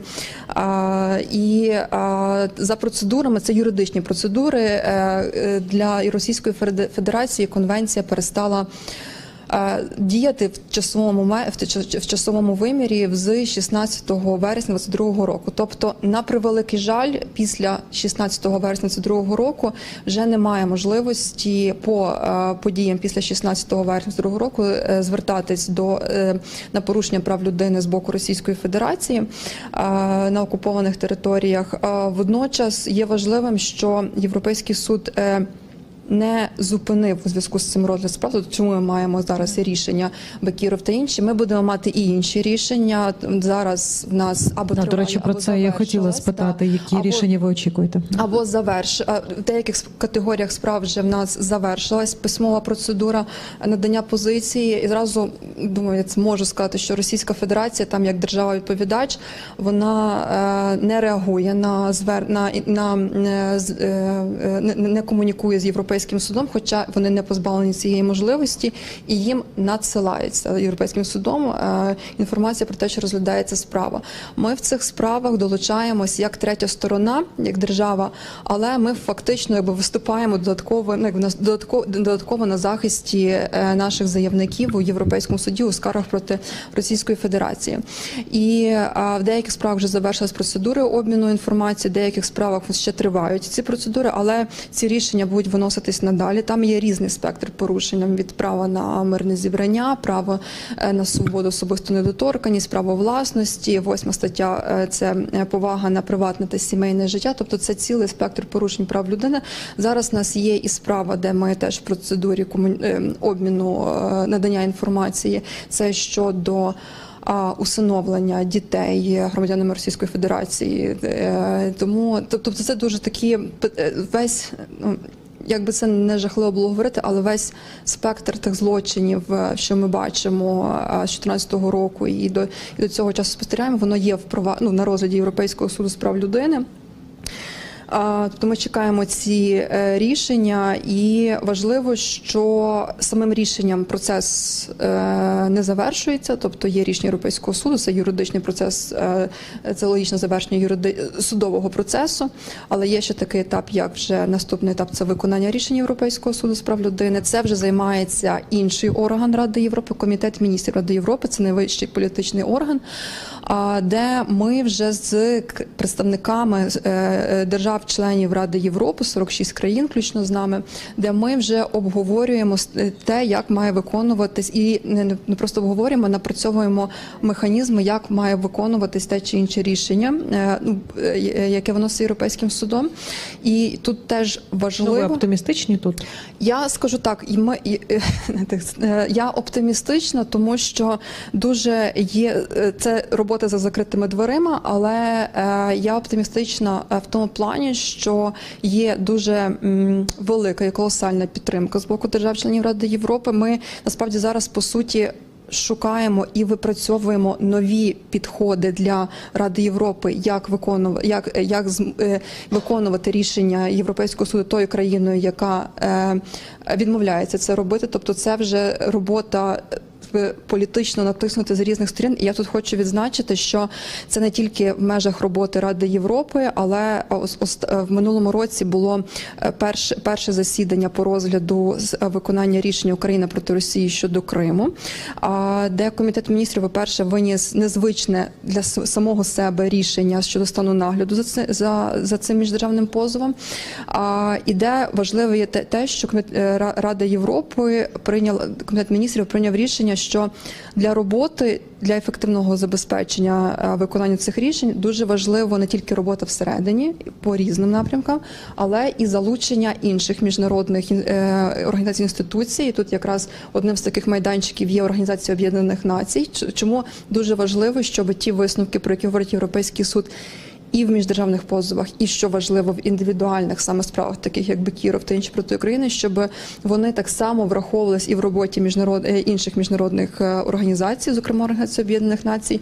Зараз Рада Європи, вони працюють над тим, щоб вони передавали детальні ці висновки для того і взаємодіяли із міжнародними організаціями, щоб ці висновки Європейського суду враховувались і у їхній роботі. І це якраз продовження того, що вже озвучувалось, що має бути на майданчиках Організації Об'єднаних Націй чи будь-якої іншої організації ось цей зовнішній так само тиск на Російську Федерацію для того, щоб ми рано чи пізно змусили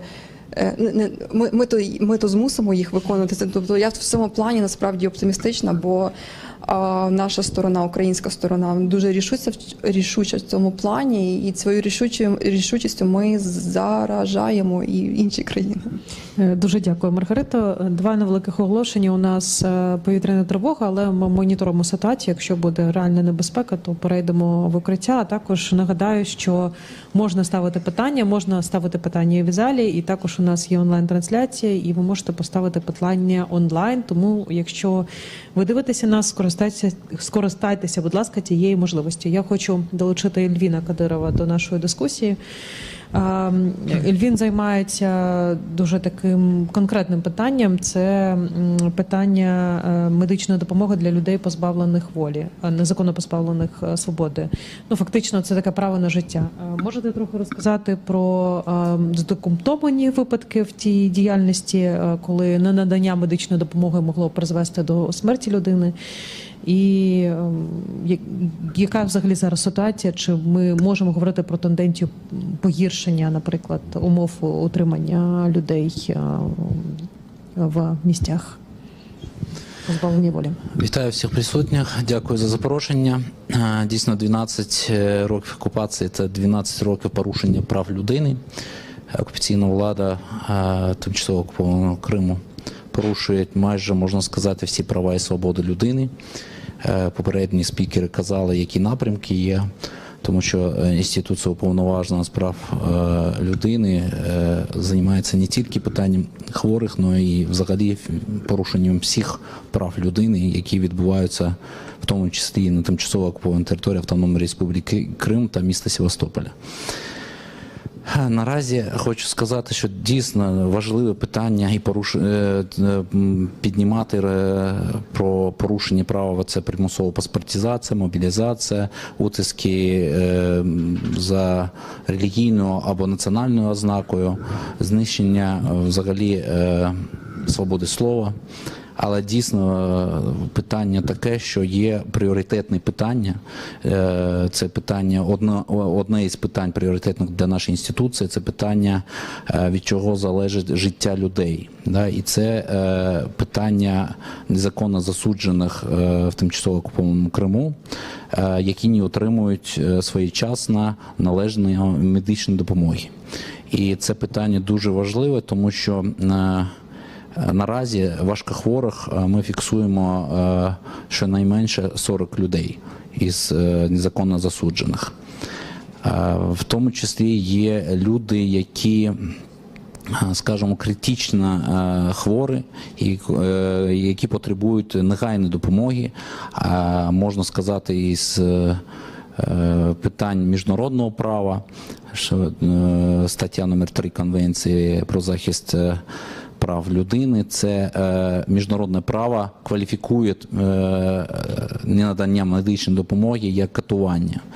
Отак катуючи, ми вже мали випадки, як вбила Російська Федерація 2 людей. Це Джеміль Гафаров, Константин Шилінг. До цього, коли вони хворіли, ми зверталися як інституція уповноваженого до багатьох міжнародних організацій, до Російської Федерації через омбудсманку Тетяну Москалькову з проханням надати вимогою, скажімо так, а до партнерів з проханням сприяти в отриманні належної медичної допомоги. Але Російська Федерація не дослуховувала нікого і продовжувала катувати і вбивати. Наразі ми маємо в критичному стані це Тофік, у нас є Ленур Халілов, у нас є Сулейман Аметов, також Ірина Данілович, у нас також є Яшар Муйдінов, і у нас є інвалід першої групи по зору, це Олександр Сізіков. Це кейси дуже важливо розглядати, тому що з міжнародне право, ми сказали, Росія десь не визнає, десь не виконує, але вона в цьому випадку порушує і внутрішнє законодавство своє, тому що у них є постанова від 2004 року, де є перелік хворіб, за якими не можна утримувати людину з такою хворобою, і треба звільняти. І Російська Федерація це знає, і, наприклад, Ленура Халілова ми побачили, як було рішення, його дійсно відпустили, він приїхав додому, побув декілька днів, а потім ФСБ зробили свою справу, і знову рішення суду, і його знову забрали. Тобто є проблема дуже велика, тому що люди вмирають, правильно сказати, їх вбивають. І міжнародна спільнота і це бачить. Але от тут питання дієвих механізмів, да, що ми можемо зробити. Дійсно, це дуже важливе питання, але то, що там за закритими дверями є розмова і позитивна, це для мене надія, що будуть створені дієві механізми, тому що 12 років дивитись, як вбивають людей, як люди вмирають, як продовжуються порушення прав. І світ, взагалі, на цьому прикладі можна сказати, що світ не має дієвих механізмів, міжнародне право потребує реформування взагалі, тому що те, що було написано колись, це було питання інше, а зараз нові виклики, і спільнота світова дивиться, що в Україні будуть захищені права людини чи ні. Людина, яка каже правду, яка хоче справедливості, хто буде на захисті? З цього приводу хочу сказати, що уповноважений Верховної Ради з прав людини Дмитро Лубінець що робить? По-перше, це на всіх майданчиках, це одне із пріоритетних питань, які піднімаються. По-друге, це звернення до своїх колег, яких партнерів, які у нас є. Це перше, це Туреччина. У нас з омбудсманом Туреччини дуже тісна співпраця, і через омбудсмана Туреччини ми звертаємося до Російської Федерації. Окремо ми звертаємося прямо до Тетяни Москалькової, омбудсманки Російської Федерації, звертались і по всім цим кейсам. Ви отримуєте хоч іноді відповіді від Москалькової? Інколи ми отримуємо відповіді, але тут ключове інколи.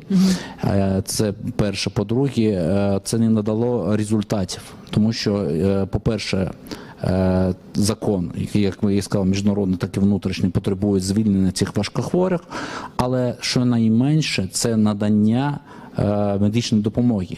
І навіть це вони не отримують.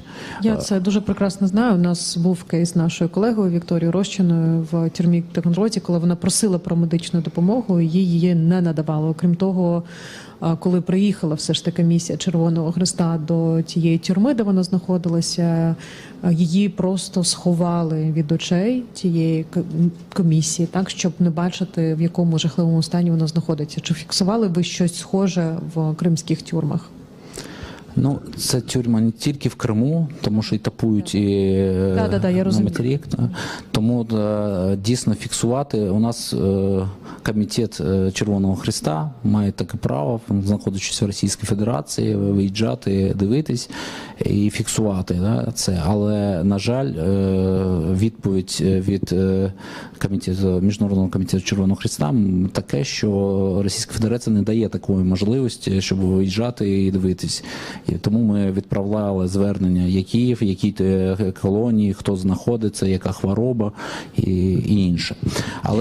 Але тут питання до комітету Червоного Хреста, чи міг би він краще робити свою роботу і все ж таки добиватися, щоб його пускали до цих місць отримання наших полонених? Це окреме питання, тому що дійсно це питання і інколи критика з нашої інституції, тому що коли вони не можуть, вони мовчать про це, хоча б вони про це говорили. І от на нашу думку вони чекають, що можливо Російська Федерація надасть таку можливість, а якщо не надасть, то якщо вони будуть говорити, то можливо взагалі працювати в Російській Федерації вони не зможуть. Тому це мовчати на вбивства, на катування, на наш погляд, це теж злочин, який не повинен робити ніхто.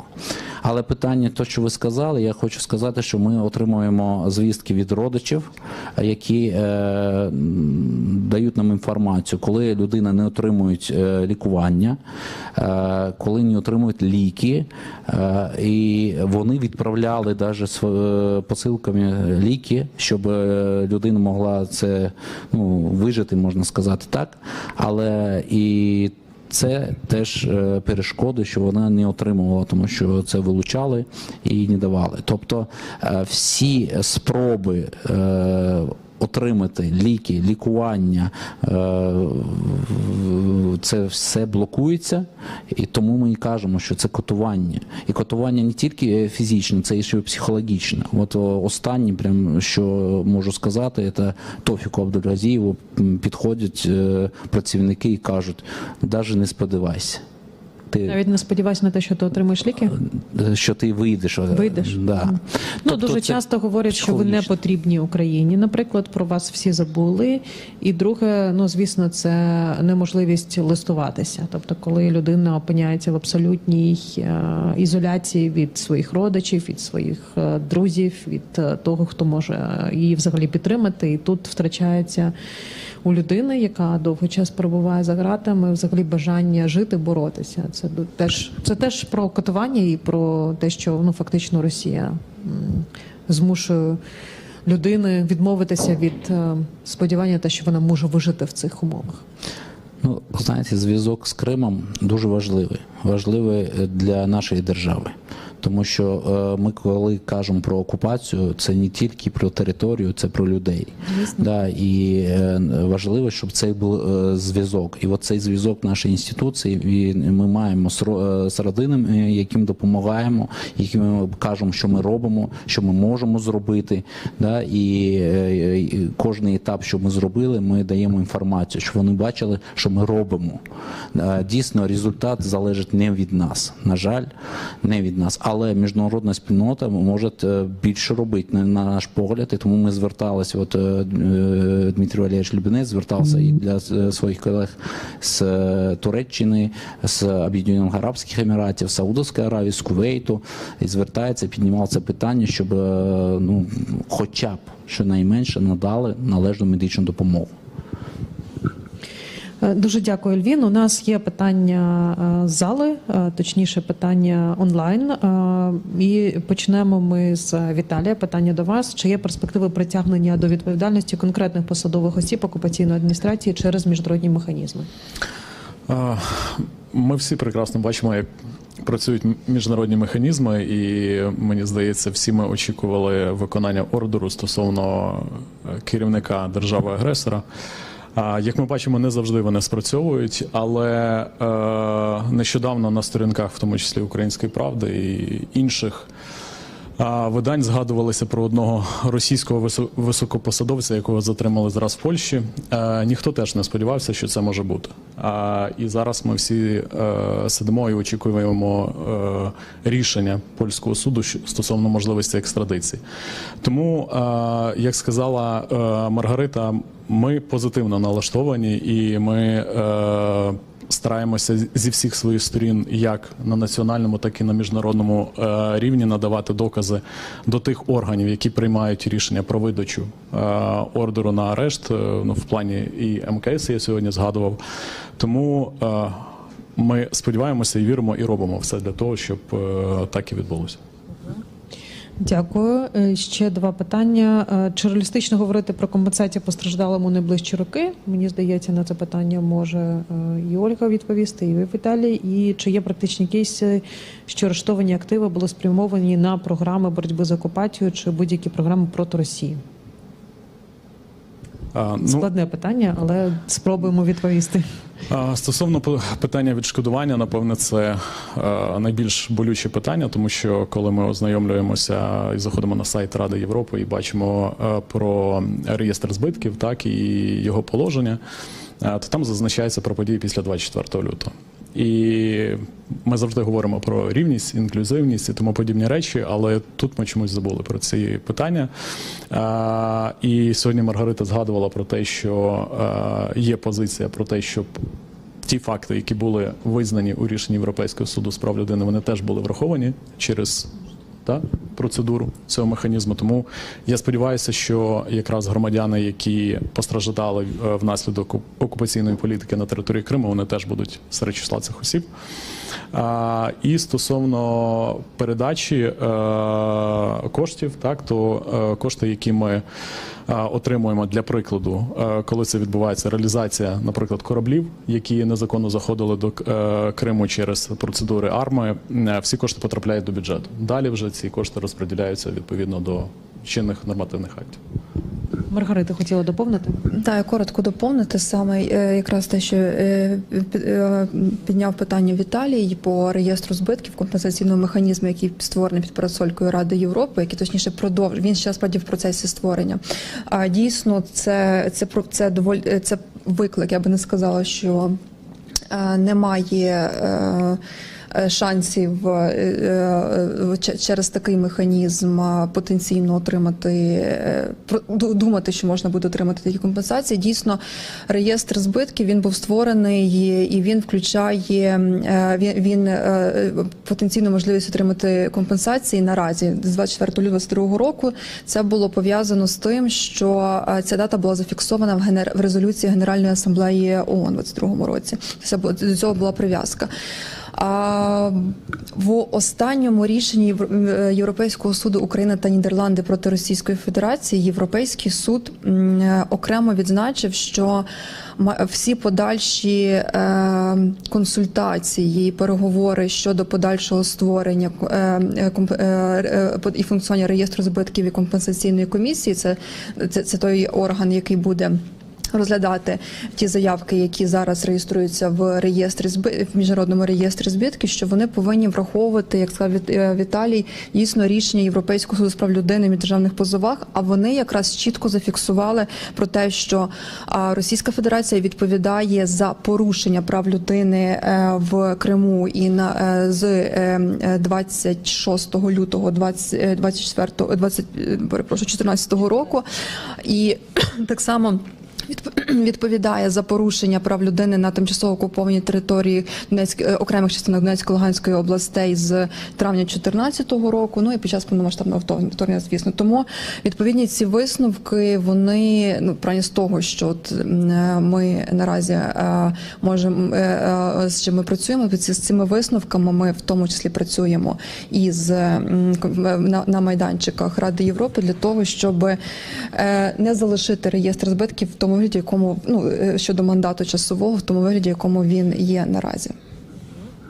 Дуже дякую. І питання Оля хоче прокоментувати, але поставлю питання до Олі і до Аліни від нашого глядача. Які інструменти моніторингу та документування злочинів наразі є найбільш ефективними і, власне, можливими в тих умовах, в яких доводиться працювати і моніторингові місії, і нашим правозахисникам?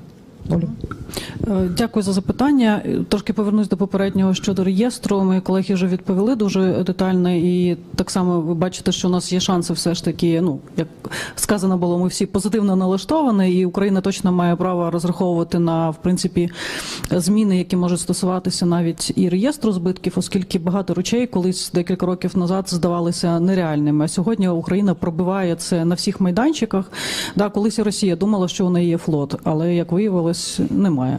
Тому, власне, у нас є багато прикладів, і я впевнена, що Україна має бути лідом цього процесу, і якраз пані Маргарита навела в тому числі юридичну аргументацію, чому ми маємо право на ці зміни, тому я щиро вірю, що це відбудеться.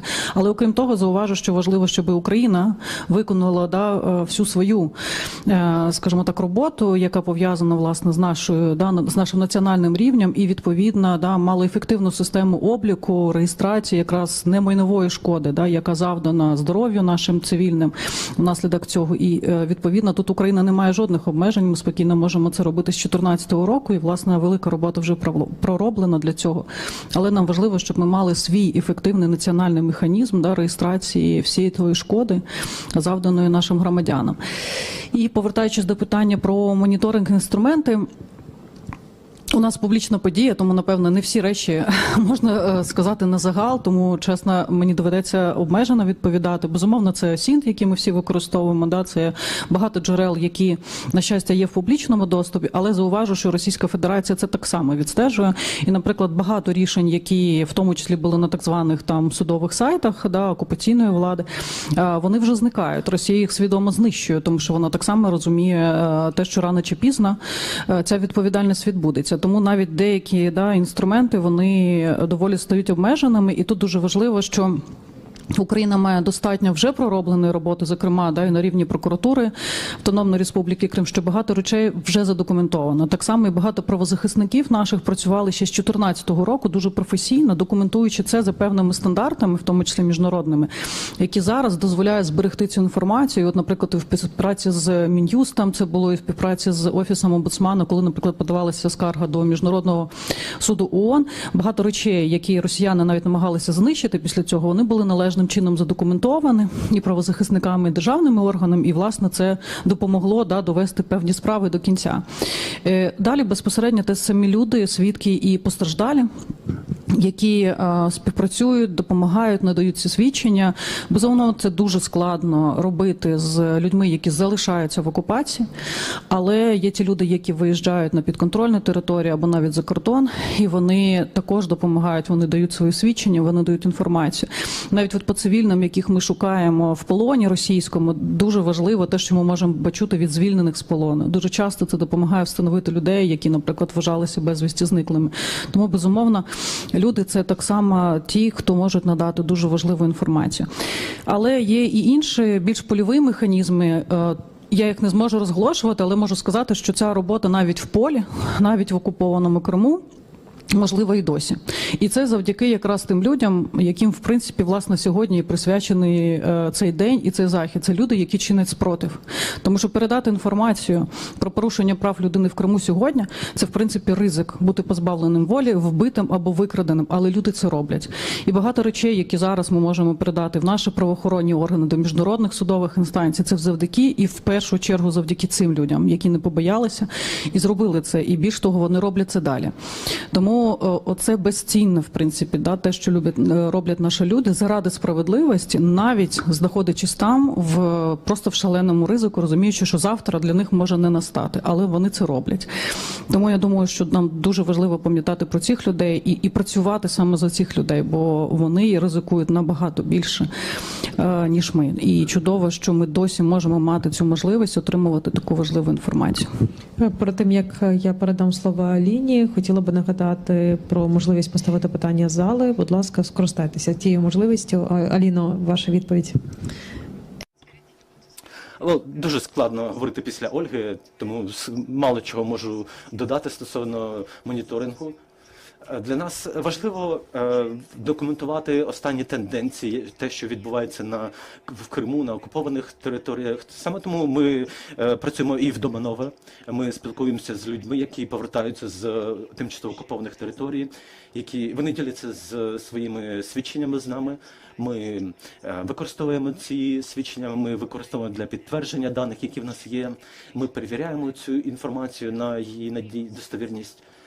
Крім того, у нас є польові офіси, де наші колеги спілкуються з людьми, з тими, хто виїхали з ТОТ, наприклад, у Дніпровській області, в Миколаївській області та інших частинах України. І свідчення свідків, вони надзвичайно важливі. Ми використовуємо різні інструменти для аналізу, для встановлення тенденцій. І стосовно притягнення винних до відповідальності на міжнародному рівні буде індивідуальна відповідальність для винних. Тому я думаю, що ці спільні зусилля, вони приведуть до притягнення винних до відповідальності. Перед тим, як перейдемо до питання зали, я хочу поставити одне просте питання до всіх наших учасників. Звісно, найважливіше тут такий слон в кімнаті – це питання справедливості. Так? Тобто ми збираємо ці порушення, їх величезна кількість, жодна національна система не зможе це ніколи переосмислити і винести вироки. Я маю на увазі навіть не порушення в Криму, але в загальному національному масштабі. Але що найменше можна зробити зараз для того, щоб люди у Криму відчули цю справедливість? Пані Олю, до вас. Дуже коротко прошу відповідати, тому що у нас є ще блок питань в зали. Дякую, але Я думаю, що в першу чергу те, що важливо, в тому числі для людей, які залишаються там, щоб ми продовжували робити те, що ми робимо тут. На всі наші можливості, на всі наші потужності, тому що зрозуміло, що дорога до справедливості, вона завжди дуже довга і вона дуже важка. І попри все, що триває навколо нас, мені здається, головне, що просто ми продовжили це робити, і це так само важливо для людей, які там. Але я думаю, що ще цей шлях, який ми йдемо до справедливості, багато чого сьогодні було переличено, але головне, що цей шлях так само дозволяє нам донести голос тих, хто зараз сказати не може. Тому ми маємо це продовжувати, і це і є те, чого в тому числі від нас чекають люди, які залишаються там. Вони не можуть говорити, тому ми через це маємо сказати за них і добиватися цієї справедливості. Аліно? Я просто продовжу те, що казала Ольга. Це наш обов'язок на міжнародному рівні, на національному рівні говорити за тих людей, які не можуть говорити. Не можуть говорити, тому що це поставить під загрозу їхнє життя їхніх родин. Тому ми повинні говорити про це на відповідних платформах. Дуже складне питання. Взагалі питання справедливості складне. Але я думаю, що люди з Криму повинні бачити, що ми робимо все, що можемо, і робимо все те, що неможливо. Тому що коли вони бачать, що ми робимо, вони розуміють, що не все залежить від нас. Але інколи вони бачать, що хтось, або органи, або люди не роблять те, що можуть зробити ще. А коли вони бачать, що ми робимо все, і це, скажу так, що це пошук нових форм. Тобто зупинитись на тому, що ми зараз робимо, цього не досить. Треба шукати нові шляхи для вирішення питання. Які це можуть бути шляхи? У нас є напрацювання взагалі. Але ми будемо їх оприлюднювати. І ми спробуємо зробити їх, і якщо будуть повернені хоч хтось із важкохворих, то ми скажемо потім, що це спрацювало. Але це от метафорично, так от не дай Боже, хтось у вас хворіє, і ви робите все від себе залежне. Но не залежить від вас, можливо, то, що 100% він буде позбавлений цієї хвороби. Але коли родичі роблять все залежне допомогти, от таке відчуття повинні відчувати в Криму, що ті люди, як пані Ольга сказала, які чинять спротив, вони бачать, що це підтримує і держава, і громадський сектор, і ми робимо все від себе залежне і незалежне. Дякую. Дякую. Ви знаєте, мені здається, що на питання Криму можна чітко показати, як об'єднані і громадські інституції, і державні органи у боротьбі за Крим. Це рідке виключення, коли, для прикладу, громадські організації, якщо говорити про прокуратуру, можуть прийти, і ми можемо ділитися тою інформацією, яка в нас є, і намагатися захистити людей від тих порушень, яких вони зазнали. І навіть незважаючи на те, що сьогодні в більшості ми маємо вироки, які є in absentia, я вважаю, що це крок до того, коли ми повернемося до Криму, що держава вже буде готова. Тобто ми не будемо надавати правову оцінку тим безчинствам, які вчинялися раніше, і починати все з нуля. Ми вже будемо готові, і ми не дамо можливості Російській Федерації повторити те, що вони зробили у 2014 році. Це своєрідна і превенція, і можливість безпосередньо, повернувшись до Криму, застосувати те, що ми зробили уже тут. Маргарита. Дякую. Насправді я не думаю, що я буду якісь інші чи унікальні думки в цьому плані озвучу, тому що я завжди, наша робота, хоч це в міжнародному суді, але наша робота – це про людей завжди, бо в нас основу цих позовів це було розповісти про не просто про якісь абстрактні порушення прав людини, а що це дійсно історії з трагедії конкретних людей, і в цих порушеннях є імена. Ми в своїй роботі теж працювали і не тільки там з тим, що надавали державні органи чи правозахисні громадські організації. Нас дійсно це приклад того, коли дуже добре взаємодіє, співпрацює держава і суспільство.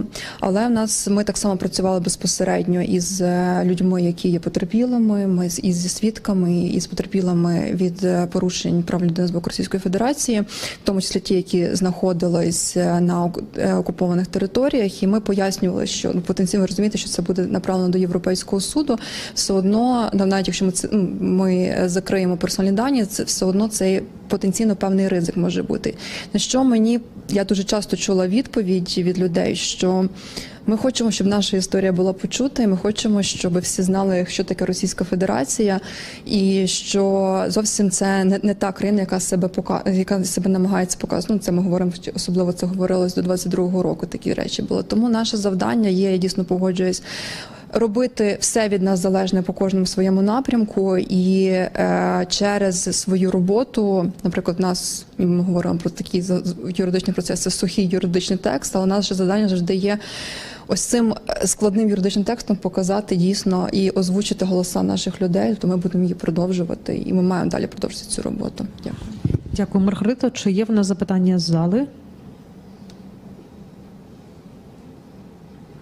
Немає. Тобто можна сказати, що це була вичерпна дискусія. Дуже дякую нашим сьогоднішнім учасникам: Ольга, Аліна, Ельвін, Віталій і Маргарита за ваші доповіді. І передаю слово модераторці заходу Ірині Славінській.